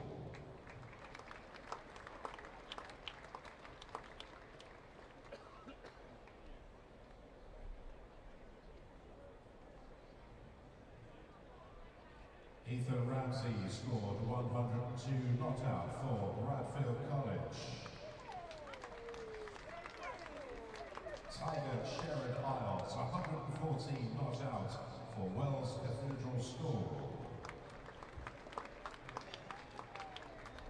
Ritesh Shetty 5 for 91 for Reading School. Oliver Skelton scored 104 and took 5 for 53 for St Lawrence College.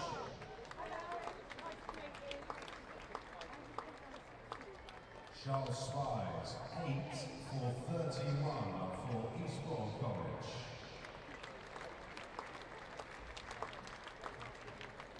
Freddie Stiffle made 111 for Gosfield School. Freddie Willis 5 for 29 for Brighton College.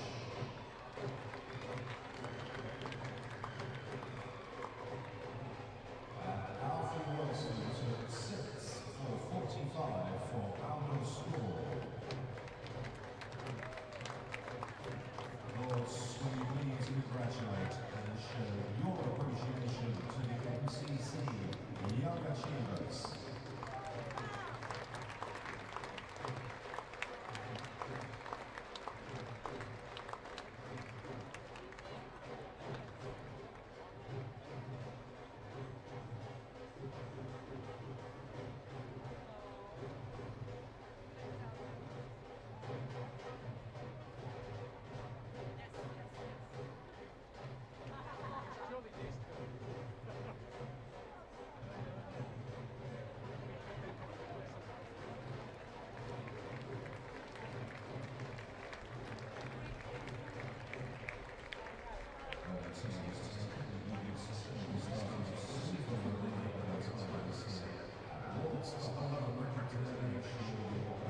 Hello and welcome back. It is the afternoon on day 3 here at Lords of the first ever women's test match to be played at the home of cricket, and there is a monumental task ahead of England.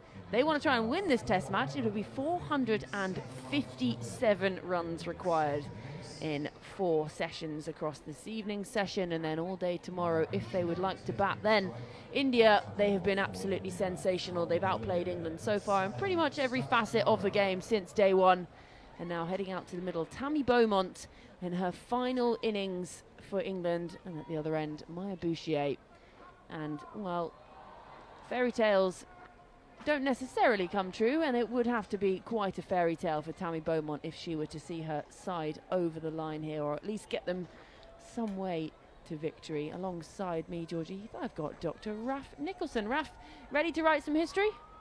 Oh yeah, let's do this. 5 sessions, no, 4. Where are we? Good start. Who are you? 4 sessions, but 4 sessions England need to bat to save this test. And it's Sathari to start things off, and this is just punched into the offside defensively by Maya Bouchier, and there is no run. It's a big task. It's a big task psychologically, and we can talk about digging deep usually to save a test. Often it would be done in the context of more matches to come in a series, because a lot of women's tests now are played around ODIs and T20s for points across formats. This is just a standalone affair. Sathari in again from the pavilion end, and that's the first runs. It just beats Rodriguez at short leg. It was played uppishly by Maya Bouchier. It rolls out towards the square leg boundary, and they'll come back for a second. England up and running. So they need to find some resolve to purely for the basis of not losing this test match. There's not really anything they're playing for. I'm not sure that there's actually a trophy. The only thing they are playing for is pride, and I suppose potentially they're playing for Tammy Beaumont and Heather Knight. We'd like to think so. Sathari's in again, and Bouchier just shoulders arms and lets this one fly through to Yastika Bhatia behind the stumps, the centurion of the day, who just turns to her first slip and says, hey, do my shoelace for me. I've scored 100 and now I've got to keep. It's going to be a big old effort, isn't it? What a fantastic innings, though. Not the likeliest of candidates if you'd had to predict who's going to be the batter who gets up on the honours board at the start of this test. She wouldn't have been the person I would have said, but lovely story for her. Sathari in again, just straying on the pads of Bouchier, just pushes this to Rodriguez at short leg, and again no run. Score remains 2 for none. I said this to Manners earlier. I said no disrespect to the 2 who have now found themselves on the honours board. Now 3, because Sophie Eccleston as well, but they wouldn't have been the first names that rolled off your tongue.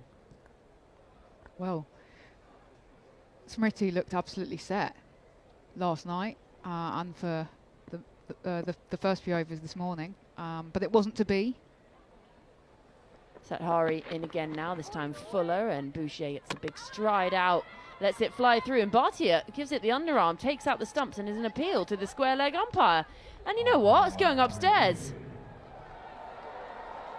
Surely not. Umpire to director. We're review for a Came stumping. out of nowhere. I've checked the feet. India Fair delivery. looked Can we go to the convinced, side though. on, please? And this would be a run out. Not sure, Ground, because with she my, wasn't trying to score a run, decision. was she? So I think maybe it would be a stumping.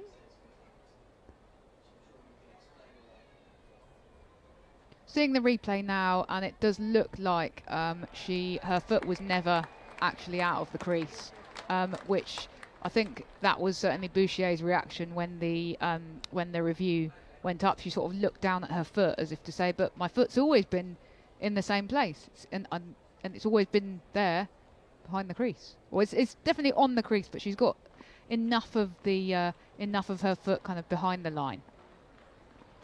Sathari for the final delivery of the over, and it's just punched out to point by Bouchier. There's no run. 2 runs coming from the first over. England now need only 455. You sound so optimistic, Georgie. I love your enthusiasm for this. That's only 455. You know what? someone scored them the first time round. So if they can score that many, you only have to score one more. Yeah, that's true. Although obviously India had a substantial lead on first innings, so I suppose that's the point, isn't it? What's been your moment of the day so far? Anything particularly memorable that you've enjoyed? Oh, tough one that. I do think, I mean, obviously the century was phenomenal, but I think seeing Sophie Eccleston finally pick up that fifer and become the first English woman to get her name on the Test honours board was quite a moment as well. We know everything that she's done for English cricket, and she's going to be around for so much longer as the first honours board. She comes into the attack. Kranti Goud straight away strikes Tammy Beaumont. That is the end of her international career, and it is an absolute peach from Goud. Just nips back in. Beaumont holds the defensive strike, and Kranti Goud will want to pick up this large pitch, roll it away and take it with her. And yes, the Indians have formed a guard of honour for Tammy Beaumont as she heads back to the pavilion for the last time with an England lion emblazoned on her shirt. Goodness me, a golden duck for Tammy Beaumont. You can talk about fairy tales all you like. What's the opposite of a fairy tale? A grim fairy tale? A grim fairy tale, yeah. The interesting thing about that was that Beaumont went to walk off and had to actually be stopped because the Indians needed a little bit more time to get into the Guard of Honour, and it was actually joined by umpires Sue Redfern and Anna Harris as well, who obviously recognised the significance of this moment. Brings to an end the career of a true great of English cricket as another one enters the scene at number 3. And that was a nice moment, the Guard of Honour. Once they got there, they had to run over there and form it ASAP. So Beaumont paused and then went and actually shook hands with a couple of the Indian players as if to say thanks very much for that. And we're now seeing images of her walking back through the long room underneath the portrait of coach Charlotte Edwards. That will be a huge disappointment though to Tammy Beaumont, who obviously scored a very memorable Test double century the last time a women's Test was played in England 3 years ago, and unfortunately has just been dismissed for a golden duck. Kranti Goud, what a Test match she is having. Gets her name on the honours board just a couple of days ago, and now picks up a wicket with her first ball of the day. So Heather Knight comes out to the middle. The former England captain announced last night that she would be retiring from international cricket after this game. She's just down on her haunches, going through a final few stretches, does the twist and shout, kicks up her heels, and Kranti Goud just being forced to wait at the top of her mark here. 2 slips in a gully, point, extra cover, mid-off, mid-on, square leg and fine leg. As Goud is in now, and Heather Knight just plays this on the up, and it guides it between slip and gully and gets off the mark with a boundary. That's a relief. I thought for a minute there was a risk that we were going to have back-to-back golden ducks for the 2 retirees, but no, Heather Knight off the mark with a 4. That'll calm the nerves a bit. I would imagine that when she announced her retirement yesterday evening, and there was a nice video that the ECB released this morning from the dressing room of her actually telling everybody, she would probably have been hoping that this wouldn't be the situation that she would have been walking into at 2 for 1. Gold in again, and there's a big appeal struck on the pad, and again Yasika Bhatia throws down the stumps, and they're coming together again here, this Indian side. Honestly, at this point I need about 6 eyeballs to see everything that's going on at once. They're definitely having a conversation, aren't they? Gathered together, brains trust moment, but no, they decided not to take that one upstairs.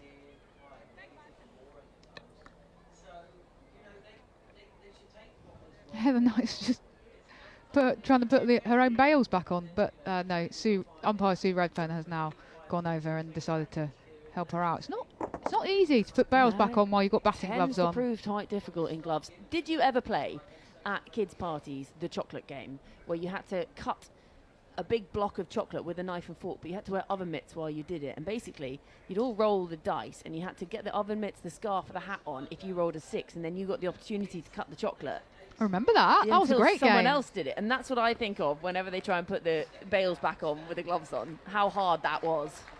As Jarrod comes in again, and this time straying down that leg side. Knight tries to flick it away, doesn't get anything on it, and it flies through to Bhatia behind the stump. Score remains 6-1.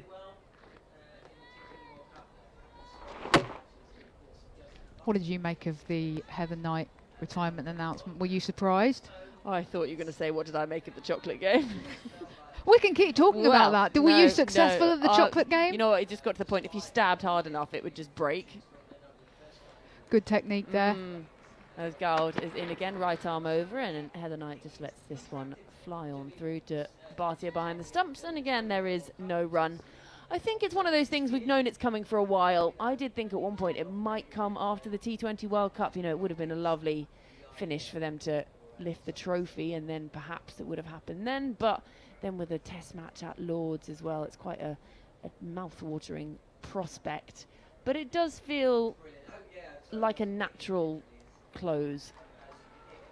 As Gold is in again now, and this just squirts away to cover off the outside edge of Heather Knight, and there's again no run. End of the over, 2 overs gone. England 6 for 1. That target 457 is 451 runs away. Yeah, I think you're right. I mean, there's obviously always the temptation to think, oh, I could just go on another year. I could just play till the Ashes, which are going to be back here in England next summer. I know that at one point she might have potentially hoped to make it to the Olympics, and which are going to be in LA in 2028. So that's a couple more years. But the injury last summer will have really and she really had to fight her way back from that. And she's been saying, been sort of doing various interviews today, and has sort of said that just you know, it was just about energy levels and not feeling like anymore I could give it my all, and so I realised that was time to go. It's interesting, people often say, oh, you know when it's the right time, and that's how she felt. Sathari from the pavilion end, and Boucher looks to drive this through the covers, doesn't time it at all, and it's just picked up extra cover, and there's no run. You always think just one more, and then you get really full and you feel uncomfortable, you know, back to the food analogy. We were talking about the chocolate game in comparison to Heather Knight's career. I was going to say she's eaten a lot of chocolate, but I did mean that in a complimentary way, as in like she's been very successful at the cricketing kind of equivalent. Or she's not just got to the box and it's only got bounties left in it. The bounties are the best, Georgie. No. Come on. After the Maltesers #1 and Obviously. bounties #2. Get out. Sathari in again over the wicket, and it's completely squared up. Maya Boucher, and the finger goes up. Second wicket down now for England. Is she going to review this? My. This could all be over very quickly. Boucher and Knight having a quick chat mid-pitch. Boucher saying to Heather Knight, what do you think, mate? And Heather Knight's obviously said, I think you're out. So she's walking off. And we'll get a chance to have another look at this in a minute and see whether Heather Knight's instincts were correct about it not being an opportune moment to use a review. But as it stands, England 6 for 2. And Nat Sciver-Brunt will be the next batter. And we just got a shot of England coach Charlotte Edwards on the England balcony looking rather anxious. Wow, these Indian bowlers have turned up on this pitch. They've completely outplayed the English bowlers, who, yes, were better in the second innings, you could say, but these two, especially Kranti Goud, obviously, in that first innings, but Sathari showing up, coming in from the pavilion end, sending Boucher on her way, and now, much earlier than she would have hoped for, the current England captain comes out to the middle to join the former England captain. Heather Knight just going out to meet Nat Sciver-Brunt. She comes out to the crease. Just give her a little pat on the shoulder as she walks past. These two are very calm, couple of very wise old calm heads, which is what England really need in this situation. And again, it's exactly what we saw in England's first innings. It's these two India seamers, Sayali and Kranti Goud, who are kind of coming together and really causing all kinds of problems, just very nagging line and length bowling getting the ball to move around a little bit and causing the English batters all kinds of trouble. Sathari in again, and it's just squirted out to point by Natsiva Brunt. Can't get it through, and there's no run.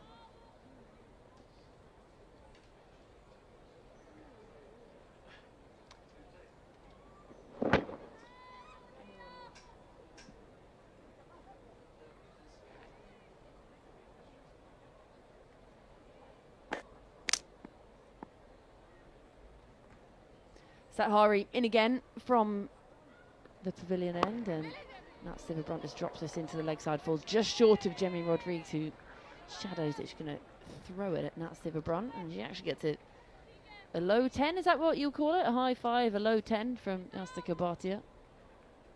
A low 10, I think. Doesn't sound very exciting, though, does it? So over to our left, everyone that is sat in the stand is absolutely jam-packed at the back, because that's the shady part. So it looks like there's no one sat there, and actually then you become accustomed to it, and it's full in the shady bit. As Sathari is in again and strays down the leg side.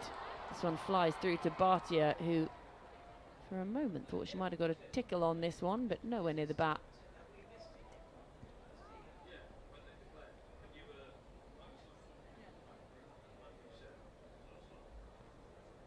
And for anyone who happens to be listening and will find themselves in the UK tomorrow, tickets are actually free.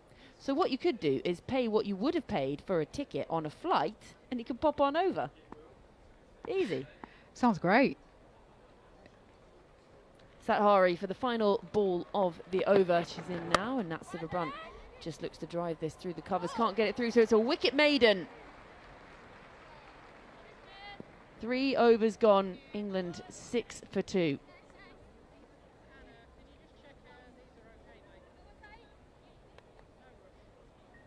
Just hearing umpire Sue Redfern through the stump mic. Can you check these are okay? I'm not sure what she was referring to there. Yeah, I don't really know what you need to check. Surely if they're standing straight upright and the bails are on top, they're all right. My favourite is when the ball hits the stump, glazes it, and the bail doesn't get dislodged, and the batter is there, and the bowlers are there checking it. Is it definitely coming off? It's like, well, the batter hasn't walked out with some super glue, stuck it on while you're not looking. We did once blue tack the bails to the stumps to fool my dad. Kranti Goud is in, and this one just swinging in at the pads of Heather Knight. She gets some bat on it and pushes this out to mid-off, and there's no run. Yeah, game of beach cricket, we blue tacked. You know what, anything goes. Yeah. Free for all on the beach in Pembrokeshire. Lovely part of the world. That's where I played most of my cricket growing up. Mine was on the beach up in North Yorkshire. Very nice too. Yeah. Good ice cream, good fish and chips. Cricket probably less good. As Goud is in again.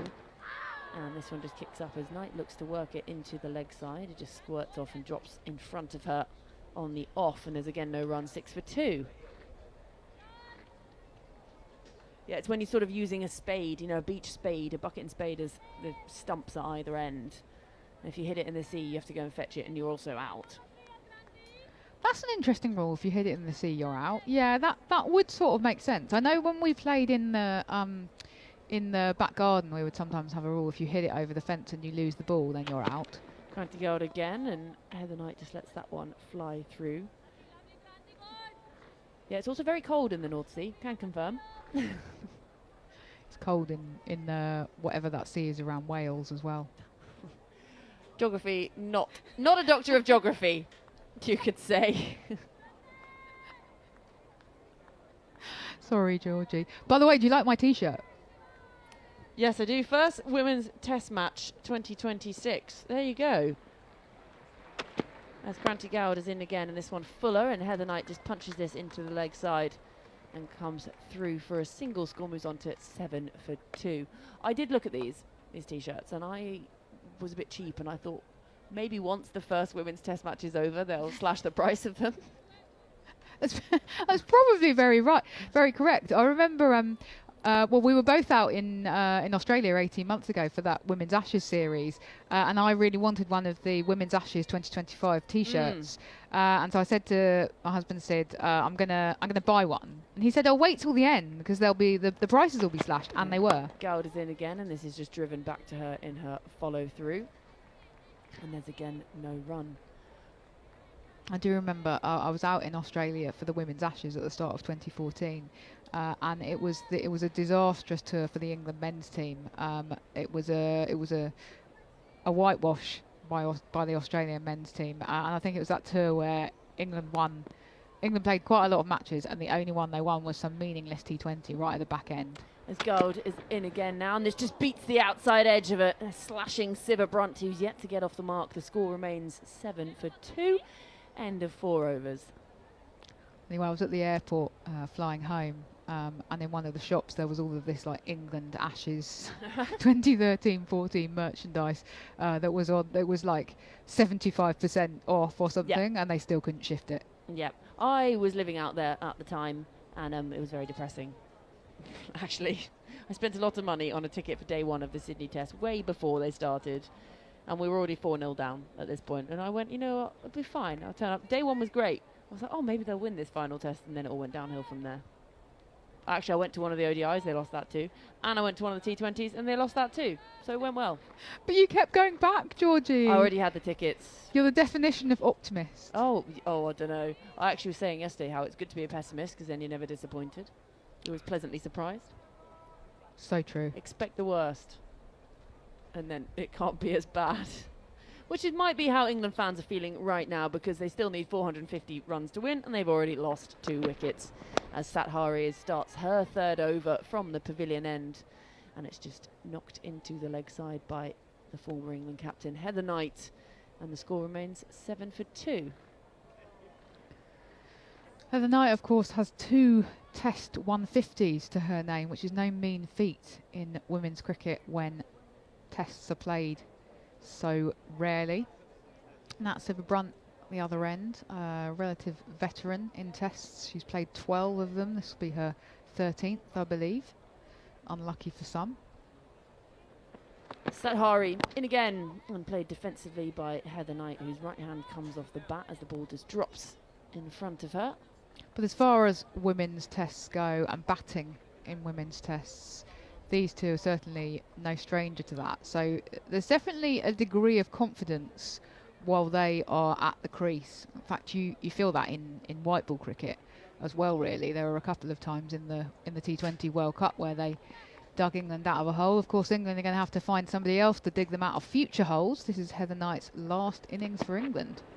And this just squirted off the outside edge to Diti Sharma at gully. All along the carpet, and again there's no run, so the score remains 7 for 2. Knight's done well to keep that down, actually. But good to see the grandstand's pretty full out to our right as well. We've seen record numbers yesterday, the highest attendance on a single day of a women's test match, if I'm right. That is right, and I know that they were hopeful of breaking the overall world record for attendance at a women's test today. Sathari this time just strays down the leg side through to Bhatia. Which is about 33,500 set at the Melbourne Cricket Ground in January, February 2025, at the end of that Women's Ashes tour that I was just referring to. We haven't had any confirmation yet about the crowd number today and about whether they have broken that record, or if we have, I haven't seen it. So we await that with interest. I'm going to blame the England men for playing football, and playing football well till quite late in the night. Because obviously there's a crossover between those fans.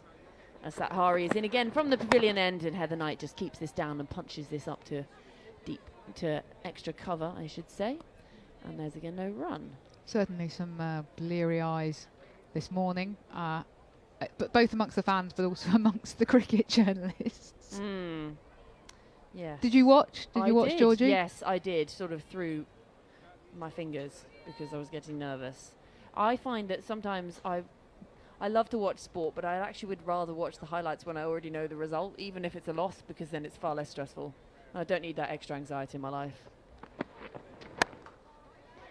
This time again, just punched out to extra cover by Knight, and again there's no run, so it's another maiden 5 overs gone, England 7 for 2. And that's absolutely fine from an England perspective.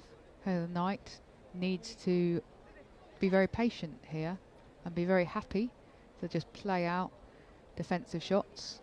Just tap it to the fielders. Doesn't matter. The runs scored or the 450 to win, but that's that's basically irrelevant, isn't it, Georgie? I mean, even the biggest optimist in the world is not expecting England to win this test. Is that fair to say? I would never condone betting, but you get long odds as Jarrod is in from the nursery end, and Sciver-Brunt looks to crunch that through the covers, finds the inside edge, and it's squirting away down towards the fine leg boundary where it's picked up, and she comes back for a second run, so she's finally off the mark. The keeper tried to throw that to the non-striker's end, I think, and just sort of drops it right in front of her in the turf, because I think there were a couple of calls amongst the Indians as if to say try and throw down the non-striker's end and potentially run Heather Knight out. It was quite a quick second run there. Jarrod in again, and this time full and straight and driven uppishly just past the bowler up to Captain Harmanpreet Kaur at mid-off, and again there is no run. Still a bit of a hum around this Sunday afternoon. What time is it now? So 3 minutes away as well from the start of the men's Wimbledon final as well. So there has been so much sport on this weekend that I considered buying another screen so I could watch it all at the same time, as Jarrod is in again, and it's just played defensively by Nat Sciver-Brunt, and Jarrod fields it in her follow through, and again there's no run. Score remains 9 for 2. I do remember being at the Women's Blast Finals Day at the Oval last year. I think you might have been there as well. And I was a mascot. Of course you were. Oh, well, we'll return to that in a minute. My segue into that was that there was an England women's football match going on that same day, and they actually organised to show it in the concourse at the Oval, and there were lots of people who dashed out of the stands once the cricket finished and watched the football. Jarrod in again, just beats the outside edge of a driving Sciver-Brunt. Yeah, it was the Euros finals. Oh, and they went to penalties. It was very stressful. Yes, it was. Now you can tell everybody about being a mascot, Georgie. It's very hot. Which mascot were you? I was the bear from the Birmingham Bears, whatever the girl's called. I can't even remember her name now, but it was very hot. Is it Betty? I can't remember, but it was so hot and I got so sweaty they gave me a free T-shirt. Well, that wasn't a total loss then. You got a free T-shirt. I did. Yeah, I wear it a lot actually. This one is just punched again defensively into the offside by Nat Sciver-Brunt. Again, there is no run. Yeah, so instead of, you know how the men's finals day they have the mascot race, the obstacle race. Well, at the women's finals, it's a giant game of Hungry Hippos. So you get on this big inflatable thing, 4 of you in the 4 corners, and you've got a bungee rope attached to basically your backside, and you have to jump into the middle, grab the ball, and then jump backwards and put them in your basket, and then it's who has the most at the end of it. Sounds amazing. It was good fun. This time just straying slightly down that leg side and just dropped in by short leg by Nat Sciver-Brunt. Again, there is no run, so just the 2 runs coming from the over. 6 gone, 9 for 2. Yes, it's great, except my bucket had a hole in it, so every ball I put in, it just fell straight out the bottom. I feel like that was a mark of confidence in your abilities. They were like, right, unless we give Georgie a handicap, she is going to stroll to victory in this hungry hippos race. So therefore, we need to give her a bucket with a hole in. I did have a lot of fun, actually. I think I would quite like to enter the mascot race as a race, because I can do running, so I figured why not try it as a mascot, but then also it'd just be very hot, so I don't know. Sathari going to start her 4th over from the pavilion end, 1 for 2 so far from her 3, played uppishly just to the left of a diving point. Has that been put down? An opportunity offered by Heather Knight.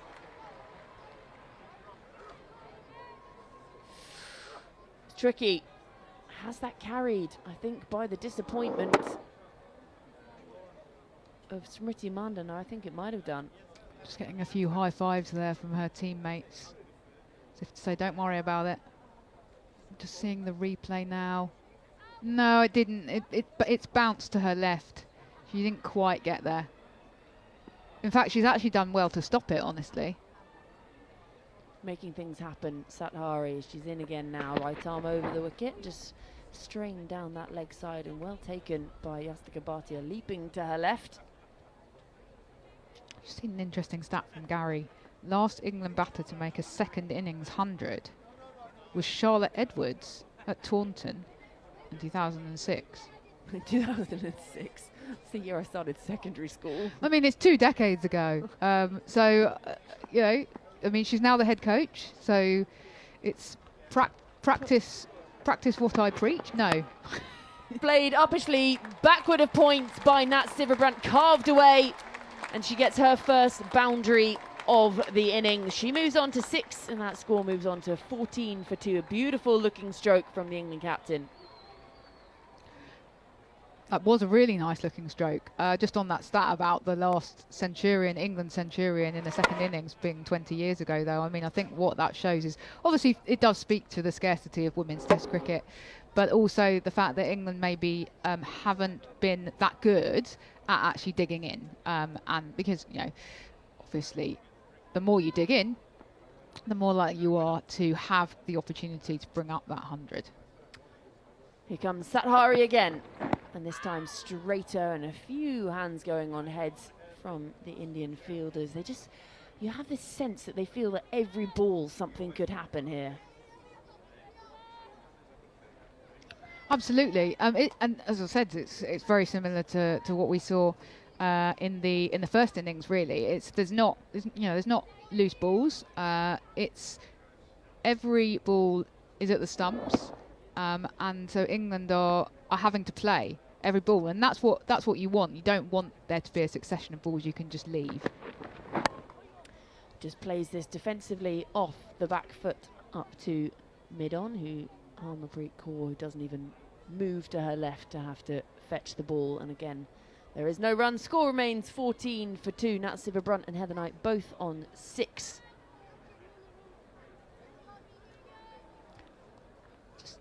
Think though, I mean, I know they're only 2 down, but India, given where we are now and all of the body language, I think they sense they've got an opportunity to wrap this up tonight. This one just played defensively back to Sathari, who fields in her follow through, and again there's no run. So 5 runs coming from the over. 7 overs gone. England 14 for 2. They still need another 443 runs to win. I think, Raf, we're going to have a double change in commentary as Neil Manthorp and Jarrod Kimber come in to replace us.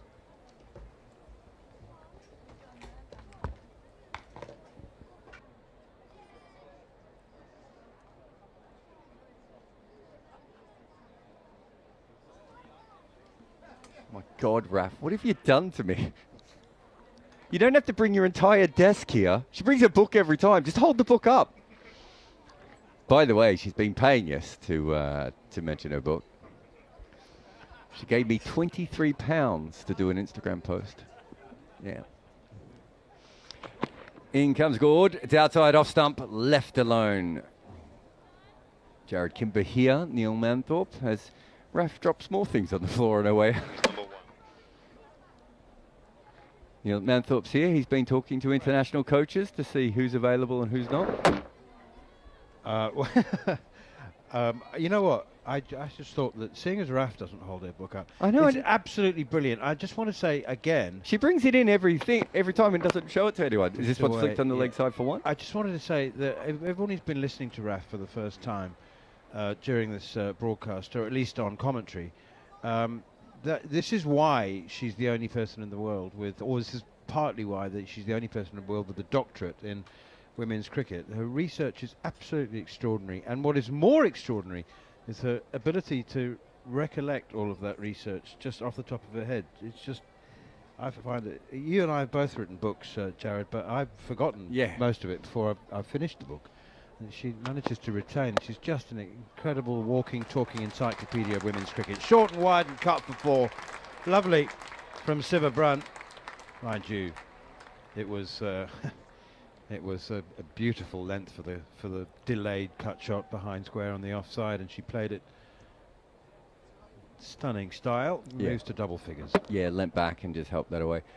No, you're right. One of my biggest fears is when someone brings up my book on a broadcast somewhere, and then they say, "Oh, what number did you have that player in your list of 1 to 50?" And I'm like, "Stop, 15?" Yeah. I'll probably be able to get it within about 4 spots for most of them, but not everyone.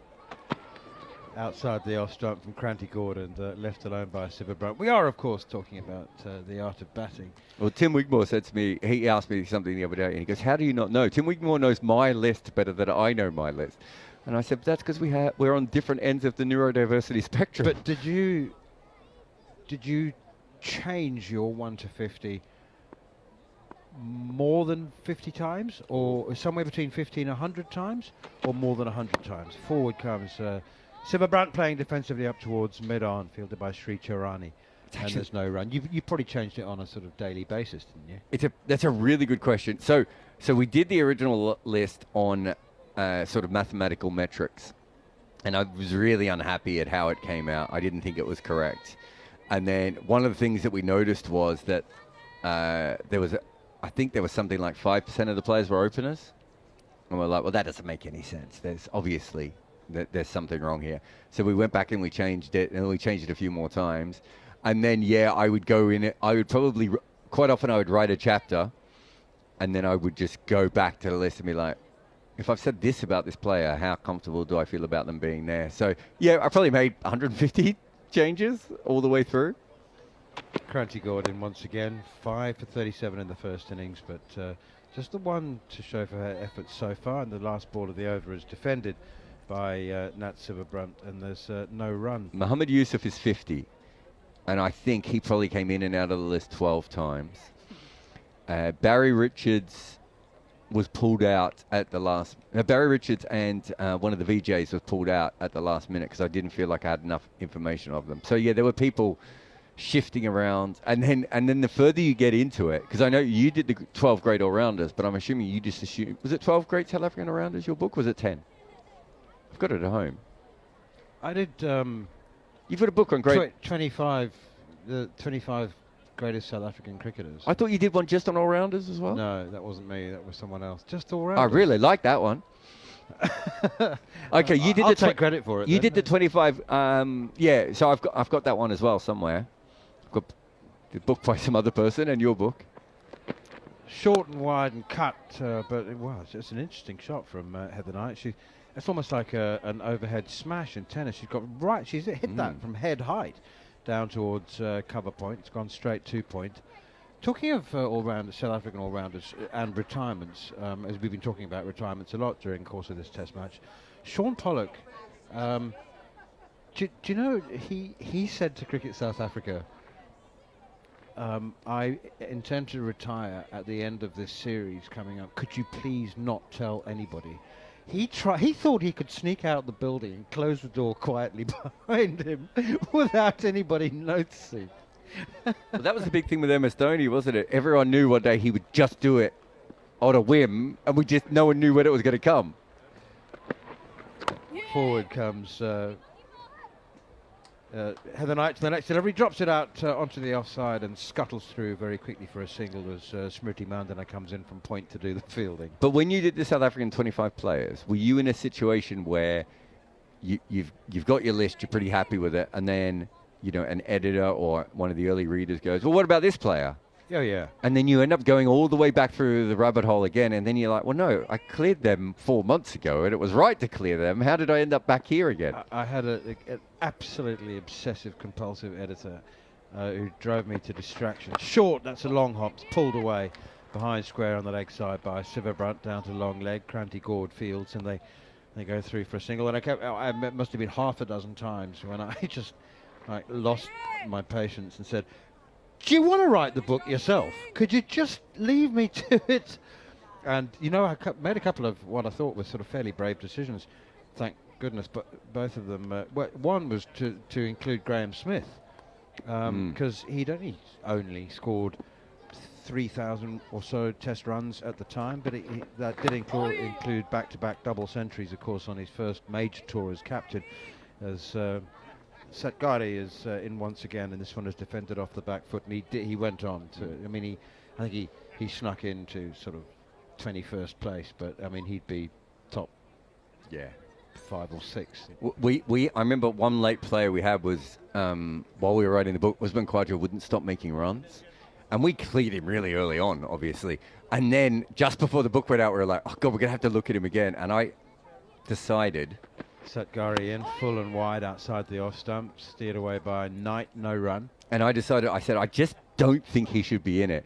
If we get embarrassed and he has 3 great years, that's fine. We can always update the list going ahead. But right at the moment, I just don't think he deserves to be in the list. And he basically never made another run from the time I made that decision.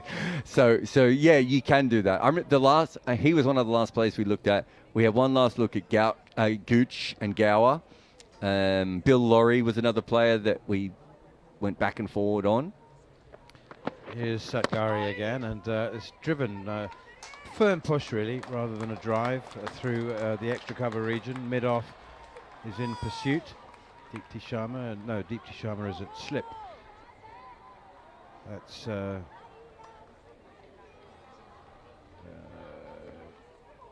someone? No, it's Jemmy Rodriguez, isn't it, who's chased that one out from mid-off. Heather Knight 10, Nat Silverbrandt has 11. England are 23 for 2. Their target is a nominal one, but we should mention it, I suppose, just for completeness sake.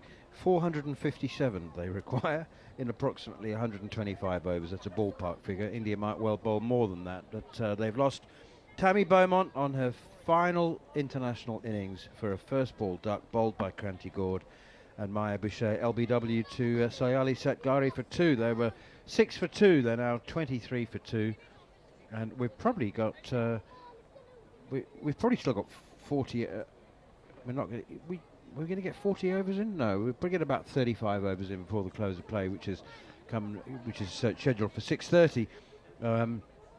But we can, of course, if England happen to be probably 7 wickets down. That's a rule of thumb. It's not a written rule, but the umpires could be asked usually if there is less than 30 runs required to win, or 3 or less wickets. The team on the verge of victory can ask the umpires for an extra half an hour, which is 7 overs. Right, change of attack now, change of pace and tempo. Sneh Rana is going to come into the attack with her off breaks. We've had 9 overs, 23 for 2. Silverbrandt 11, Knight has 10 earlier today. India had the delight of a second player being inscribed on the famous Lord's Honours board. The Yastika Bhatia made 113, joining Kranti Gord on the honours board, as India made 341 for 7. 70 from Smriti Mandana to go with their first innings 83. Here's Sneh Rana, forward comes Silverbrandt, and yelping from Yastika Bhatia, this time as a keeper, but it hit the middle of the bat, and doesn't seem anything untoward about that. Kranti Gord is on the ground below us, Jarrod, outside of the boundary, with 3 people attending to her, and it looks like, can you see, left ankle? Oh, Sneh Rana, a LBW appeal, and it's given. Silverbrandt's given. Sneh Rana has ripped that one just enough. It wasn't a ripping spinner. He's turned it just past the inside edge, hit the pad. Nat Silverbrandt, it may be something to do with the right of the captain to use a review immediately, but she didn't hesitate long before. She did consult with Heather Brunt, which suggests she didn't hit it. But it's the captain's prerogative, I think, isn't it? She sort of came down shaking her head as if to go, that didn't feel right. I'm not sure she was saying she hit it or not. Well, if you hit it, you just review straight away, don't you? Yeah, so I think she's saying it's high and it's spinning. To the back. Can we just go through to edge, please? It's certainly high. It looks like it hits the top part of the pad, does it? It's not that high. No, I think it's hit her back thigh, and she thinks that's where it's hit her, but it's actually hit her on the knee roll. Well, she's actually, and she's quite low in the defensive pose, isn't she? I can't see how this is not hitting the stumps. Yeah, I don't think that Sue Redfern has got this one wrong. She's given. It looks very out live to both of us, didn't it? Yeah, absolutely. Yeah. I mean, you know, that she's obviously turned it enough to beat the inside edge. The only question I had was whether it was turning too much, and I think this is. I wondered if, again, Play it through. she was just playing. That was part of the game that she was playing. Is maybe it was Play that turning back, too please. much, but I don't think it is, Manners. Roll that back. Is that middle stump we could see or off stump? If that's off stump, Play she's just through. out. That's off stump. So I think it's Through. She's out If there. there's no hitting the batting top of ball, middle, go isn't it? through to ball tracking, please. No inside edge on ultra edge. The voice you can hear is third umpire James Middlebrook, who had a, as Jarrod was Original talking decision about is earlier, out. had a stellar career as a Pitched outside, impact county all-rounder. Here we go. Here we go. Oh my God. We go back to Anna on field. High. And It is high. We said high, but it's also missing leg, isn't it? It is turning too much. I wouldn't have picked that. The height I could understand. I didn't think it was a bad review on a height, but I still thought it would have been clipping. But that's missed leg as well. Wow. Hello. I was talking earlier to Raf Nicholson about the opportunity I had a dozen years ago now to go to the ICC headquarters in Dubai and be given a 3 or 4 hour demonstration of how Hawkeye and ball tracking in particular works and just how accurate it is, and that was 12 years ago. So that looked out to both of us, but Nat Silverbrunt thought otherwise, reviewed, and she's bowled next ball! She's played a sweep shot next ball and she's bowled! So the review doesn't matter. She's picked the wrong length. You don't sweep balls that you've got to get your pad behind the line of it if you are going to sweep from outside the off stump. Next ball, having survived an LBW, next ball missing a sweep, bowled by Sneh Rana. It's 23 for 3.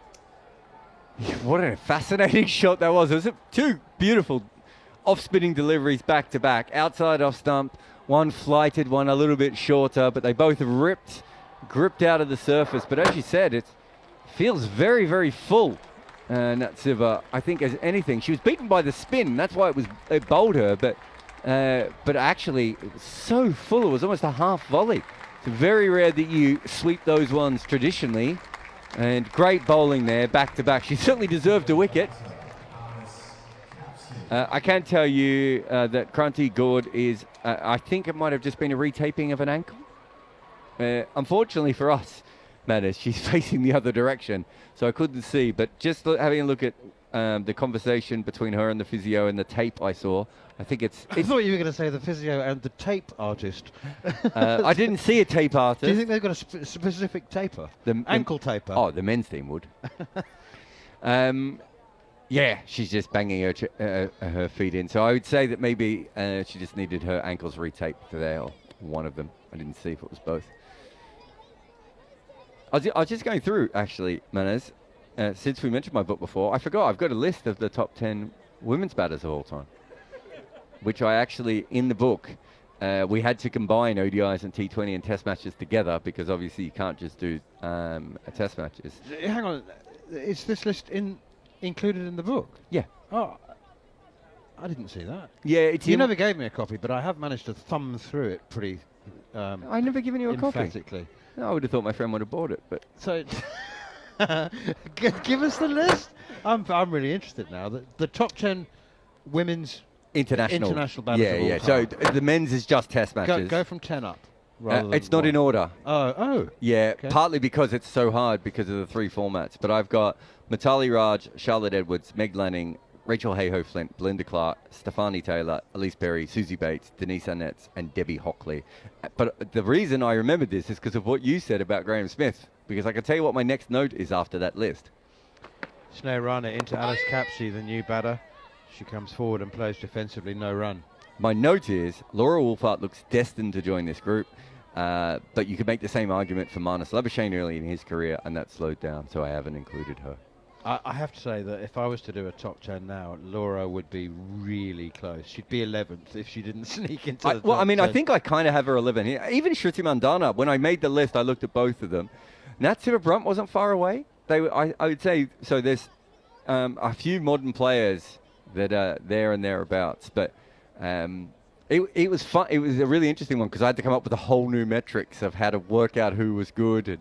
And I ran it past Raf as well, and also Sid Egan, her husband, and I talked to a couple of other experts out there. But it was good fun to write that chapter.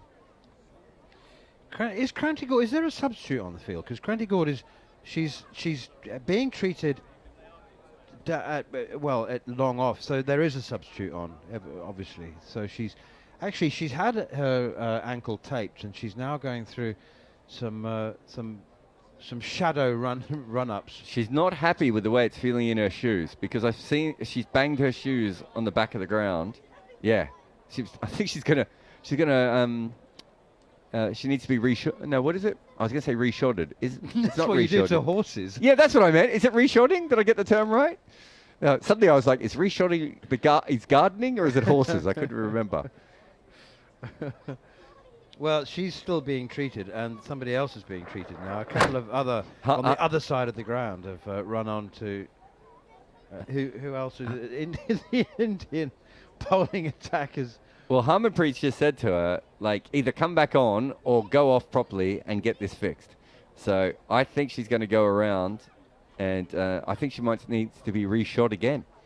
I think she was incorrectly shod. Is shod the correct term? Yeah. Yeah, because reshodding, I didn't know if it was. Well, it's not, because it's her ankle. I mean, to be reshod. Well, she doesn't have hooves. To have another shoe refitted, but well, technically that is what I think. It is the shoe that's caused the issue here. She wanted to come back on now, but I think the substitute's on the field, so she can't come on. Well, look now. what Harmanpreet's getting very frustrated with her, saying, "Look, just stay off and get it sorted. We can live without you for the next 10 minutes, 15 minutes." Forward comes Alice Capsey defending her second ball. Well, all that talk about India bowling more than the day's requirement of overs has gone out the window now, because they're taking. Oh. Here we go. Cranty Gord is running on back onto the field, and she's illustrating clearly to the skipper that she's definitely fit to bowl, and she would like to have a bowl, please, because she sprinted on.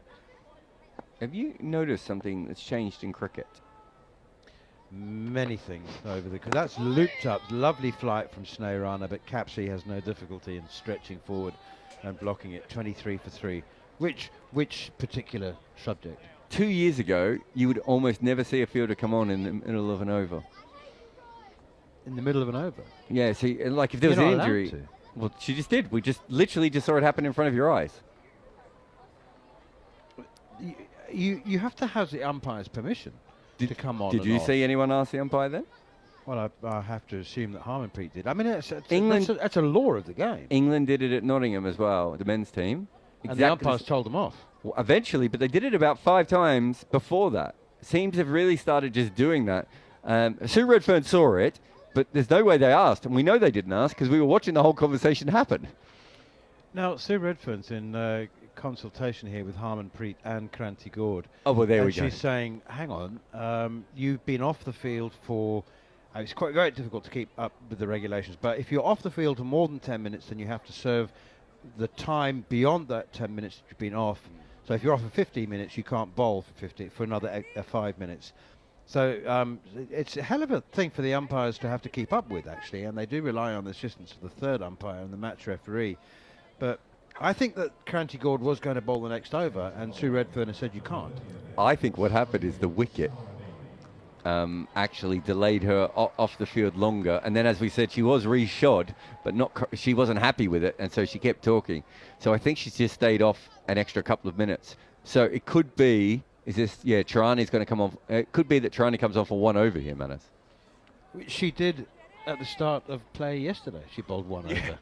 1 over. Deepti bowled 2 1-over spells as well. So, well, Sri Tirani, 8 overs, no maidens, none for 41. That's it. It's all she's done in the game. Well, she did bat briefly, made 3 not out, but she's had a very, very quiet game. So left arm spin into the attack. Maybe she'll get a longer spell and bowl some more overs if England last long enough for her to bowl a long spell. Her first delivery is played away defensively by Heather Knight. I still can't come to terms with the fact that Nat Siva-Brunt survived an LBW which she was given out and then played a really nasty sweep shot next delivery and was bowled. Excellent off-spin bowling from Sneh Rana, but just a really odd choice of scrambled thinking from the England skipper. Quicker one from Sri Charani, and it's too quick for Heather Knight. She was really done by the pace there, beaten outside the off stump. Yeah, I think she made a late decision to try and play that as well. This is my favourite over the bowl as a spinner, by the way. What, the 11th of the innings? No. Charani in again. Gives that one some air. 4 fielders around the bat. Slip gully, silly point, short leg. When something has happened with one of the seamers, whether they're injured or they run off for a toilet break or, something like, or they want to switch ends and the captain gives you an over, because you can attack your first you could 6 just bowl balls. 6 magic balls. Yeah, okay. All right, got it. Charani in again, off the back foot now, steered away by Heather Knight, straight to cover. You can just look for the magic ball with every and it doesn't matter if you get whacked. Nope. And if you get whacked, you go, well, I wasn't expecting the bowl, and so they're going to take you off anyway. And if you get a wicket, you stay on. I used to love these overs. What's the worst that can happen? You can end up with figures of 1 for 12. Exactly. So what? Still 4 fielders around the bat. Jemmy Rodriguez in there at silly point, close. I mean, she's 2.5 yards away. Pushed away defensively by Alice Capsey up towards mid-on. It rolls gently up towards Harmanpreet Kaur. Short leg is Risha Ghosh. And at first slip, Shafali Verma. Deepti Sharma at second slip. Quite wide, gully more really than second slip. As Charani is in again. Played away defensively by Alice Capsey. It's a long time for England to bat if they're just going to do so defensively. I thought you meant Jarrod, just till stumps. No, but you know that there are several examples in the women's game, more than in the men's game, of batters who are willing and able to bat like absurdly long times, like 5 hours for 10, 12 runs. That's more traditionally, though, isn't it? It's not as recent a thing. But yeah, no. I mean, you're going back. Also, it's in women's cricket. Traditionally, there haven't been as many. It hasn't been as easy to blast through, right? So even if the wicket's keeping a little bit low in men's cricket, that causes all sorts of problems. Whereas in women's cricket, the batters are shorter and they're used to the balls keeping low, so it's not as big a deal. So you could see reasons why it would be easier at times to bat on day 4. Sneh Rana is really posing some questions at the moment, and Heather Knight gets down to the non-striker's end with a little flick off her toes out to deep mid-wicket. 24 for 3, England require 457 for victory. I just have a look at what does the board say, because you can usually tell by what the board says. Sneh Rana in once more, defended by Capsey on the back foot. She looked a bit unsure about coming forward or going back there. Because in this situation, I think it's more India needs 7 wickets to win. At least until tea tomorrow, if England was somehow still batting. Well, time for someone to make a bit of history if England are to save this test or even take it deep into the last day. That's a lovely cover drive. Sneh Rana just over pitches. She won't mind that at all. You'd much rather have batters driving against off spin, bring both edges into play. She's got that slip and gully again, also silly point and short leg, so 4 catches around the bat, and she tosses up. She's already bowled a couple of absolute snorters in the first innings. A magnificent ball to get rid of Amy Jones. Caught at short leg, looping spinner, hit the inside edge onto the pad, and just a delightful off spinner's wicket. And here she is again. So she'll be happy to be driven through the offside a couple of times before that won't mind. She'll happily buy a couple of wickets with 2 or 3 cover drives that go for 4. That's down the leg side, and nicely played by Alice Capsey. Initially forward, she is trying to get forward, but then picked up the length very quickly and turned and flicked it away behind square on the leg side. Was that intercepted successfully down there at long leg? The crowd are they booing or cheering? No, I think there's, if you have a look, see Ali Satgari down there. I think if you have a look in that wing over there's a bunch of Indian fans. I'm not mistaken. Just trying to see them all. There were. Do you know you were talking about not being able to tell who's going to the cricket on the tube on the way into Lord's, and So most people on the Jubilee line are coming from central or south London. Yeah. I'm coming from north London, and so there are less people. That's a quicker one, turns, and Capsey plays it nicely again, playing onto the back foot and knocking it away defensively on the onside.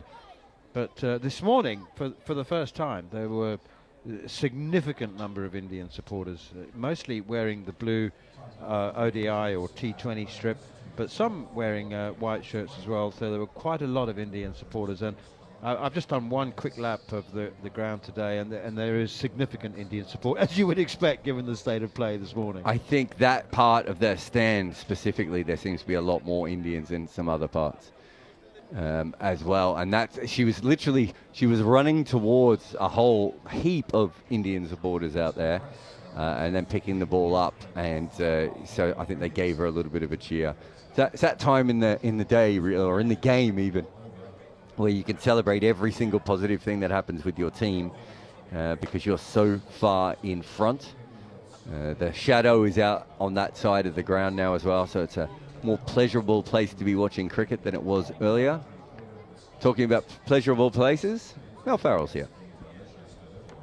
Thank you, Jarrod. Kimber, I was enjoying your description of shadows. Just being joined by Georgie Heath for this next half hour, and goodness knows, Georgie, what could happen, because the pace of this game has suddenly picked up. It has, hasn't it? I was just trying to locate a microphone. There's a lot of detritus on the desk at the moment. That's a big word. Oh, you know. Detritus. As opposed to rubbish. Yeah, there's just stuff everywhere, basically. But we're okay now. Yeah, well, it did look like at the beginning of this innings, when those wickets were tumbling, we could all be out of here quite quickly and not be back tomorrow. But these two digging in. Heather Knight in her final innings for England on 12, young Alice Capsey at the other end, but 31 for 3. I mean, it's not really about what they're chasing at the moment. It's about if they can dig out and through to the close of play tomorrow evening, which seems more and more unlikely. Yeah, well, with the ball turning the way it is, it's definitely not easy out there. And again, you look at the difference between the two sides, the way that India have been able to use their feet to the spinners and negate the threat has been impressive. England finding things much more difficult. It's just all India's way. I suppose from an England perspective, you look at it, Heather Knight obviously announcing her retirement last night. She's out there now. There's no more perfect time for her to produce one final magical innings, is there? Well, Tammy Beaumont didn't have the fairy tale finish that she would have liked, dismissed for a golden duck, but she was then given the Guard of Honour by India as well. But you wouldn't be worrying about the Guard of Honour. You'd be thinking, I would like to score some runs in my final innings. But Heather Knight does have the opportunity now. And she does. I thought that was a lovely gesture from the Indian players as well. A nice mark of respect in showing the Guard of Honour to Tammy Beaumont.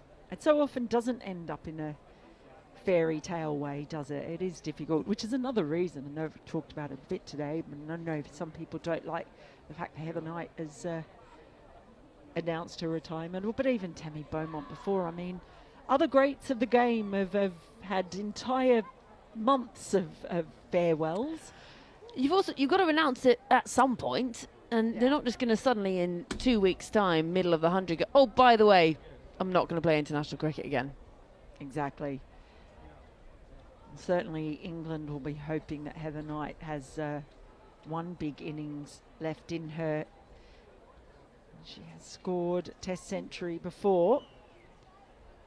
I remember one that she scored against Australia. She scored, I want to say, I don't know why, so 150 something in that Test match at Wormsley against Australia way back when. It's about 14 years ago. So she has form,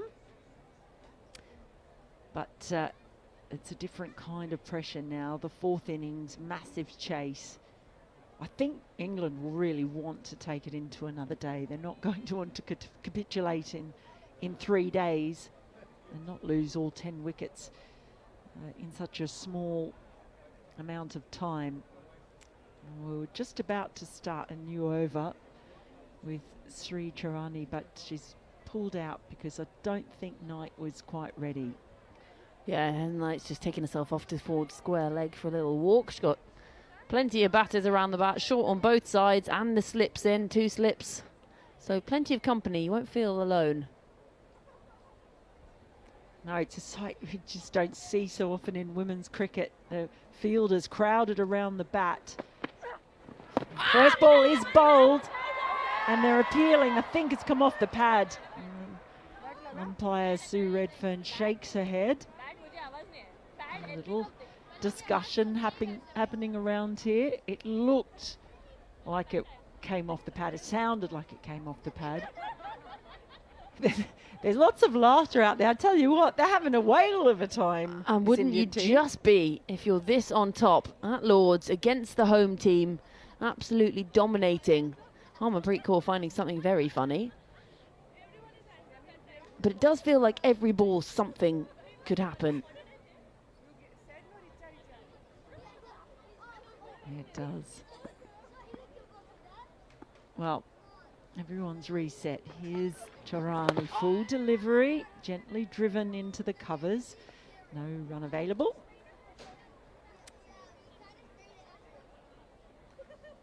There's a lot of laughter going on out there.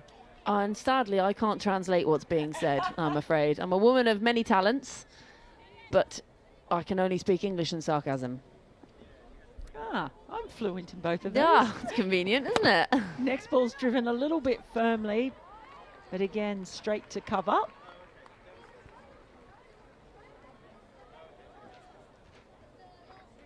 Still pretty busy out in the grandstand to our right. Yeah, it's a good crowd today, but I think maybe that football game last night, there might have been a few sore heads today, keeping people away. Charani's in around the wicket, and it's just poked out to point, no run. And I think also quite a late game, so if you've got young kids and you're letting them stay up to watch that, finish at 12:30, maybe 1 o'clock. Do you know, that makes me really want to see this game go into a 4th day, though, because it's free entry on Monday, tomorrow. Charani tosses one right up above the eye line, and Knight manages to turn this into the leg side, which is pretty vacant. They come through for a single. Yeah, we were saying, because obviously everyone listening here is outside the UK, but say you're listening as our dear friend the other day from Budapest, the price of a ticket would probably be about the price of a cheapo flight from Budapest. So you pay for your ticket for your flight over, and then you come in for free tomorrow, and thinking girl math, you're about even. Happy days. Especially if you bring one of your 70p bottles of wine. All right, everyone in Budapest, come on over tomorrow. Get yourself a cheap ticket. Charani in around the wicket again, turned into the leg side, this time by Capsey. And Harmanpreet Kaur runs across from mid-on, keeps it to a single. Very much offside heavy, really, the field. And that is the end of the over. 32 for 3. They only need another 424 to win, England. It's only 424 ones. So it's only 212 twos. I'll tell you what, let's go through the times table. Oh, go on, go on. My math's not that good. I'll need a calculator. Those are my favourite things at school when it's you have to show you're working. Producer Scotty showing off. He's just said it's 106 fours. Well, there you go. You only have to hit 106 fours and you win. You can get over quite quickly. How many sixes? How many overs is that, Scotty? How many sixes, Producer Scotty? He's actually looking it up. Yeah, you're not supposed... Oh, he's not. Oh, he is. yeah. He's looking it up. So it's going to be Krunty Gord. Already on the honours board. Already with 1 wicket. First ball's just played into gully by Capsey. 71 sixes. 71 sixes. There you go. Easy. Don't know what we're all talking about. It's a long way away. Yes. That's it, really. But yeah, free entry. It'd be really wonderful to see a People's Monday. That's what they call it here at Lord's when the test goes to a last day. Here's Gord. It's flicked away on the leg side, but there's a deep backward square leg, almost long leg. So they just get another single. One more single, 423 to go. Oh, you don't even need to hit 71 sixes now. Yeah, it's tough. It's such a mental game at this point for England, isn't it? You just can't be looking at that big number. You just got to think, you know, work over by over, see yourself through to the close of play today, hopefully without losing another wicket, go home, get refreshed and come back tomorrow with that fighting spirit. Knight waits as the next ball's chipped and she's gone, has she? Well, they're appealing. It looked like that ball had gone straight to short leg. The umpires are walking over to confer. And no, she is given. There was just a little bit of confusion here, back and forth. And so Heather Knight, after a really distinguished career, is out for 13. And the Indian players are running down, as are the umpires as well, because they are giving her a guard of honour. More respect shown to one of the greats of women's cricket, not just England women's cricket, but really the entire game. World Cup winning captain raises her cap, her helmet I should say, and then her bat as well, as the crowd comes to its feet to acknowledge an absolute superstar of the game. Yeah, a very fitting mark of respect there from the Indian players and from those in the members today. Heather Knight, she's been there, she's done it all for this England side. She has given many, many years of her life. The first woman to score a century in all three formats for England, and she has been an absolute stalwart of this game. Obviously won the World Cup here in 2017 as captain, and now she heads off back through the long room, unable to have the fairy tale ending. England now 34 for 4. Knight dismissed for 13. She'll head off back towards the changing rooms for the very last time in an international shirt. And it brings the half centurion of the first innings, Amy Jones, out to the middle. She comes to join Alice Capsey, who's on 8. England now 34 for 4 and 423 runs away from victory. And Kranti Gord has another wicket in this test match. She can't stop taking them. Figures of 2 for 13 or 4.5 overs. It was Risha Ghosh who was fielding at short leg who took the catch. There was real... It looked like it went sharply enough to her that it couldn't have come from the pad, and it went to her quite flat. So I'm not sure why there was the uncertainty, but... Funnily enough, Ghosh actually took the ball and then tried to throw down the stumps as well. So maybe that was part of the reason. First ball to Amy Jones is flicked into the leg side. It's not going to go all the way to the boundary, but they'll get 2 runs. Yeah, it was a strange dismissal, wasn't it? Because it was quite a soft dismissal, and there was a bit of furore around it in the celebrations, and we thought it was just straightforward, been chipped up, taken, easy. And then Heather Knight stood there for a while, and there were a few questions being asked. Sue Redfern and Anna Harris coming together, and then had to wait for it to be confirmed. But to me, it seemed pretty straightforward. Well, that's why I was confused, really confused, because they sort of stopped appealing and everyone was looking, and the stumps were thrown down as Gord is in once more, and Jones just defends his back to the bowler. So yeah, it was all kind of really strange at the time, and Heather Knight made a gesture as well, and I wasn't sure if it was a, oh, why have I done that, or no, I haven't hit it. Anyway, the upshot is that we've seen Heather Knight walk off for the last time, so there will be no big century from her to dig England out of a hole, as Gord is in and bowls, defended by Jones, straight back up past the pitch to mid-on, and there won't be a run. That ends the over. Another very successful over for Kranti Gord, has figures of 2 for 15, and England 36 for 4 now. Amy Jones batted really well in the first innings. She got 52 off 62. She was a top scorer for England and also went at a pretty brisk pace. But it came with, it didn't come without an element of risk in the way she batted as well, Georgie. Yeah, and then she had a very tame finish to her innings. You know, it looked like she was just helping steer England out of the woods a little bit, steer them to some stability, and then just chipped one up to Richard Gosch and was sent on her way just after making her half century. And then England continued to collapse through the rest of the innings. I mean, there's still an hour and 45 minutes of play, and if England lose a few more wickets, then believe that they can take the extra half hour as well. So we could be playing here to 7 o'clock local time, and there's a long time to survive.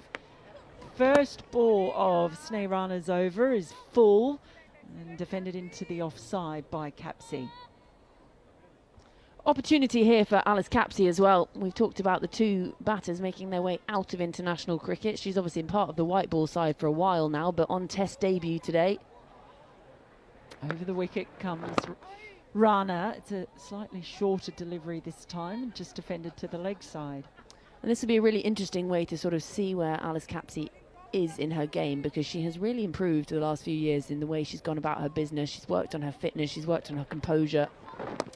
This time she whips the ball away behind square leg and gets it fine enough to beat the fielder there. There are two of them herring down.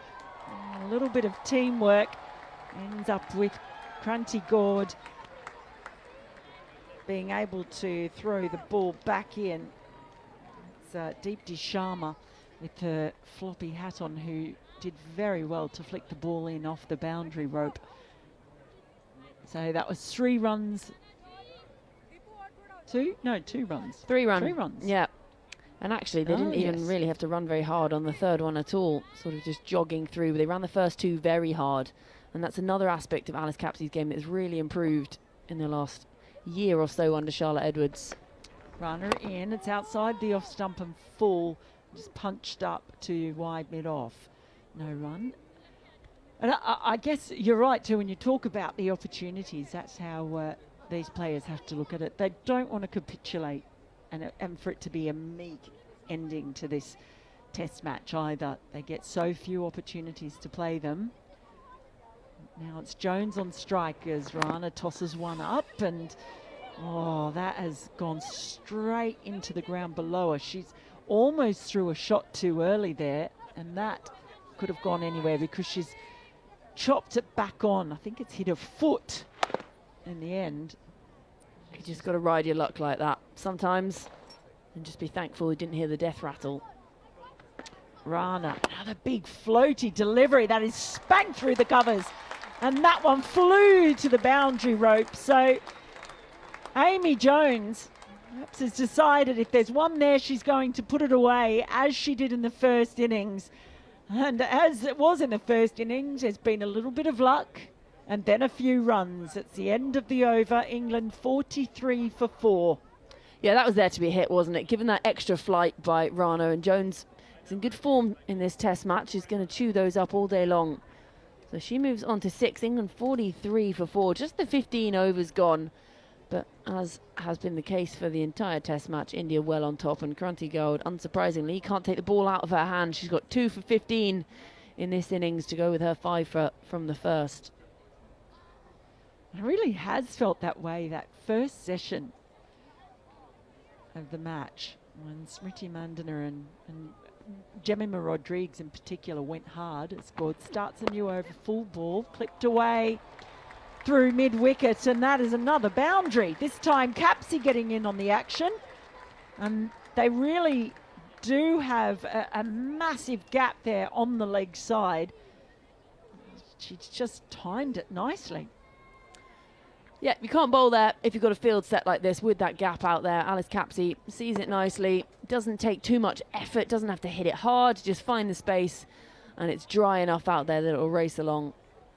So they've got the short leg and they've got a fine leg and mid-on. They are the only 3 fielders on the leg side as the next ball is played up to mid-on by Capsey.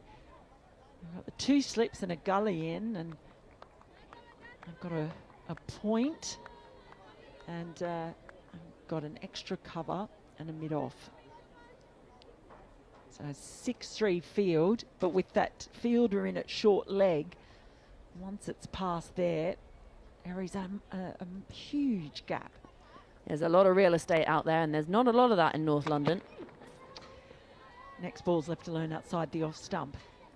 And if there was, it would be rather expensive. It would be too much for the likes of you or me. You know what? Georgie. Even buying a coffee in North London is going to be too much for me. I play card roulette. And then I get really excited when you get a free one. It's because I've already spent too much on the 9 others. I love a loyalty card, me. Oh, don't we just? And when they're digital as well, because then I don't have to find them everywhere in a bag. Here's Kranti Gord. This one has just played into the leg side, but without any real timing, and Risha Ghosh is after it before it gets too far. It's another one to Capsey. We'll move on to 48 for 4. And look, it is a thing. It's something that we were talking about, or I was with my colleague Nick Friend from the Cricketer. England have not been very successful in test matches generally for quite a while now. They play more than most as God is in. That's driven gently out into the covers, no run. But there's nothing really at stake here in this test match except to win this test match. But the other ones they play are part of multi-format series. Yeah. And if they can't find a way to start winning them, if they play in the Ashes next summer against Australia, if you're losing all the time, then you're just handing points. You've got to win more games in the shorter formats to be in it. Scott is in, and that's a little flirt outside the off stump, but doesn't make contact. So Jones, as ever, living a little bit dangerously. That ball just leaving her slightly. End of the over from God. 5 runs coming from it. And England now 48 for 4. Yeah, if you think back to, I'm thinking of England on this one, think of the Ashes in 2023 that was over here. They started it with that 5-day test match at Trent Bridge, England losing that one, and then you're already down 6-0. England then won both of the white ball series in that. So if you looked at it, if you went, oh, it's technically 3 series in 1, they've won 2-1. But because they'd lost the test match and there's so many points weighted on that, they were on the back foot so much from the off that every game was a must win or they were going to lose. And this is the point. So they have to work out their way. And this has obviously not been ideal because they haven't had any red ball match practice. And I think that may be one thing that they need to look at as Nairana starts a new over, bowling to Caps, who's on the back foot, just pushing out into the leg side. Yeah, and I don't like to give excuses of fatigue or anything because these are professional athletes and they're paid to play cricket. The Women's T20 World Cup did only end last week. And actually, even looking around the press box, I think there's some tired humans in there. We've not even played. Full delivery, but that's come off the inside edge of the bat as she was looking to press on the offside. Goes through mid-wicket and Smriti Mandana is off after it. No run. So whether there's a little bit of a hangover sort of lingering still, not a literal hangover, there was no alcohol consumed, thank you very much, but a cricket hangover of having played so much and just the pressure, the mental aspects, the exhaustion of being part of a World Cup, especially on home soil. Oh, yeah. Next ball has just dabbed into the offside. We've got fielders either side of the cut strip there.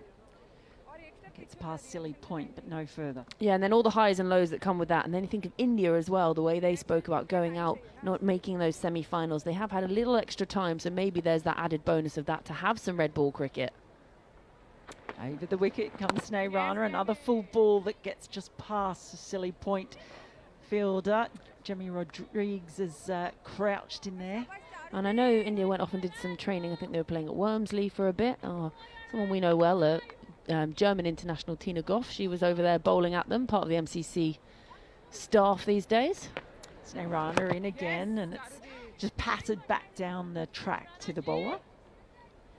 Yeah, well, they might just have to really look at their preparation for the test matches next summer. They may play one against West Indies as well, I believe. That's not being confirmed. Full delivery that's played late and quite nicely as well, just guided down towards the deep third boundary. Only gets about halfway there. So they'll get a single, and that finishes off the over. Just that one run off it. 49 for 4 now. Capsey on 17 and Jones on 6. Yeah, so it's they're going to have to just reevaluate, I think, the way that they prepare for it and work out a blueprint, because they'll be coming into that without the experience of Beaumont, without Heather Knight. They'll be hoping they still have Nat Silverbrunt, but they've lost a huge amount of the test experience that exists, and they need to work out a blueprint for how they're actually going to go about winning a test, because it's big points. It's big points. This is more about, the occasion and the fact that there was so much brought into this. It is Siley Satgari back in, and the first ball just squirts off towards point. The bat of Capsey. I like seeing Capsey play a bit of test cricket, because it goes against sort of what she's always been known as, being that fast scorer, the bludgeoner almost, and to show that she does actually have the technical ability to play out a game like this and play out a test match, play a test innings, not just have to go hammer and tongs from the off. So it's nice to see her adapt to the red ball game on her debut. 2 slips and a gully as well as short leg, in the next ball's whipped away through mid-wicket. There's a race on, and it's not going to be won by the ball, but they do manage to come through for a couple, and that brings up the 50 for England. And there's some warm appreciation from the crowd. It's a small milestone in terms of the huge target that is ahead of them. They still need 406 for victory, but poor Georgie's face has just collapsed as I've said that number. But, tick off 150 at a time. I think at this point, once they cross that 400 mark, they'll be feeling like it's a downhill ride. Capsey on strike again as Satgari is in, and she presses onto the front foot in defence. Krantigore does the fielding at wide mid-off. Harmanpreet just doing Yastika Bhatia's shoelace again for her. We've seen that twice today now. Just must be quite cool to just stick out your foot to your captain. Hey, I've scored 100 and I'm keeping. Do my shoe for me. Harmanpreet fielding at second slip. The Shivali Verma in the floppy hat just next to her. As in comes Satgari again, and well, that's come off the outside edge, but I think is also guided down towards deep third. And they'll get another couple of runs. I think she's played that with soft enough hands, Capsey, to mitigate the danger.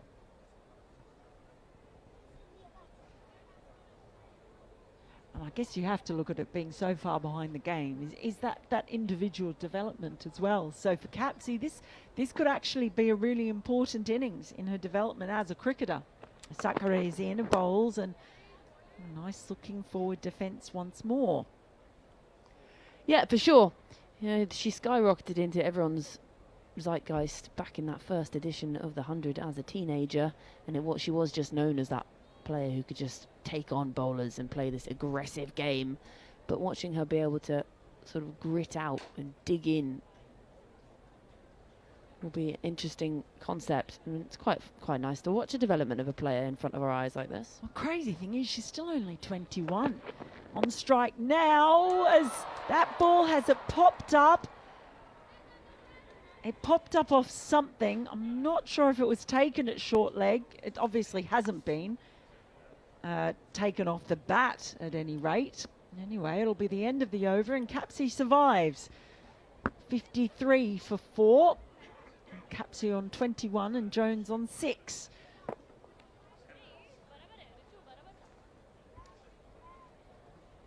I haven't seen a replay of that yet. It's just coming up now. Yeah, it's come off the pad. So, and it did bounce. So there you go. You know, other than that, she's on her way. Yeah, but it is. It did look it at first, yeah. But it's insane to think that Alice Capsey's only 21. Honestly, it feels like she's been around for quite a long time now. So she is still just a young player. It's Jones now on strike as Sneh Rana begins a new over, and she slaps that one through to the covers. No run. They've got fielders around the bat, as you would do with Sneh Rana bowling. Got a slip in, and the silly point and short leg are both in there as well. They've got a little bit more protection on the leg side though. Sneh Rana bowls again, and it's just sent back down the track. So apart from that short leg, they've got a mid-on. They've got a deep mid-wicket actually, who's quite a long way in off the boundary. And a backward point as well. That's next ball's defended down just to the right of the bowler though, and they've also got a sort of short straight mid-wicket as well for Jones. So a little bit more protection on the leg side this way. And she comes over the wicket, and off the back foot Jones slaps that one behind point. It's not going to go all the way. She hasn't really timed it perfectly, but it's another couple of runs to the total. She's still batting very positively. Yep, she's not just setting up shop and blocking out for the close of play. And actually that would go against her natural way of playing as well, so sometimes it's actually not going to really help anyway.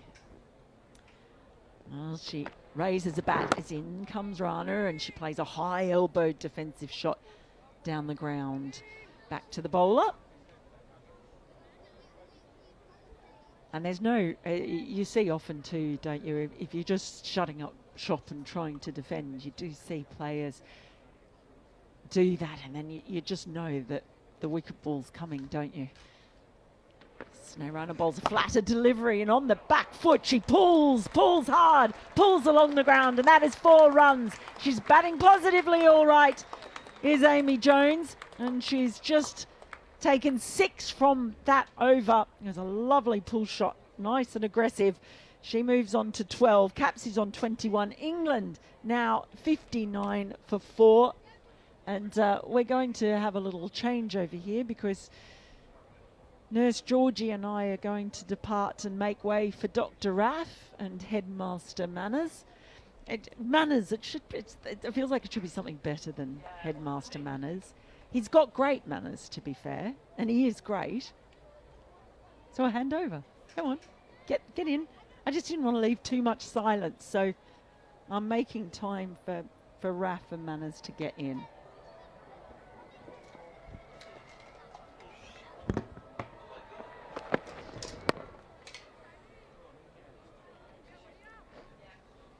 Thank you very much indeed, Mel. I've had a bit of a disaster here with a cup of tea. Hopefully we'll be able to salvage the situation. A lid that didn't fit. Right, 59 for 4. Alice Capsey 21, Amy Jones has 12. England's target nominal 457. As Sayali Satgari is in once again outside the off stump. Left alone by Amy Jones.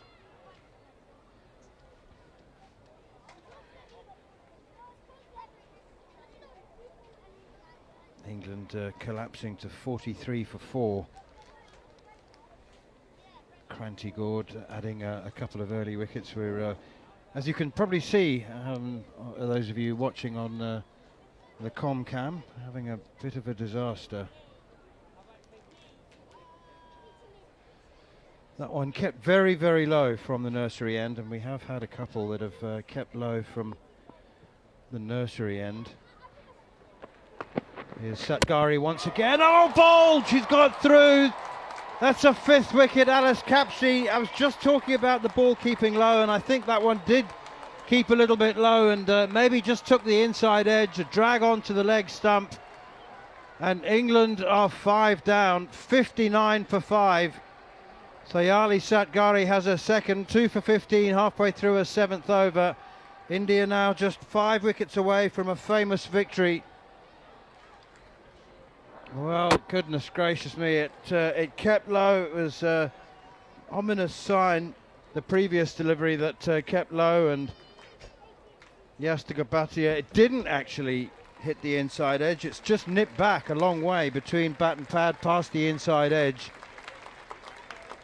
And Alice Capsey's on her way, gone for 21. England 59 for 5. The Indian supporters in the grandstand away to our right in absolute raptures. Well, there is a possibility that we may not get to the 4th day, and we're certainly probably not going to get very far into the 4th and final day. But well, Sayali Satgar, I have to say that Harmanpreet Kaur hasn't been mentioned much for her captaincy skills during this test match, but my goodness, she's made a lot of good decisions. Every decision that she's made has been a good one, apart from her decisions to review from time to time. The reviews haven't been very good for India, but bowling changes all seem to have worked more often than not, Raf Nicholson, and England really, they've been up against it since, you know, halfway through yesterday. Really, they were up against it, and I remember you saying just after lunch yesterday, well, England will now need a record 4th innings total to win the game. I didn't realise just how far behind the game they were historically, but this would be a good one to save, especially 5 down. I think it's honestly the only open question right now seems to be whether India win tonight or tomorrow morning. If that's not too defeatist, which I don't think it is, honestly. And you're just talking about Harmanpreet Kaur making good decisions. It helps when all of your bowlers seem to be bowling well. Satgari into the new batter, Villiers, and off the back foot, chopped through the offside, straight to the backward point. Maddie Villiers has really. So I mean.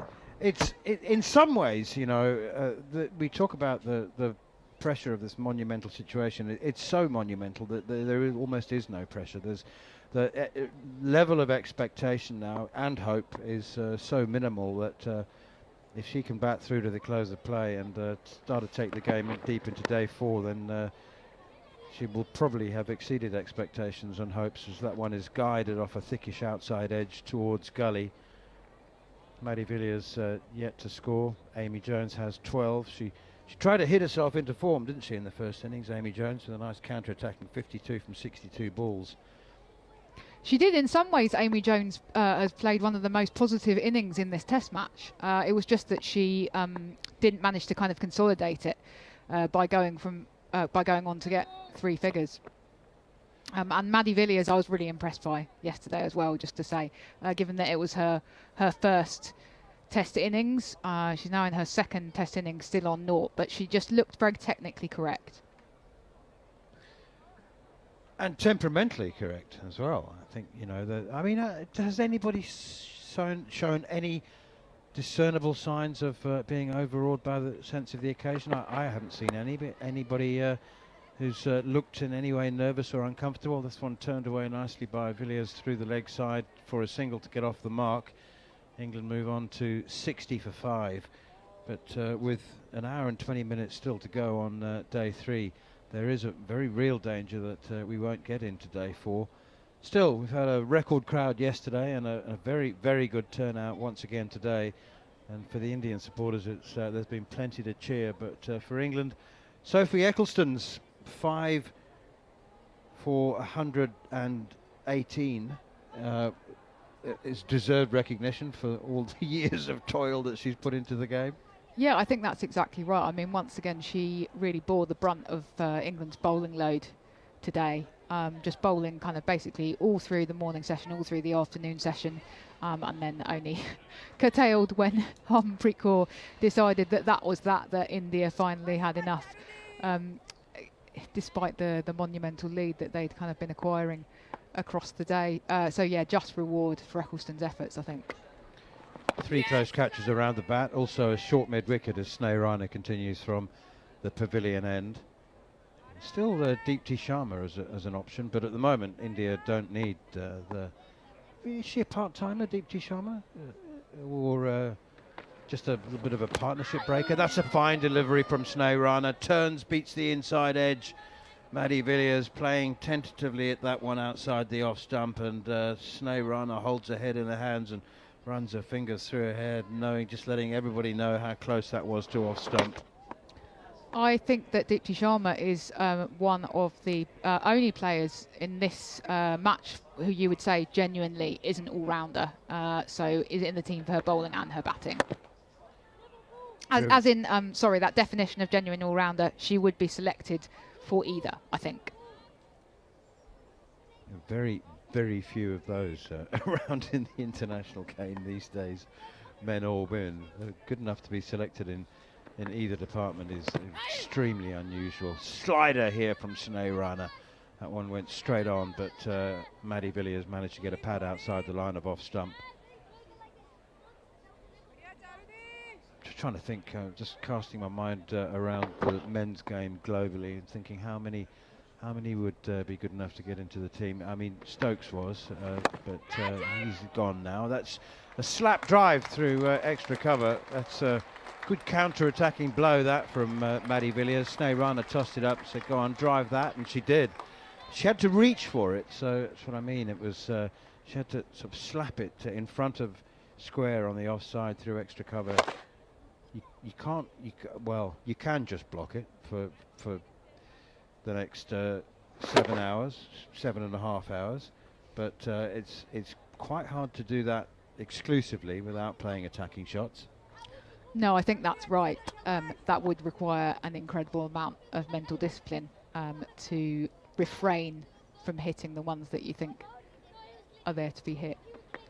Sneha Rana in again, and Maddie Villiers drives sweetly straight to Shefali Verma at mid-off, quite deep at mid-off. I like the fact that India have got mid-on and mid-off maybe 10-15 yards behind the stumps at the bowler's end. So they're not quite conceding a single, but they're also just posing the question, if you want to go over the top, and make sure you hit it cleanly. England 64 for 5, with Tammy Beaumont unfortunately signing off her international career with a golden duck in her final international innings, and Heather Knight made 13. India offering both players a guard of honour. Do you know what a thought did occur to me, Raf, is that once they gave Tammy Beaumont a guard of honour, they might just have stayed there to welcome Heather Knight onto the field. Oh, I thought, yeah, okay, I see what you mean. Yeah, that's interesting, isn't it? I wonder if they haven't quite thought of that, or it was about trying to get parity between the two of them, so give it to them when they go off. I suppose so, yeah. Oh, that's driven away through the offside. It's a lovely shot from Amy Jones. Loved the way that she counter-attacked in the first innings, particularly on the back of some poor form in the T20 World Cup. Very short of runs apart from the very first game. So, you know, she might have been hitting them beautifully in the nets throughout the month of the World Cup, but she didn't have any runs on the scorecard to show for her efforts. So she tried to hit herself back into form and made a welcome half century. And once again, if she's given the opportunity, she is going to take her scoring opportunities. This time defends what looks like a slower ball out to mid-wicket. But, you know, nice touch. Genuinely, nice is a terrible word. I had an English teacher at school who said never ever use the word nice. He used to provide us lists of alternatives.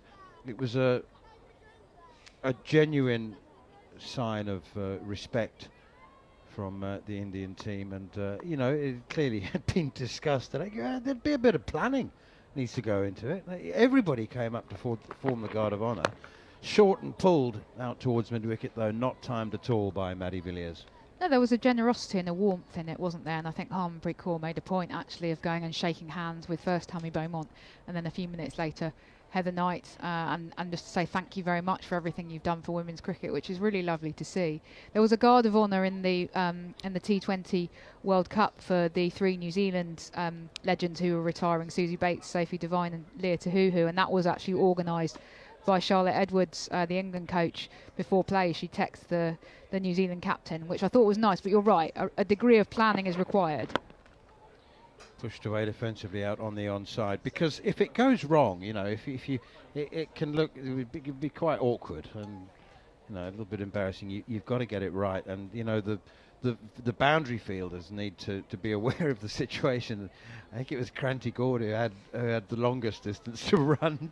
She did, and actually Tammy had to almost pause as they formed the Guard of Honour, otherwise she would have got off the field before they'd all managed to get there. So, yeah, there was a little bit of a pause while they all gathered. Satkari in once more, and an attempted cut shot, but not timed. The bottom edge dragged onto the leg side by Maddie Villiers. She's 5, Amy Jones 15, England is 67 for 5. Just a reminder for those of you who don't have the scorecard open on your next to your viewing panel. India declared eventually at 341 for 7. They thought half an hour before tea, but actually the umpires said, well, we'll take tea now then, because we're close enough. 341 for 7, and a day of more history for Yastika Bhatia, who scored a century. 113 next deliveries played away defensively on the offside. So 2 Indian players on the Lord's Honours board, the first women to make it up there, and they were followed shortly afterwards by Sophie Eccleston, who took 5 for 118. It left England with a nominal target of 457, more likely around 125 overs to bat in order to try and save the test match. But they are currently 67 for 5, and India, as you said, question of whether they wrap up victory at the end of the 3rd day or sometime on the 4th morning. Have there been many ticket sales for Monday morning? There aren't usually. They weren't selling tickets for day 4. They were only selling tickets for days 1 to 3. And the MCC announced about an hour ago that tickets tomorrow are going to be freely available. So if anyone who happens to be listening or watching this can get to St John's Wood, London, tomorrow, well, I mean, you might want to hold off for a couple of hours before you make any plans, let's be honest, because England are 5 down. But it's a nice gesture by MCC. They're making the best of it. Certainly are. 3 fielders around the bat. Short leg, silly point, and a slip, and a sweep shot now from Maddie Villiers. From Amy Jones, I should say. Bottom edge to Sri Charani, sun-hatted at backward square leg inside what would be the 30-yard fielding circle if it was a one-day game. Here's Sneh Rana again. It says Deepti Sharma. I'm sorry, I thought she just changed her action. I thought that looks like Deepti Sharma. It is Deepti Sharma who's into the attack for her first over. And now the Indian players are gathering. Are they considering a review? What's this all about? It looks like it, doesn't it? Now they've disassembled after a high 5. I can't think what that was about. Anyway, it might be. I don't know what the hold up was, but the close fielders all got together, and forward comes Villiers to the next delivery from Deepti Sharma, pushes it out towards mid wicket, and there's no run. It's fielded by Sneh Rana, who's in a catching position at mid wicket. Here is Sharma again, and back goes Maddie Villiers, playing defensively off the back foot. Are you looking at our disaster with my disaster? Was it on you? Was it caught on camera? That's brilliant. Needs to be released as an Instagram reel. It will go viral. Awful, a dreadful, heart-sinking moment. Open the face of the bat now and steered away behind square on the offside. It was an absolute disaster, and all I could think of was that I had to keep talking. I think it's admirable that you managed to keep talking, honestly. And there was a wicket, yeah. 70 for 5. Maddie Villiers on 7, Amy Jones on 16. 22.5. I would ask you that's a very broad, general question about the occasion. I didn't really know what to expect. I've been looking forward to the Test match for months, ever since John Norman invited me to commentate. But as an occasion, as a spectacle, and as a celebration, it has, it's my first women's Test match. It has exceeded all of my hopes and expectations. I think it's been absolutely brilliant. I think the MCC and Lords have finally come to the party after many, many, many decades. And I'm not talking about the cricket, which actually, by the way, has contained some very, very high quality play, almost exclusively from India, but there have been moments from England as well. But as an occasion and a celebration, has it lived up to your expectations? And you're eminently more qualified to judge than me. Yes, definitely. The fact that we got the record attendance at a single day of a women's Test match yesterday, the fact that the pavilion has been so full of MCC members who have really appreciated this match, and it's been a lovely occasion. Flicked away through the leg side as Cranty Gord back into the attack goes full and straight, and this will be a couple of runs to Amy Jones. And I think that actually the nicest, or the not nice, the best moment for me was actually acknowledging all of those former players on the first day who, having spoken to a few of them, I really feel that there was a sense in which there'd been a kind of forgotten generation of female players. So if you played in the 73 World Cup, which is obviously the first Cricket World Cup, you've been celebrated. If you played more recently, you've been celebrated and been rewarded financially. But in the middle there were a few former England players who felt they'd been forgotten.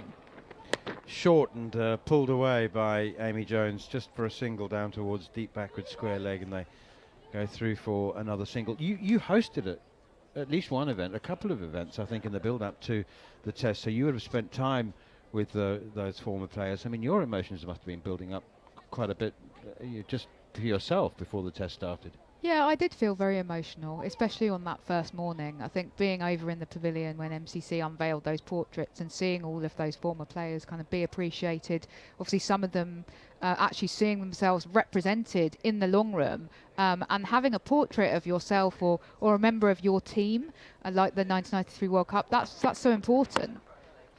This one defended, pushed away by Maddie Villiers. So there was Enid Bakewell, and who else had portraits?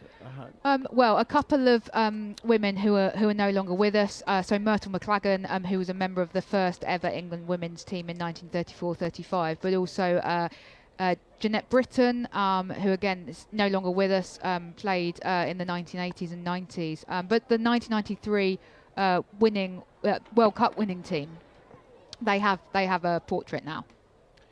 Little flick and a miss here as this one heads past the leg stump. People don't realise is that there are far too many portraits that have been commissioned for the long room to actually hang in the long room all at the same time. So they're rotated, aren't they? They're brought out of safekeeping in the basement, and they're rotated. So hopefully they'll have a decent amount of time in the long room, the rest of the summer at least. Here is Cranty Gord once more, and this one is chopped square of the wicket on the offside. Sort of a back foot cut drive, really square of the wicket, straight through point, and 4 runs. Lovely shot from Maddie Villiers, and it may well be consolation. These may be consolation runs, but it is good to see England trying to mount some sort of a fight back. Can I ask you about Karen Smithies? You can. Tell me about Karen Smithies, and then I'll tell you why I'm asking the question. Where does she stand in the... Well, she was captain of the team who won the 1993 World Cup, and obviously the captain is a very important figurehead, and worked really closely in conjunction with coach Ruth Prideaux. Short and attempted cut shot, and it's actually a bottom edge down into the ground, and it runs away towards the third boundary. It's a very, very good chase from Shefali Verma, and manages to get there and just flicks it back. And she saved a couple of runs. They've gone through for 2. Maddie Villiers onto 13. Amy Jones has, or onto 14 rather. Amy Jones has 19. England now 80 for 5. And yes, so she was the World Cup winning captain in She was. So they had the World Cup final here at Lord's in 1993, England v New Zealand. England were very much kind of underdogs in that tournament. Everyone expected Australia to win, and then in the end they didn't even get to the final. England beat New Zealand here, and so I think that that Karen Smithies was instrumental in that. And it's interesting to kind of look at the fact that, I mean, she's talked about this in interviews, that for the sort of 6 months after that tournament, she was basically a little bit of a celebrity. And for women's cricket in those days, that was a very big deal, because it didn't get very much media coverage. But she did all of these talk shows. She was in all of the newspapers. Everyone wanted to interview her. Partly because I think the England men's cricket team in 1993 were not having a great time of it. So, you know, an England cricket team doing good things was very much up for celebration regardless of gender. So she did an awful lot in that time, and then carried on representing England for another 7 years, and finally retired in 2000, and actually handed over the captaincy to Claire Connor, another legend of English women's cricket. Deepti Sharma continues with her off spin, and that one is defended, pushed up by Maddie Villiers up towards mid-off. And what did Karen Smithies do after she retired in 2000? Career in administration? She's she's moved to South Africa, hasn't she? Which I imagine is why you are asking me this question, Manners. She worked what was then the Northern Transvaal Cricket Union, became the Titans, based at Centurion. And the reason I ask is that I have to maybe word this quite carefully for listeners in South Africa, but women's cricket was strictly niche and entirely amateur, and really, you know, existed barely beyond a few clubs when Karen moved to South Africa, and was here is Deepti Sharma again, and forward comes Villiers playing defensively, pushing it up towards mid-off. She was brilliant as an administrator, just fantastic. And I just recall there being quite a lot of male members of the committee and the board, I should say, pushed away defensively out on the onside, who were sort of nonplussed and befuddled at how this woman was had such a deep understanding of the game and an empathy with players, and they didn't kind of put two and two together. And she was so modest that she never said, actually, yeah, I won a World Cup. I could play this game. She just got on with her job and did it brilliantly, and really put a lot of slightly old school white men to shame with the skill which she handled the administration. 80 for 5, the score remains, as I'm not going to talk myself into another hole. You get the picture. I do get the picture, and that's really nice to hear from somebody who kind of knows what she did in South Africa. Pulled over square leg, and that's running towards the boundary, a rare, not really a long hop, but definitely a couple of yards too short from Deepti Sharma, and Maddie Villiers very quickly into position to play the pull shot, which she does aerially, and clears the infield comfortably, and it races away down to the boundary to take the total up to 84 for 5. And England attempting to fight back. Maddie Villiers 18, Amy Jones has 19, and she was also just impeccably good company. Really excellent. You know, she just was one of the forerunners. I mean, the Titans Union now, which is based in Centurion, is comfortably the most efficiently run. It's the one union that all the players want to play for, men and women. And she was instrumental in it becoming, you know, such a well-run, efficient and popular destination. That doesn't surprise me at all, actually, because I think the skills that you needed to be an England women's cricket captain in that kind of early 90s period were being a good organiser. Driven away as Kranti Gaud continues up towards mid-on, straight to Captain Harmanpreet Kaur. I mean, you're talking about a period when you've got players who are kind of coming together, you know, for their occasional training weekends whenever they can squeeze it in around work, and you're having to bring these players together and kind of almost organise their training schedule for them. So you have to know everybody very well, and you have to kind of understand how to make things hang together as a schedule. Full toss, County Gord, and a gentle, juicy one as well as a shin-high full toss on leg stump. So Amy Jones will take any freebies that are available at the moment, whips that one away through mid-wicket and moves on to 23. Now, Manners, it is possible that we come back tomorrow, but if we don't, then this may be my last stint on commentary with you during this test. So I'm just going to actually take a selfie, if I'm allowed to do that. We can get producer Scott to take a picture of us, but yes, I'm looking a bit haggard. It's been a hard old 3 days. This one defended by Maddie Villiers and Amy Jones, rather. She remains on 23 as it's just pushed out onto the offside. It's me, I think, that should be taking selfies with you as the only person with a doctorate in women's cricket. It's been a pleasure. It's been an absolute pleasure for me, and an education as well. 88 for 5. So there's nothing wrong with one-sided games. I'm talking about the sense of occasion and how well it's been organised and whatever. And you know, you don't have to have a close match, do you? I mean, you can celebrate the fact that India have been so good and so efficient themselves. And did England? I don't know. I mean, they could have picked an extra spinner, Charlie Dean. You know, in retrospect, did they pick the wrong team? Did Heather Knight and Tammy Beaumont want to play in this Test match as a farewell? Might they have called it a day earlier? It's all retrospect, of course. Well, one thing that will be scrutinised, I think, is that decision at the toss to field first. Perhaps we might kind of, if we're looking back on how the matches unfolded, that was something that was very much in England's control and hasn't panned out very well.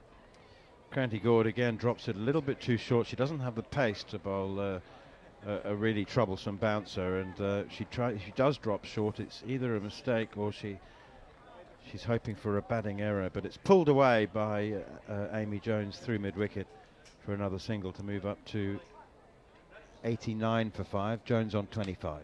But honestly, there have been so many drawn women's tests, given that they're played over 4 days, that actually perhaps we should just be celebrating the fact that we're going to get a result here. Because, you know, people, a few years ago, everyone was just saying, well, whenever England women play a test match, it just becomes a bore draw. Well, this hasn't been a bore draw. It's going to be a not very good loss. But perhaps that's better.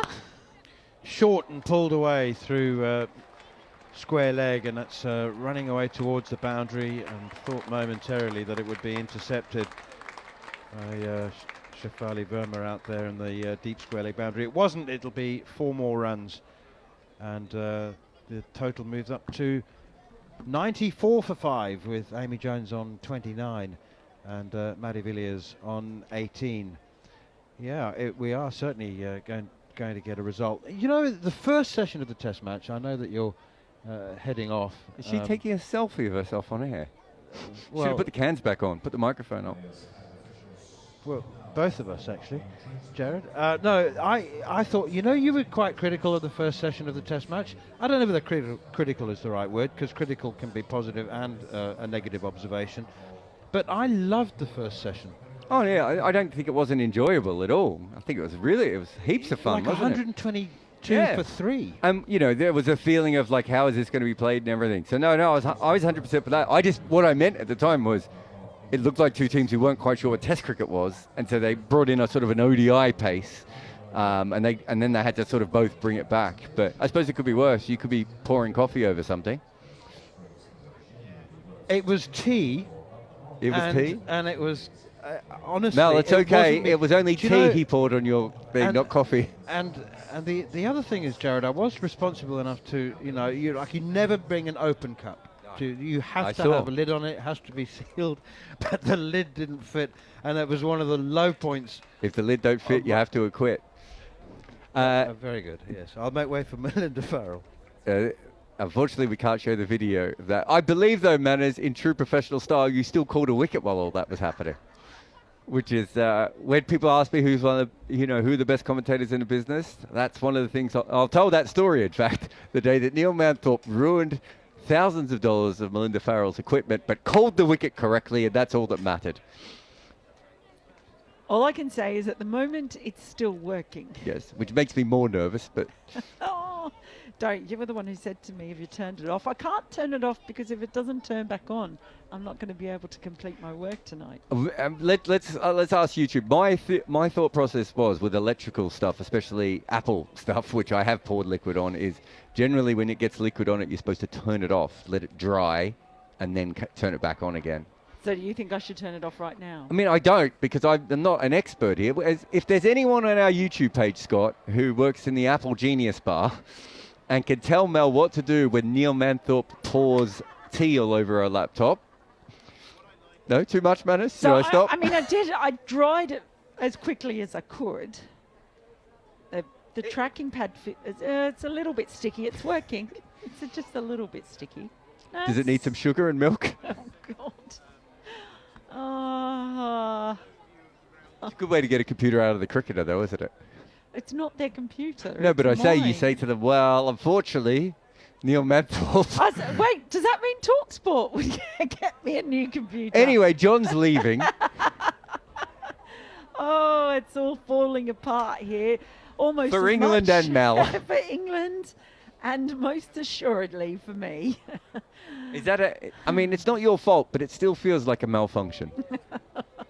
Everything's my fault, I feel. But it just is one of those things. I've just been watching the video back and... Oh, it's a great video. It really is. Yeah, one of those days. Yeah.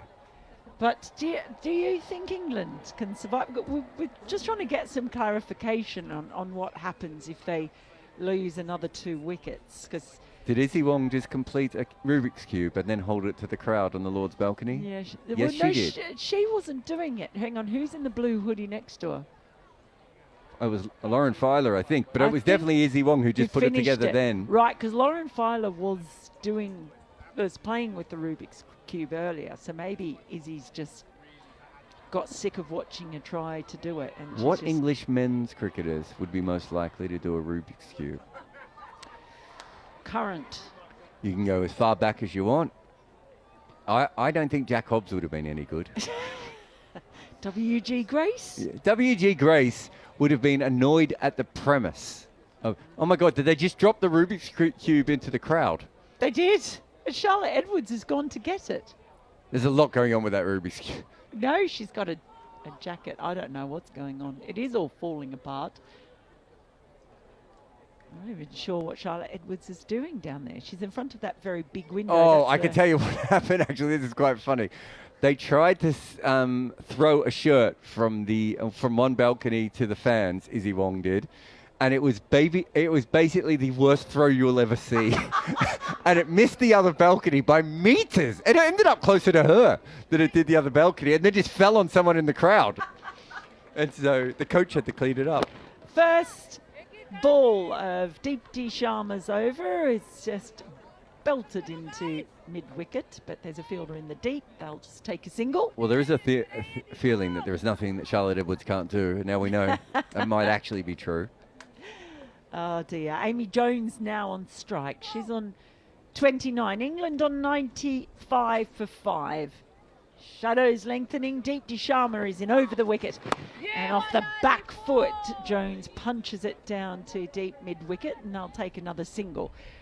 These two are batting quite positively, which is probably the best way to go about it, isn't it, Jarrod? I think every single wicket has come from a ball on the stumps. And if I'm not mistaken... Next ball's defended back to the bowler. I just to give a happy story, I believe the correct shirt has been given to the fan in question. So you know, one happy story for England now. Yeah, everything's been on the stumps that has been wickets, and I think it's been a little bit of inconsistent bounce, plus the turn, maybe some of the hold as well. So I'd have no problem with England playing their shots when the ball's away from the stumps, but when it is straight, I think they just have to keep the bat straight. Well, now we've got a little pause because there seems to be an issue with the stumps. Did the bails come loose there? And Might have just been that Sue Redfern noticed that the stumps weren't put down correctly. Yeah, and Maddie Villiers has just got in there and given it a bit of a tap with her bat as well. So Might need some water, actually. Sometimes you just need a little bit of water at the base. Although, well, they look wonky to me, Mel. I don't think you need to make it wonkier with water. They look skew-if. You look skewy. I was born skew-if. Here's Deepti Sharma, full ball right up in the block hole, but dug out to mid-on by Villiers.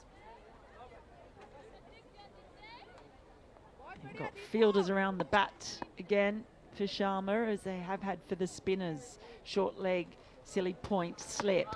As the next ball as comes off, well, it was in the air, and it's a dive to a left from Deepti Sharma. Thought she was in with a chance there. Just a jump to the left. It was off the foot, I think, of Silly Point, and it went up towards the bowler and didn't quite carry. Jemima Rodriguez in there at Silly Point. Big feet.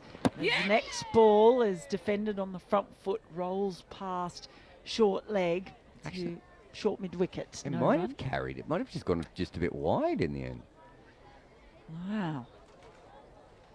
That would have been a heck of a way to get out, wouldn't it? That I just really think- would have summed everything up. I think if that happens, as a team, you just go, look, we're not coming back tomorrow.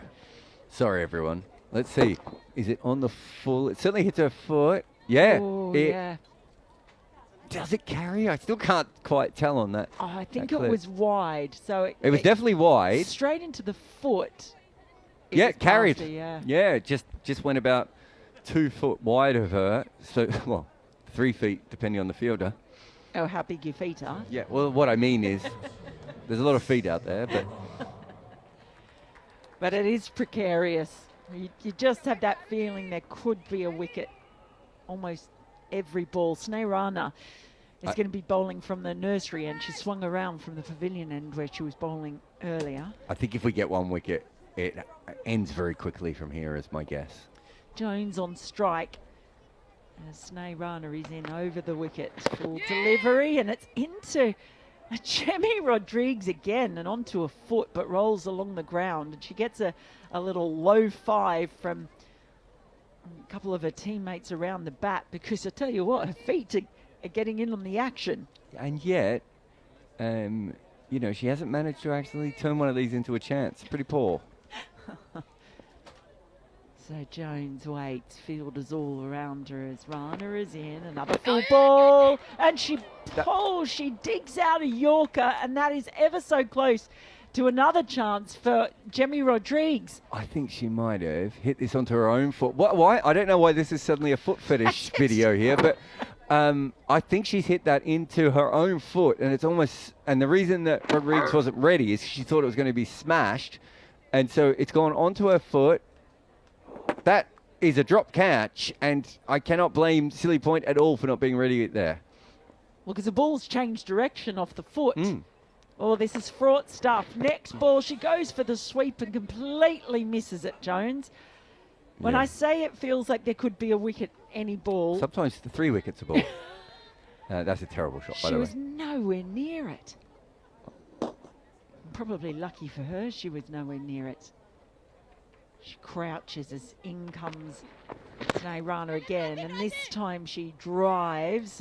Kranti God is able to stop it at extra cover and take a single. So let me just explain what happened. So essentially, when you're fielding at Silly Point and someone does a big backlift and has that look in their eye, your first thing is, I need to make myself small. And then she's actually playing the drive. So Rodriguez then goes from being small to jumping up in the air to make sure she doesn't get hit. And then you get this limping ball that if she'd stood still would have been the easiest catch she'll ever take there. Next ball's defended back down the pitch. But she's floating in the air trying to grab at the ball as it's low. So yeah, footgate. Well, it's Shoegate? fraught. It's Shoegate? fraught and it's feet. It's a fraught foot game at the moment. As Rana is in, bowls, and Villiers plays late and quite nicely, just guides this one down behind point. And come back for a couple. That's nicely played in the end with soft hands. 3 runs off that Sneh Rana over, but gee, it felt like an awful lot happened. At the end of it, England a 99 for 5, Villiers on 21 and Jones off 31. But it feels like a game of roulette at the moment. Foot roulette. Foulette? Foulette. I like it. It's a game of foulette that we will play all undernoon. I was going to say choulette, but I don't know, something about that Choulette. sounds wrong. I don't know. I don't know if I'm allowed to say that, Scott. Beep that out. Did we get any Apple Genius? Look, Scott's doing boring work. Did we get any Apple Genius people tell Mel what she should do with her computer? That's No, disappointing. apparently not. Everyone- Thanks for nothing, everyone. Well, that's the internet for you. Okay, new over from Deepti Sharma over the wicket. Oh, and she misses a back foot swipe. And I don't think that has missed the stumps by very much. No, it kept low. And, oh, I thought she got an edge on it, but that's just gone low, almost subterranean under the stumps. And it was fumbled also by Bhatia. That's a tough one to play. There's a comment from Jessica saying Jarrod is off the leash today. Sharma in and bowls, and that's into the ground and past Rodriguez at silly point. No run. Doesn't help you with your laptop, though, does it? Thanks, Jessica. I'm not sure Jarrod's ever been on the leash, Jessica. He's been leashless the entire time I've known him. I wonder what I would even be like on a leash. Deep Sharma's next pull's just defended on the back foot, and Sharma does her own fielding. There must have been a day I was on a leash. Don't. See, want to you took think it that about it. direction, and I I'm didn't. not taking it any direction. Again, you filthy mind. I really don't. There's Sharma. Bowls, and that squirts off the outside part of the bat past Rodriguez again. Boy, it's not Rodriguez, it's Rishi Ghosh on that side. It brings up the 100 as they come through for a single, though. 100 for 5, and it's really felt like they've had to scratch and scrape their way. They've lost 5 wickets on their way to the first 100, and they still are 356 runs behind.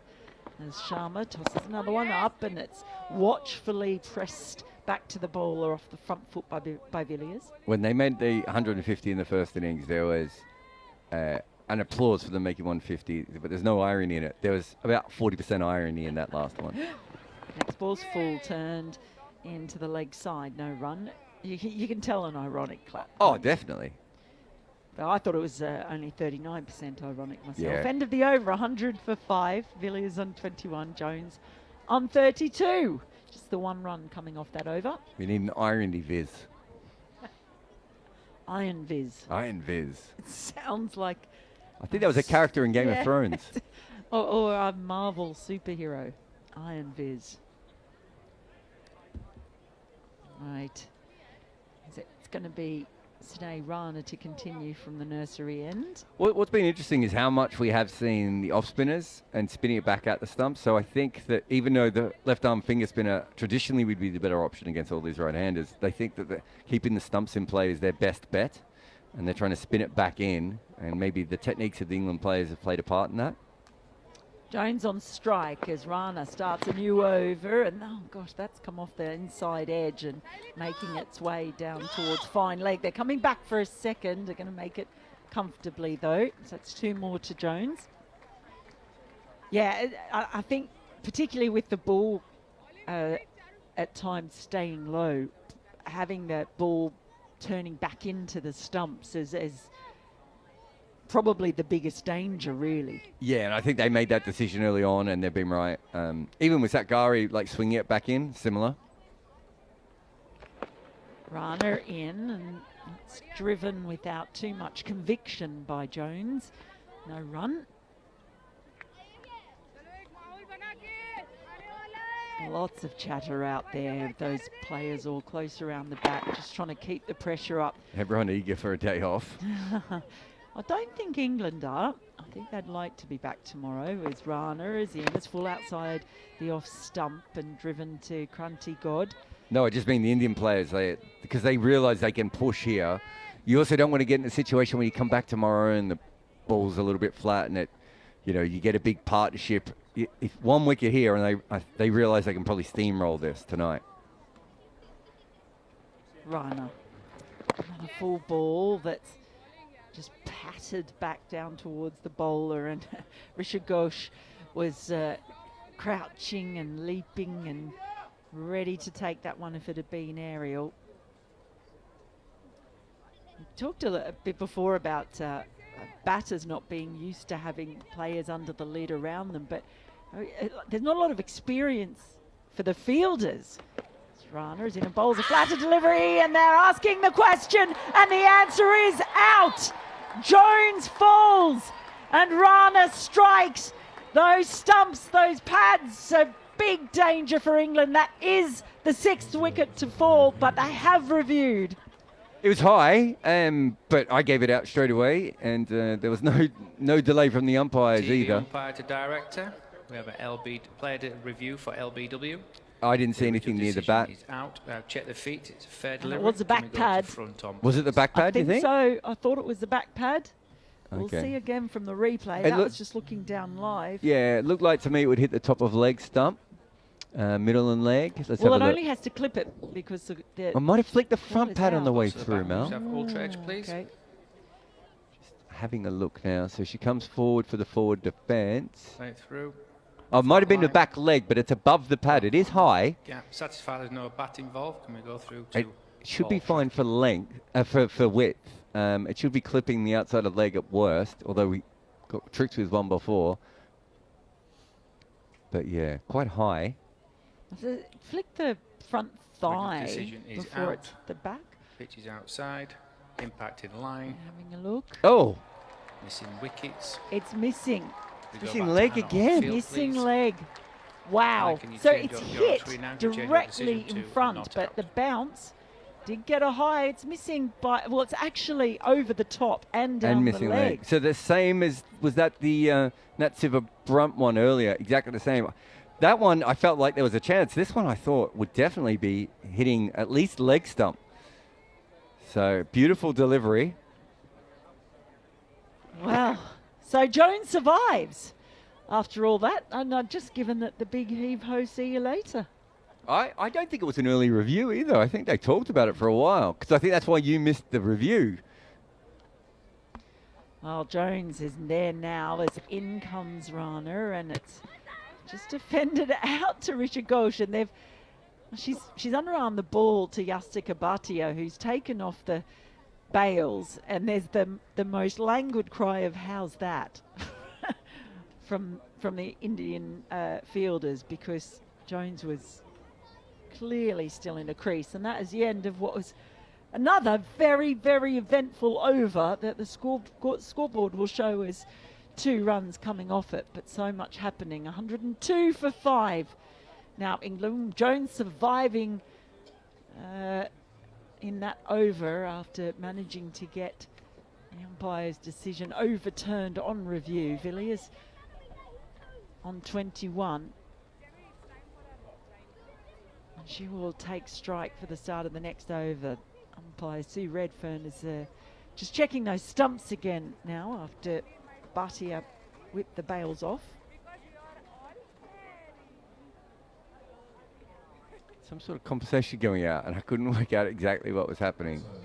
Sounds like it looks like it's between Bhatia and Jemmy Yeah, it was. Rodrigues. Yeah. I'm not exactly sure what they were talking about. Whatever it was in English and maybe meant for the England batters as much as anyone else.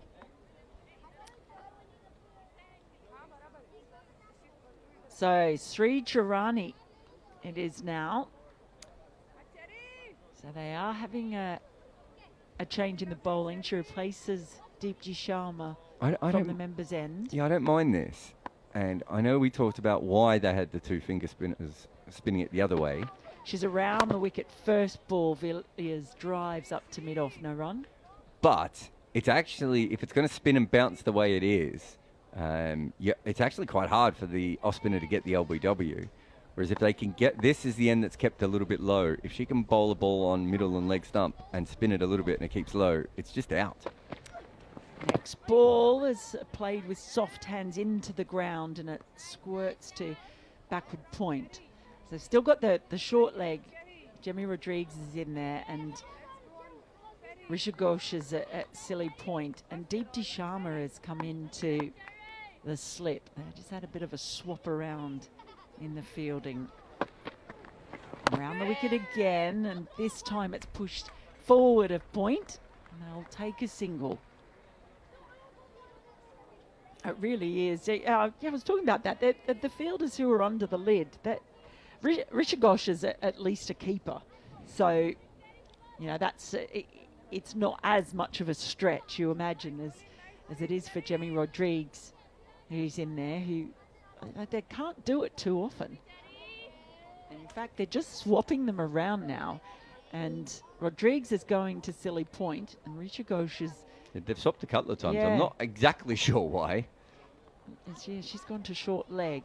Let's try. Here's in, and oh, that is driven straight into the foot of Risha Ghosh at short leg. And I'm sure she's saying, Jemmy Rodrigues is going over to her, as is Bhatia.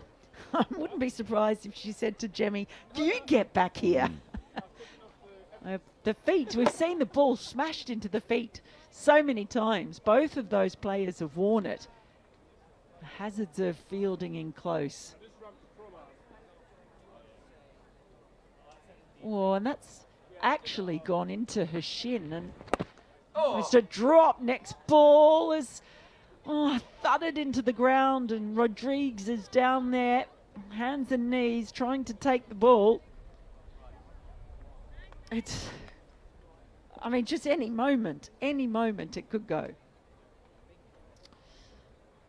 And she comes once more, and that is slapped away through the covers, beats a diving fielder, and Jones gets a boundary. Feels like something of a relief after all of those balls going into the ground, all around, going into feet, going into shins.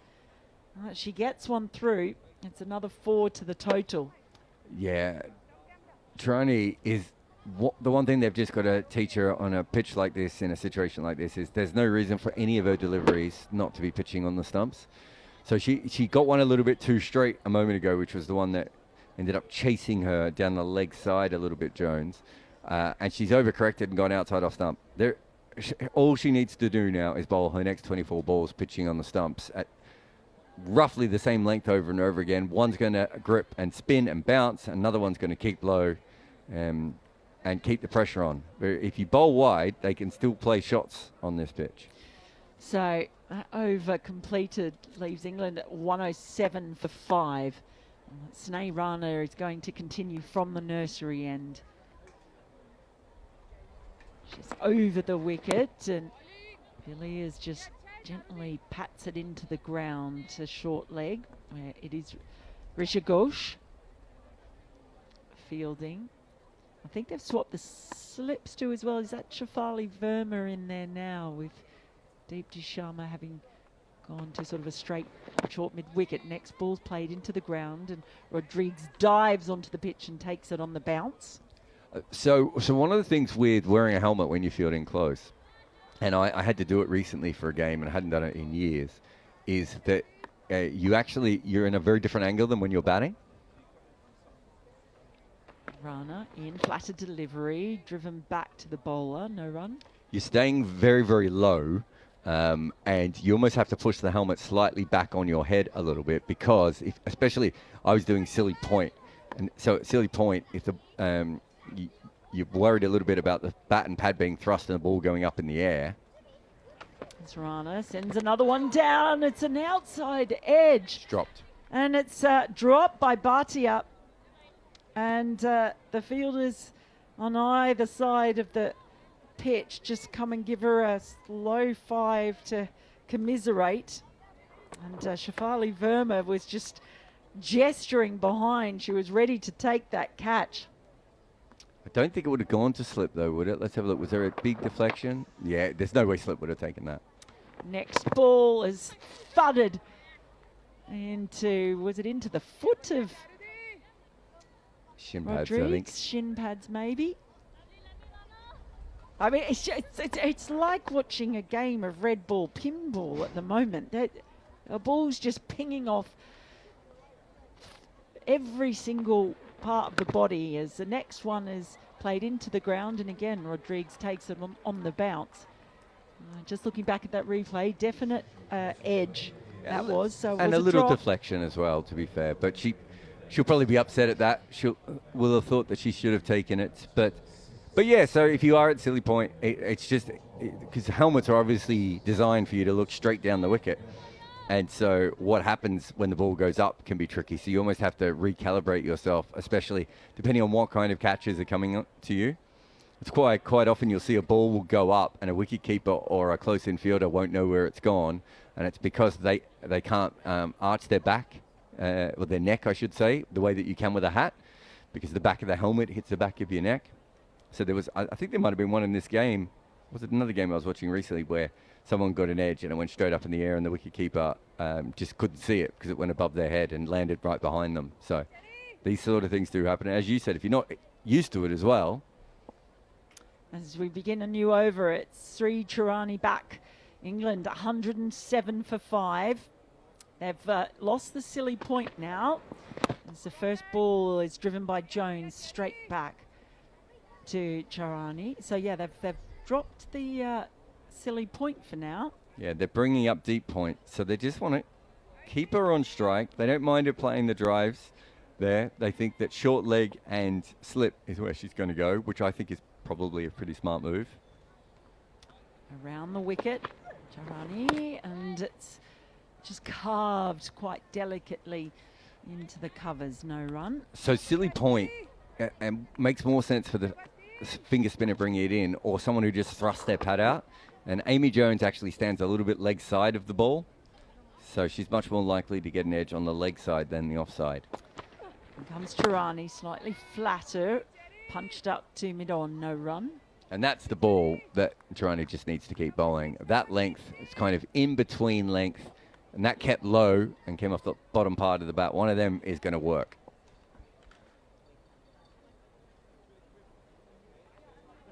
Chirani comes in front of the umpire, tosses one up, and that's flicked away nicely wide of mid-on. But Kranti God has run around from mid-wicket and managed to save the boundary. Get a couple though, so Jones still on strike. Still trying to be positive, and it brings up the 50 partnership between this pair. How on earth have they done that? A 50 partnership, my goodness. 109 for 5. It doesn't feel like a 50 partnership. But they've plugged away and they've kept going. Jones now, next ball, flicks it in similar direction, and again it's wide of mid-on, and I don't think Kranti God is going to get there. She isn't, so that's a boundary. She just went slightly straighter at a ball that was coming onto leg stump, and it's actually really nicely played by Jones. Yeah, weirdly, she could have stopped that. And I think she just went, well, it's not. This is not going to be the difference between us winning and losing the test match. They only need 344. Yeah. Harmanpreet, by the way, was even closer to it at one stage. And she just went, I don't care. Because could someone throw that back? I have noticed, actually, for the women's game, they don't have what they have for the men's team, the Indians, where they have the men's team have guys all around the boundary to throw the ball back so the fielders don't have to go to the boundary. I've seen that a lot. Also, it speeds things up when they do it in limited overs matches as well. But it can help with the run rate too, with the over rate, I should say. Okay, so now Jones waits as a full delivery is outside the off stump, and she just flays that one away down towards a deep third boundary. Just get another couple of runs, so they're ticking away. Productive over in the end. 8 runs coming from it. At the end of it, England are 113 for 5 with Jones on 44, Villiers of 46 she is now. Villiers on 22. They're a long way off. They need 342 to win, but they are fighting on. And we're going to hear the thoughts of Georgie Heath before Neil Manthorp comes in for me.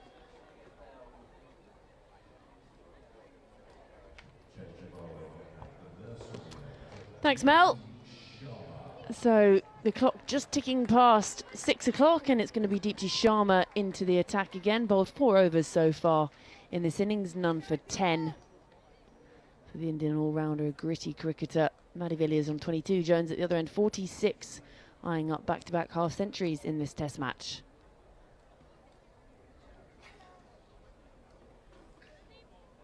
A silly point, short leg, slip all around the bat as Villiers waits. And Sharma's over the wicket, and this is full and targeting at the pads, and Villiers gets a big stride out and defends this back to Sharma, and there is no run as Neil Manthorp joins me in commentary. Thank you very much, Georgie. Here's Deepti Sharma again, a little bit of width outside the off stump, cut shot, bottom edge out towards extra cover, and fielded by Kranti Gord. It's been another dominant day for India, and they deserve so much credit for the way that they've gone about this Test match after the disappointment of the T20 World Cup, in which they failed to reach the semi-finals.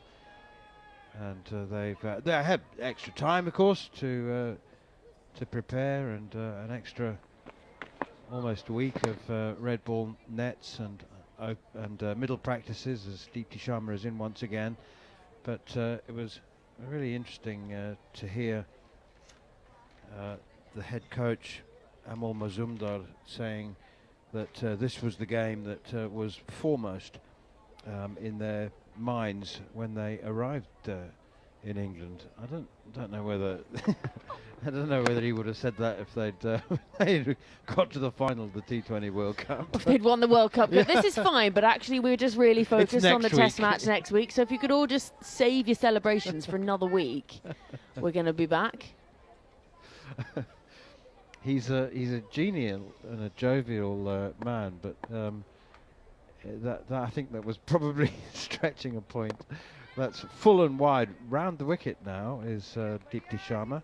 That's interesting, just to counteract the excessive turn she's getting. Maybe she's just looking to slide one across Maddie Villiers and bring slip into play. Remember Maddie Villiers on Test debut here, now 23 from 49. It's been gritty and determined. It has, actually, and she's been technically very organised as well against a variety of spin that we've had. And Deepti Sharma now going round the wicket to ask some different questions as far as angles are concerned. She defends this one as well, out on the offside. She's 23. Amy Jones has 47, and England 118 for 5. Bear in mind they were 59 for 5, and it looked like we were finishing at the end of day 3, but almost certain now to go into day 4. The only question really, or that it seems that the likeliest way that we won't go into day 4 is if 2 wickets fall in the next 20 minutes before the close of play, and then India request the extra half hour. Who's to say actually that they would request the extra half hour? I know the idea of a bit of I don't know, sightseeing and maybe last minute shopping in London might appeal. I also feel like you've been in London quite a while, so yeah. I don't think sightseeing and shopping is quite top of the list. Maybe just like a really long lie-in and room service breakfast. Mm. That's actually far more appealing, isn't it? Yeah, that you've got me there. A hotel dressing gown, you can't beat. Fluffy white toweling dress gown That's with those disposable slippers That's that they the stick one. in the pocket. Yeah, but they're definitely made for people with small feet. That's true, actually. Yeah, that's very true. I think they do. They should come in different sizes, but I don't think they do. Yeah, They're and standard one size. I'm not doesn't blessed. fit I am all. not blessed as being one of those people. You so have they got just quite long plates. Yes, I am well aware. And no, I'm not a swimmer. And yes, it's hard to find trainers. Anything else? 118? No, not really. I actually looking to see whether you got any bad You can runners. stop looking at my feet now. I'm going to get a complex. I'm looking for any sign of runner's toes. Oh, I have a broken toe on this one and a lack of toenail on that one. So yes. Is that from running? No, I stubbed it on my suitcase. Sri Charani with the left arm spin continues, and it's driven up to mid-off. Straight to the fielder. He's quite deep set, so they do go through for a single. Maddie Villiers takes, she reaches the quarter century. 25 now. Amy Jones closing in on a half century. This has been a good fight back. I think maybe stopping short of saying that it's a respectable fourth innings score. Not yet. I think if they manage to bat another couple of sessions tomorrow, then if they still got a couple of wickets in hand, they might think about the most improbable and unlikely of draws. But that is a long, long way away, as that's driven firmly by Amy Jones. Yeah, it has been a long toil out in the middle, and I'm just looking down in front of us, and there's the hover cover, and there's a groundsman who's obviously had a long day out in the middle as well, and he's absolutely out for the count, having a nice ziz down there. He is completely fast asleep, isn't he? There's a speculative appeal for a leg before, as that one is sliding down the leg side. They scramble through for a leg by. If he wasn't dressed in official MCC grounds, you might be offering him a free lunch. Well, I would suggest that he'd had at least 2 or 3 pints of lager more than he's in a position that does not look particularly comfortable. He's going to wake up with a very stiff neck. But he is absolutely out for the count, isn't he? And there's a colleague of his who's also leaning against the hover cover, like he's had an extremely hard day. It's not like they've been on standby because of imminently bad weather. Yeah. I'm not sure what it is that he's been doing that's exhausted him so much. Sri Charani is once again, Maddie Villiers plays defensively. He's comatose. Honestly, I would dream of sleeping that well. On grass. Anywhere. He's got nothing under his head. He's just sleeping on his arm. Incredible. 3 fielders around the bat. Sri Charani in once again. Maddie Villiers plays defensively, pushing it straight back to the bowler. We've got a deep backward square leg, a mid-wicket. Mid-on deep, conceding 1. Mid-off's also conceding 1. And extra cover. Nobody sweeping on the cover boundary. Don't have to worry about runs. There's no need for insurance for the spinners. That's punched firmly away by Maddie Villiers into the offside, where Jemmy Rodrigues takes one for the team. Blow onto the right shin, which she does have pads on, so that's fine. 120 for 5. Do you think India would take the half an hour? Let's say they take 2 wickets. It's an unwritten rule. It's a guideline for the umpires that they won't consider an extra half an hour, granting an extra half hour. They don't have to give it, by the way, unless the team has 7 wickets or needs 30 or less runs to win at the scheduled close of play. Umpires can say no. I was at a game once where the team were 8 down, and the umpires said no on the basis that they had a train to catch. They had a long hot day, and I think they were interested in getting some refreshments on board. We sort of forget what a toil actually is on the umpires. No, they're not running around, but I would be interested to see how many steps an umpire does in the day, walking to and from their mark, and also they're standing in the heat all day. Deepti Sharma is in for another over off spin, and a sweep shot played by Amy Jones, and I think it's come off her pad. It's running all the way down to the fine leg boundary, and they'll come back for 3 leg byes, I fancy. We'll have confirmation from Anna Harris in a moment. She does confirm that is leg byes, and so the applause for the 50 is premature. The scoreboard has got Amy Jones on 50 as well. Did they all miss that? I'm sure I saw Anna Harris signalling leg by. Definitely saw. Oh, there we go. Right, It's gone back down to 47. That was just the dress rehearsal. So the next one, the clapping will be even louder. Here's Deepti Sharma again up to the crease, and bowls. Forward comes Villiers, pushing defensively out on the offside. Do you know, never mind all the walking and the steps that the umpires do. Concentration. It's time on your feet. Because I know they get to sit down at lunch and tea, pushed away defensively up on the offside. But I am told that during an average day, the average person, and that's obviously a very, very wide spectrum of the global population, what is an average, but apparently we spend, on average, only 3 hours a day on our feet. The umpire, just being on your feet, without sitting down. They don't get to sit down during for 6.5 hours of play. That is a long time to be on your feet. Sounds like swollen ankles to me, that. You also have to concentrate for the entire day. Yeah. Oh, exactly right. Here is Deepti Sharma again, and that's flicked away through the onside. Nicely done by Maddie Villiers, who takes a single to deep mid-wicket. You ever turn your hand to it, umpiring? I was catastrophically bad. That's the way to do it. Do it once and do it so badly that no one ever asks you again. Yeah, exactly. But I played, as most of us do, a lot of club cricket where if you'd been dismissed, you were required to do your go and do your stint, your hour. Get it! Oh, that's driven over the top of mid-wicket. Drive, more of a... It's a bit sloggy, really, wasn't it? From it was a bit Amy agricultural. Bit of a hoik over mid-wicket, only just out clearing the head of Harmanpreet Kaur. End of the over, 125 for 5. Everyone stopped for a minute. Yastika Bhatia is doing the double teapot, having a chat with Anna Harris. I'm unsure why. Well, and it's interesting that Amy Jones is also in conversation with a couple of the Indian fielders. Jemmy Rodrigues is involved, as is Risha Ghosh is under the helmet. They're having a chat about something. It doesn't look particularly animated, but it is holding up play quite significantly. Well, I can't imagine what the issue was there. Anyway, Maddie Villiers is 26, Amy Jones has 48, 125 for 5. Has this test match as an occasion and a celebration of women's cricket lived up to your hopes and expectations? I tell you, I always set my expectations low and then they're always beaten. No, I think it has. I think it's been good. I mean, England will feel that they haven't performed to their best, and I think their fans and those of us in the media would agree with that. There have been areas England just haven't played particularly well. At times they were wayward with the bowling and they've thrown away a couple of wickets.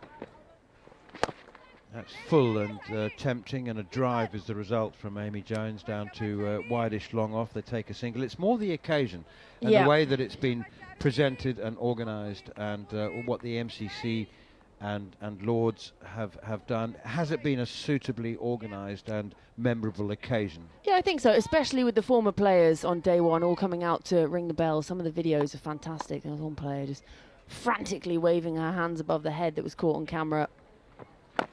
Playing back now, it's a dangerous game. Maddie Villiers to Sneh Rana, who's back into the attack.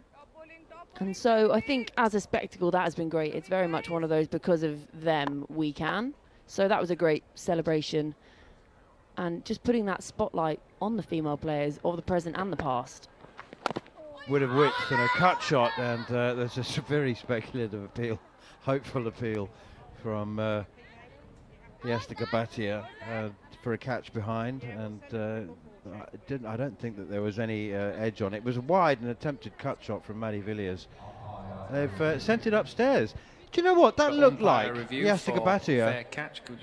That looked like Yastika Bhatia asked the umpires to refer it. So it's an umpire's referral, but looks like it's been prompted from the players, which is strictly not kosher. Well, it's against playing conditions, isn't it? Rather than the laws. The umpires have to make a call for an umpire's review of their own volition. They cannot be you can't, as a player, say to the umpire, I think you should review that. The ground. Well, do you know what? Yastika Bhatia, the reason she asked is because it was a bottom edge, attempted cut shot was a bottom edge. Big screen, and please. Yastika Bhatia is just saying, because she caught it, she's saying, did she cut that onto her foot or onto the ground? Absolutely nowhere near her foot. But that's just a bit cheeky. Fair enough. I mean, if you can get away with it, get away with it. But she's cut it into the ground about a foot from her foot. There's been a lot of foot chat in this stint. You'd have been in trouble with that. Honestly, with my big old flippers, I'll be out, I'll be gone. On my way to the bottom ball. edge onto your toe and up into the keeper's gloves. Yeah, break another toe. Is it healed? No, it actually really hurts. One's broken on one side and the other one doesn't have a toenail on the other side from running. Quicker one now from Sneh Rana, and Maddie Villiers again plays back and does so successfully. She's 26 off 61, Amy Jones going great guns again, 49 off 56. England's target, a nominal 457, so they still need another 331. That's not going to happen, they can say with some confidence, and that is driven and caught by Risha Ghosh at silly point. Well, what an unexpected breakthrough. I think it was deflected off Risha Ghosh's shin or off her knee, and it's popped up into the air. I don't think it couldn't possibly have been a clean catch straight into the hands, was it? It's come off the middle of the bat. It's hurt as well. She's in pain. She was shaking her hand after she took that. It's going to hurt a lot less because she did take it. If she dropped it, she'd be probably in a little bit more pain. She gets the appreciation and the plaudits from her team, but out of nowhere, completely out of nowhere. But this was hit hard, and she's very close. Well, I tell you what, I don't think that it has deflected off anything. She's just smashed it and it's stuck in her hands. That is a very, very rare delivery. It's, you know, we often say, well, you know, if they stick, they stick. I would go so far as to say, Georgie, that I'm not even sure that she saw that. She's just kept her hands in the position. Yeah. I mean, that is a rasping off drive. And she's in it at silly mid-off. I think she's just kept her hands there and looked down and the ball is stuck, but as you say, it hurt. Yep, she didn't have to move as well. I think that was the key. It just stuck like glue.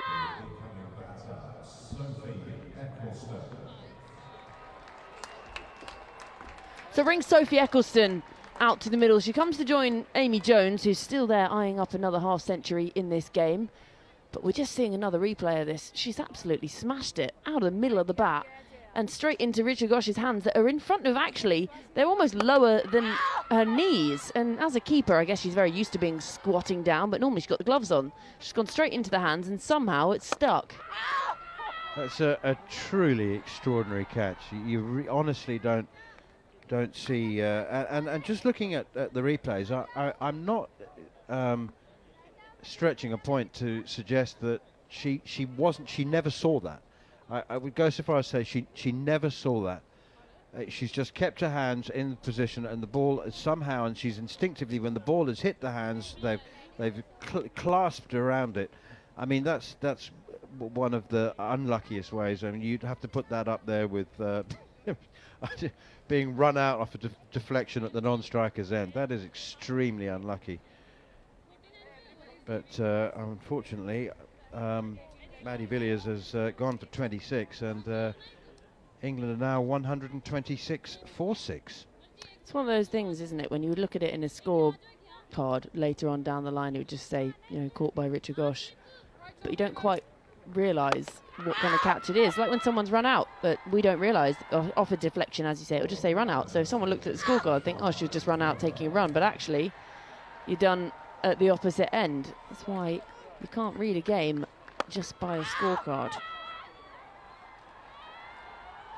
I mean, all of my instincts want to give Risha Ghosh the credit for taking that catch, and I say, oh dear, that's a dreadful delivery down the leg side by Shafali Verma, who's come into the attack for her first over of the match with 7 or 8 minutes to go, and she started off with a very stiff, harmless delivery down the leg side.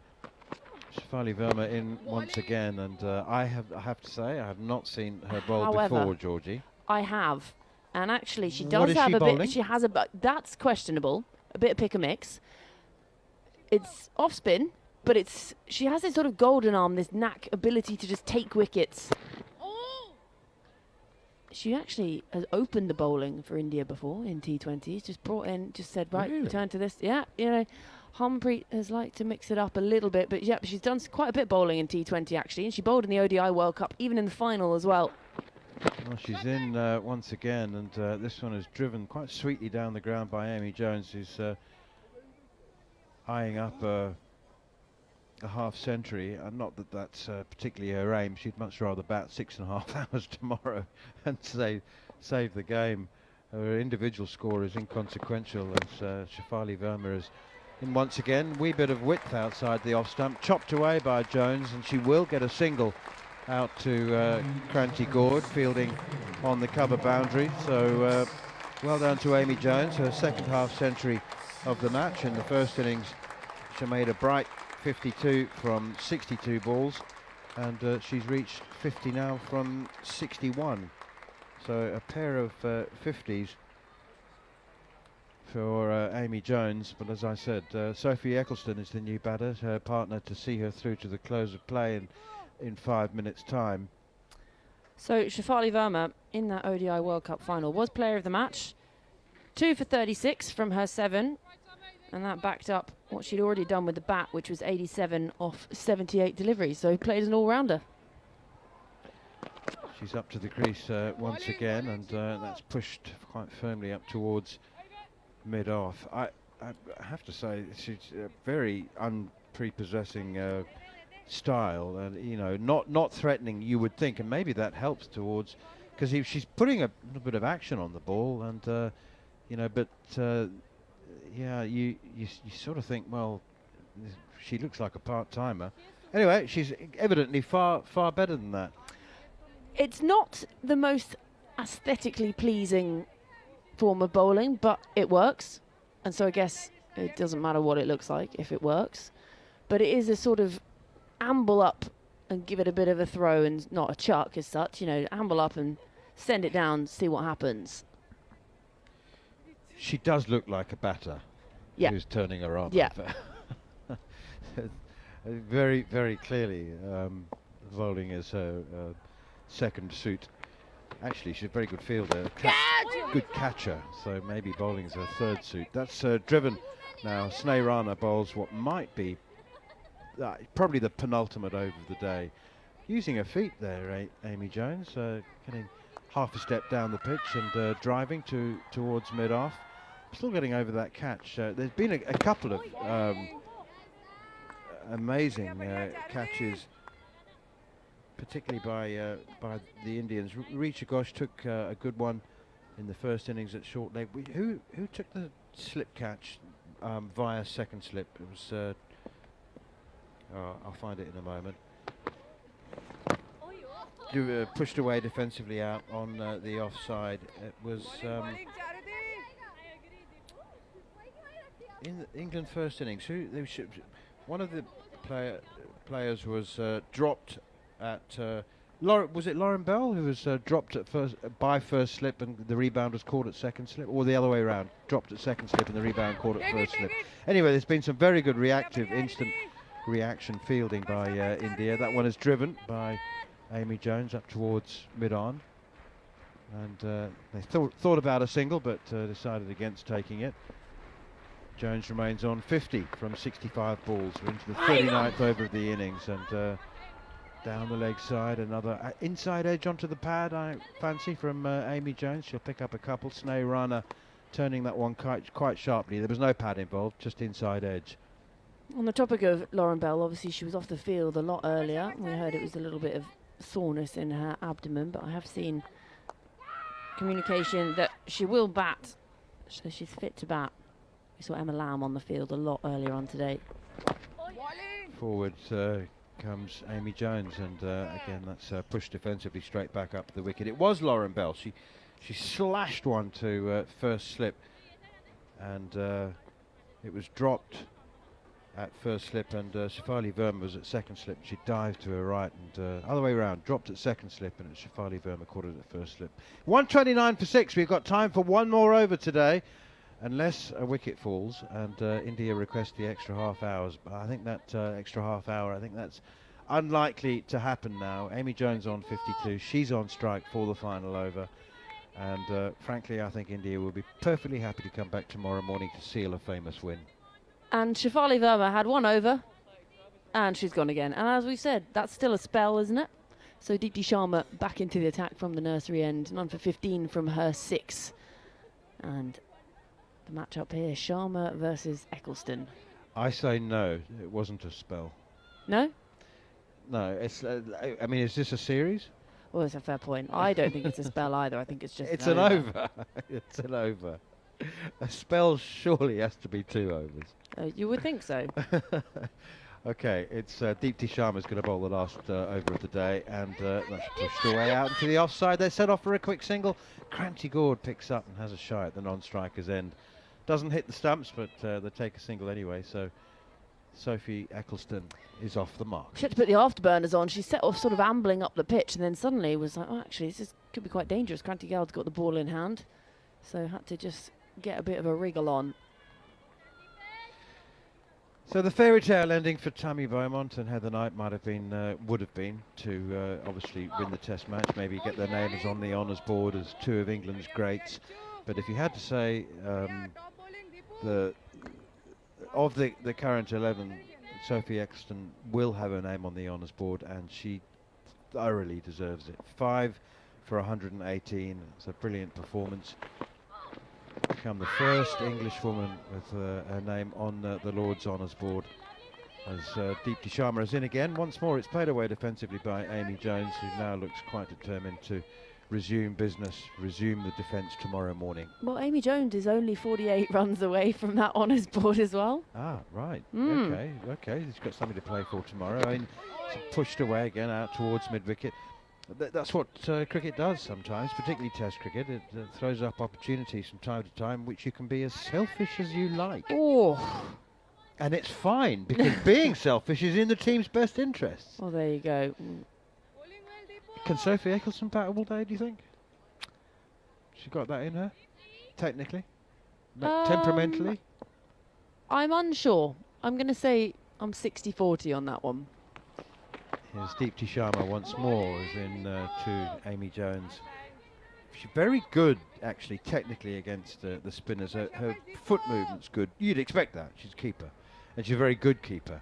And people associate sometimes, if you haven't kept wicket, you think you've got good hands. You need very good feet to be a good keeper. Deepti Sharma is in to bowl, and for some reason, Sophie Eccleston had wandered out of her crease at the non-striker's end. Do not wander out of your crease at the non-striker's end against Deepti Sharma at Lord's. Go and ask Charlie Dean about it. Yeah, well, I tell you what, she stopped. She could have taken the bails off, but she just... I don't know whether she glared or smiled. I couldn't see her face. I don't know, but I just but love Deepti Sharma.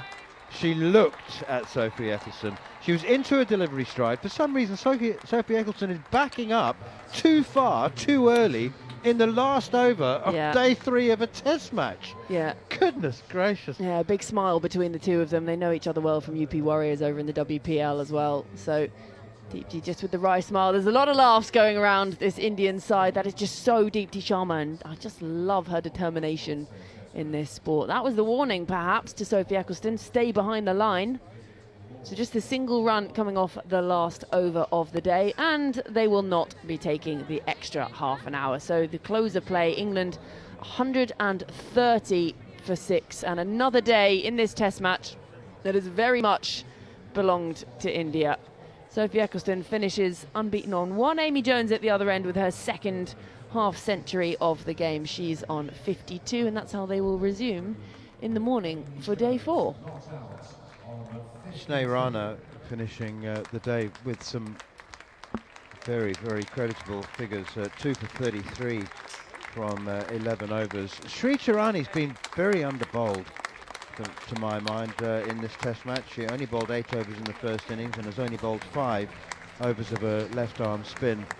Deepti Sharma, 7 overs, no maidens, none for 16. So with England having their backs to the wall, she was able to bowl some very tidy overs. England closing the day on 130 for 6. They are a very, very long way from their target of 457. They need another 327 on the final day. Not going to do that, but they've got to try and hang in there. They unfortunately cannot hope for any inclement weather to help their cause save the game, because there's absolutely none forecast. No, not even a remote chance of a shower at any stage of the day. They're going to have to do it the hard way. And it doesn't look like there's going to be any 80-ton bull or whatever it is, 80-kilo bull. How much is that bull? 800 kilos. I was like, 80 kilos, that's a very lean bull. That's an ornament. Yeah, that's exactly. That's dinner. Anyway, there doesn't look like any chance of a ball disrupting play either. So it's going to take quite some effort from England if they are to see out tomorrow. 3 full sessions against this Indian attack that has had their number all the way through. Right, let's take a very, very short break, and we'll wrap up proceedings as best we can. It's been another absorbing day's cricket. Here is the Following On podcast.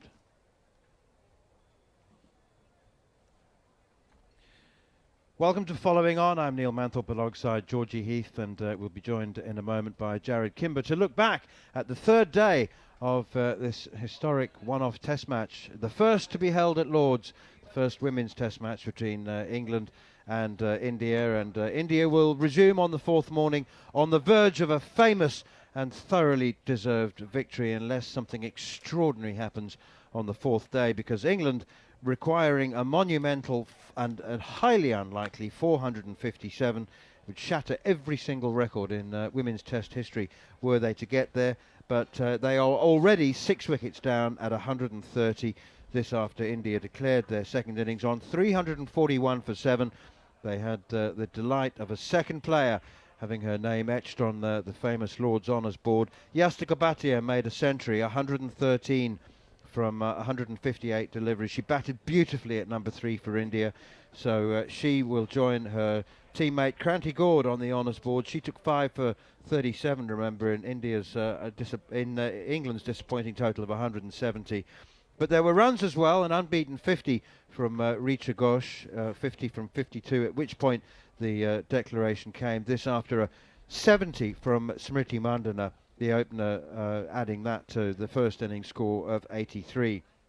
For England, the consolation, and a genuine consolation, of a place on the honours board for a team, one of their members as well, Sophie Ecclestone, the toiling, hard-working, record international wicket taker for England. She took 5 for 118 as India declared their innings on 341 for 7. So Ecclestone thoroughly deserving of a place on the honours board, but just formalities, you would think, Georgie, to conclude on the 4th morning. And India on the verge of a very, very famous victory, and as I said a moment ago, a well-deserved one. Yeah, India have outplayed England in every facet of the game so far. There's glimmers of hope, I suppose, for England. You can talk about Sophie Ecclestone getting her name on the honours board, but she was still forced to bowl a lot of overs, and she still went for a century herself, 118 runs off her bowling as well. Amy Jones, 2 half-centuries for the keeper, but India have just looked a class above England in this test match in pretty much every area so far. And then when England came out to bat, you're thinking, right, okay, how can they dig in here? And then losing Tammy Beaumont very early, golden duck in her final innings in England colours, and then early wickets all tumbling for England. You thought maybe this could have been over by the close of play today, but they've dug in, Amy Jones especially, and alongside Maddie Villiers, who in the end was dismissed. It was quite a surprise dismissal, wasn't it? She just smashed it to Richa Ghosh. And it was about a yard between the two of them, and somehow it's stuck in her hands. So there have been a few glimmers of hope for England, but you would say that it has almost entirely, this whole test match, belonged to India. It was an extraordinary dismissal. Maddie Villiers, a full-blooded extra cover drive, and Richa Ghosh was fielding at silly mid-off. I don't think she even saw the ball. She left her hands in front of her, as you said. I'm going, she was maybe 3 yards away rather than a yard. And it's just landed in her hands. And she was hit hard enough to sting her hands. When she looked down, the hands had clasped around the ball. And well, Jarrod, I'm not going to say that that was a turning point of any sort, but you know when you've been outplayed and things aren't going to go your way, that's the kind of wicket that is going to fall. And that's the way that Maddie Villiers actually, that was her face, right, of someone who was just like, okay, that's the test match then. We understood that. We thought we were in a chance of winning it, and everything's gone against us, and it's happened again. There were about 1 million shots off feet and boots and thigh pads and everything earlier, so they did get away with a couple, England. But yeah, when it comes down to it, they've really struggled with correct techniques. If you go back to Alice Capsey's dismissal, it was a beautiful ball from Sagari, lovely hooping in swinger, but why are you driving that delivery, right? And every time the ball's been on the stumps, I've been nervous for an English batter. It's not a good place to be. It's not a minefield, Manners. But I think England have been poor and India have outplayed them pretty much everywhere. I'll just go back to Georgie from yesterday. The one is the reviews, which India still maintain their ability to come up with some terrible reviews. But in every other way, they've just been better than England. Let's talk a little bit about Yastika Bhatia. It was just I mean, it was very obvious. She made no attempt whatsoever to disguise how emotionally moving it was for her to score 100. She knelt down on the pitch and placed her forehead on the pitch. It looked a little bit like Mikhail Ntini kissing the pitch after his 10th wicket for South Africa against England in a Test match in 2003. But you know, she was just giving thanks to the everything, the gratitude for the sense of occasion. That the Indian players have really risen to it. But you know, never mind the celebration. The way that she got there was particularly impressive. Yeah, and that's the thing. You can talk about the occasion, the grandeur, and everything around it, but she has to score the runs. And so she goes out there. So we've got to give her all of the celebration. She took on the bad balls when needed. She played a solid, impressive Test match innings of someone that you think has played multiple Test matches, and she hasn't. There's the occasion of being at Lord's, yes, but she just went out there. It was mature, it was reasoned, and actually it was just top class cricket and showing exactly what she can do. Think about it as well. She's already been behind the stumps for however many overs of the game too. It's knackering. It's tiring just walking outside in this kind of weather at the moment. It's draining. You can lapse in concentration, and she barely had that at all. And you know what? Kudos to her, because that was such an impressive knock. England, they've got some great bowlers in there. Yes, they've struggled at times, but she saw them off. She just waited for the bad ball, and she played a really nice knock. And then she didn't get nervous, and she didn't throw it away when she had to go to lunch in the 90s. Lauren Bell bowled 1 or 2 really good spells today, and Sophie Nicholson was probably at her best today. It's been a disappointing Test match for her. She still ended up on the honours board, but she hasn't been at her best in this. But she bowled a couple of good periods as well, and she got through all of those. I was very, very impressed. She dropped a catch later on in the night, so it's nice to know that no one's perfect, Manners. The way that India have conducted themselves, both teams, I mean, over the way that, but I'm thinking particularly of the Guard of Honour accorded to Tammy Beaumont, as you said, finishing her international career with the Golden Duck was a good way to get her out, wasn't it? But you know, the irony is that they formed a Guard of Honour to see Tammy Beaumont off, and they could have just kept it there because Heather Knight was walking in to bat. But it wasn't long before they reformed the Guard of Honour to say goodbye to Heather Knight as well, 2 of England greats retiring. And, Georgie and I were talking about it on air, and with Raf Nicholson as well. It takes a bit of organisation and planning that, you know, because Cranty Gord had to run like 70 yards in order to get into the Guard of Honour. I saw Sue Redfern as well suddenly realised she was like not close enough to it, and she had to haul over there as well.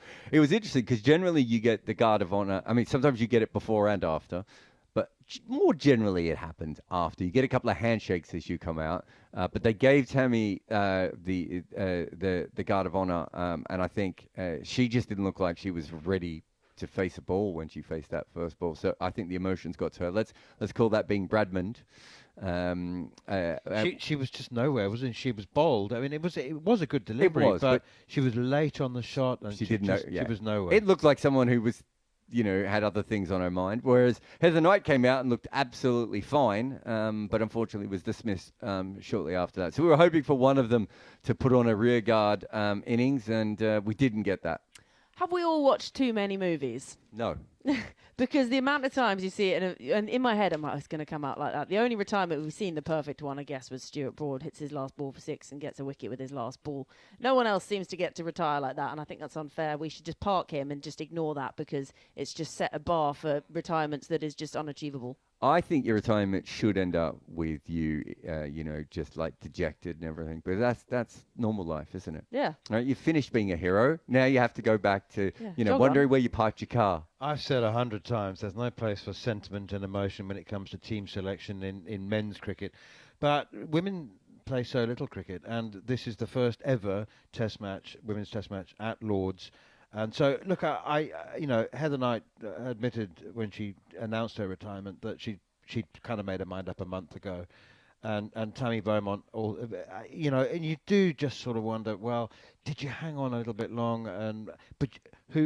If you were Tammy Beaumont and Heather Knight and you were in that situation, would you not also want to play in the first ever Test match at Lord's, even if you weren't 100% there? Do you remember the Ireland's first men's test, where half their batting order retired, I think, after the game, right? And look, you could say to some of those guys like Ed Joyce and Gary Wilson and those sort of guys, you could say, wow, you kept someone else out of the team, but they were like, we built this to get here, and I think Tammy Beaumont and Heather Knight would feel the same way. So I think sometimes you can have some flexibility with it. I think you and I are cold-hearted sometimes, manners, in these sorts of things.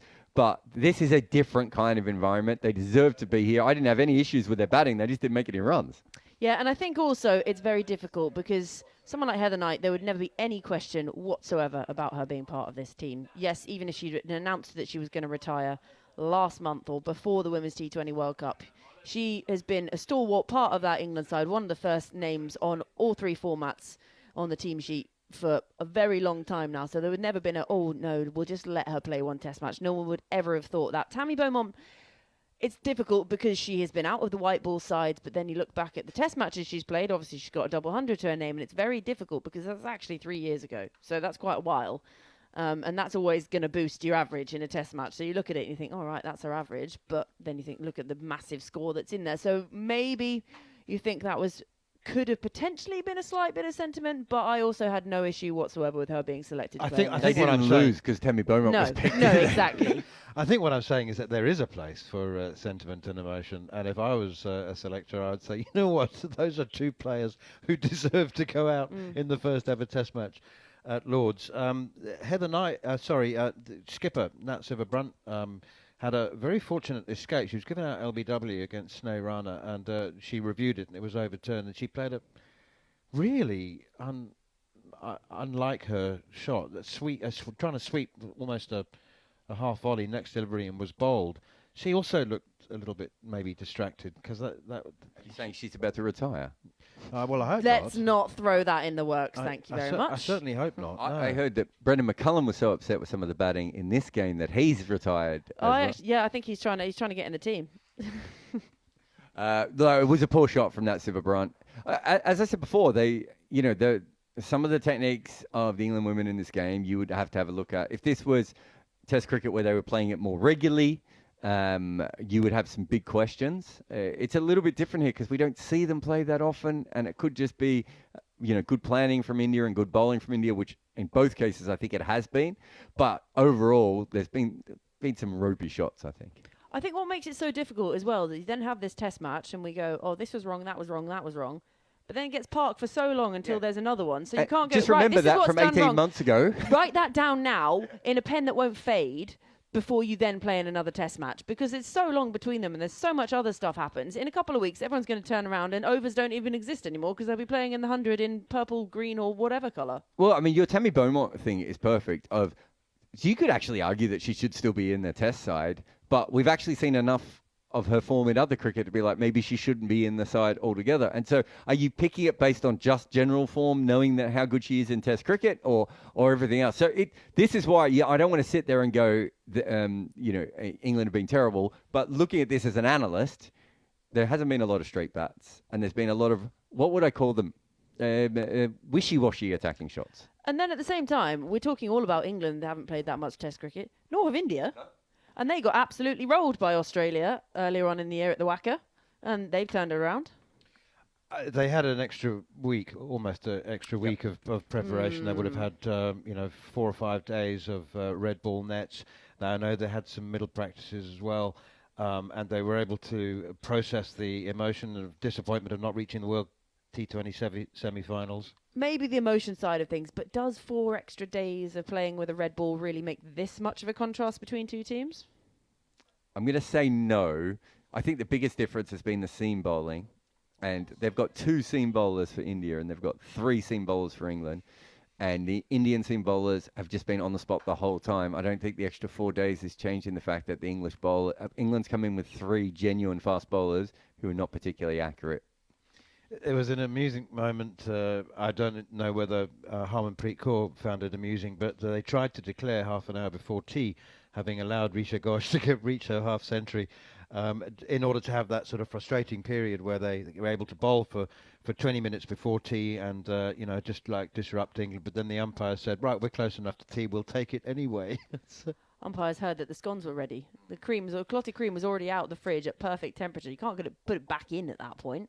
But that would have been frustrating because, as you were saying, Manners, earlier on, having that little awkward 20 minutes to have a bowl and then having to reset themselves again after tea, make it awkward. But actually, it was awkward enough for England, who lost early wickets anyway, so it didn't really make too much of a difference.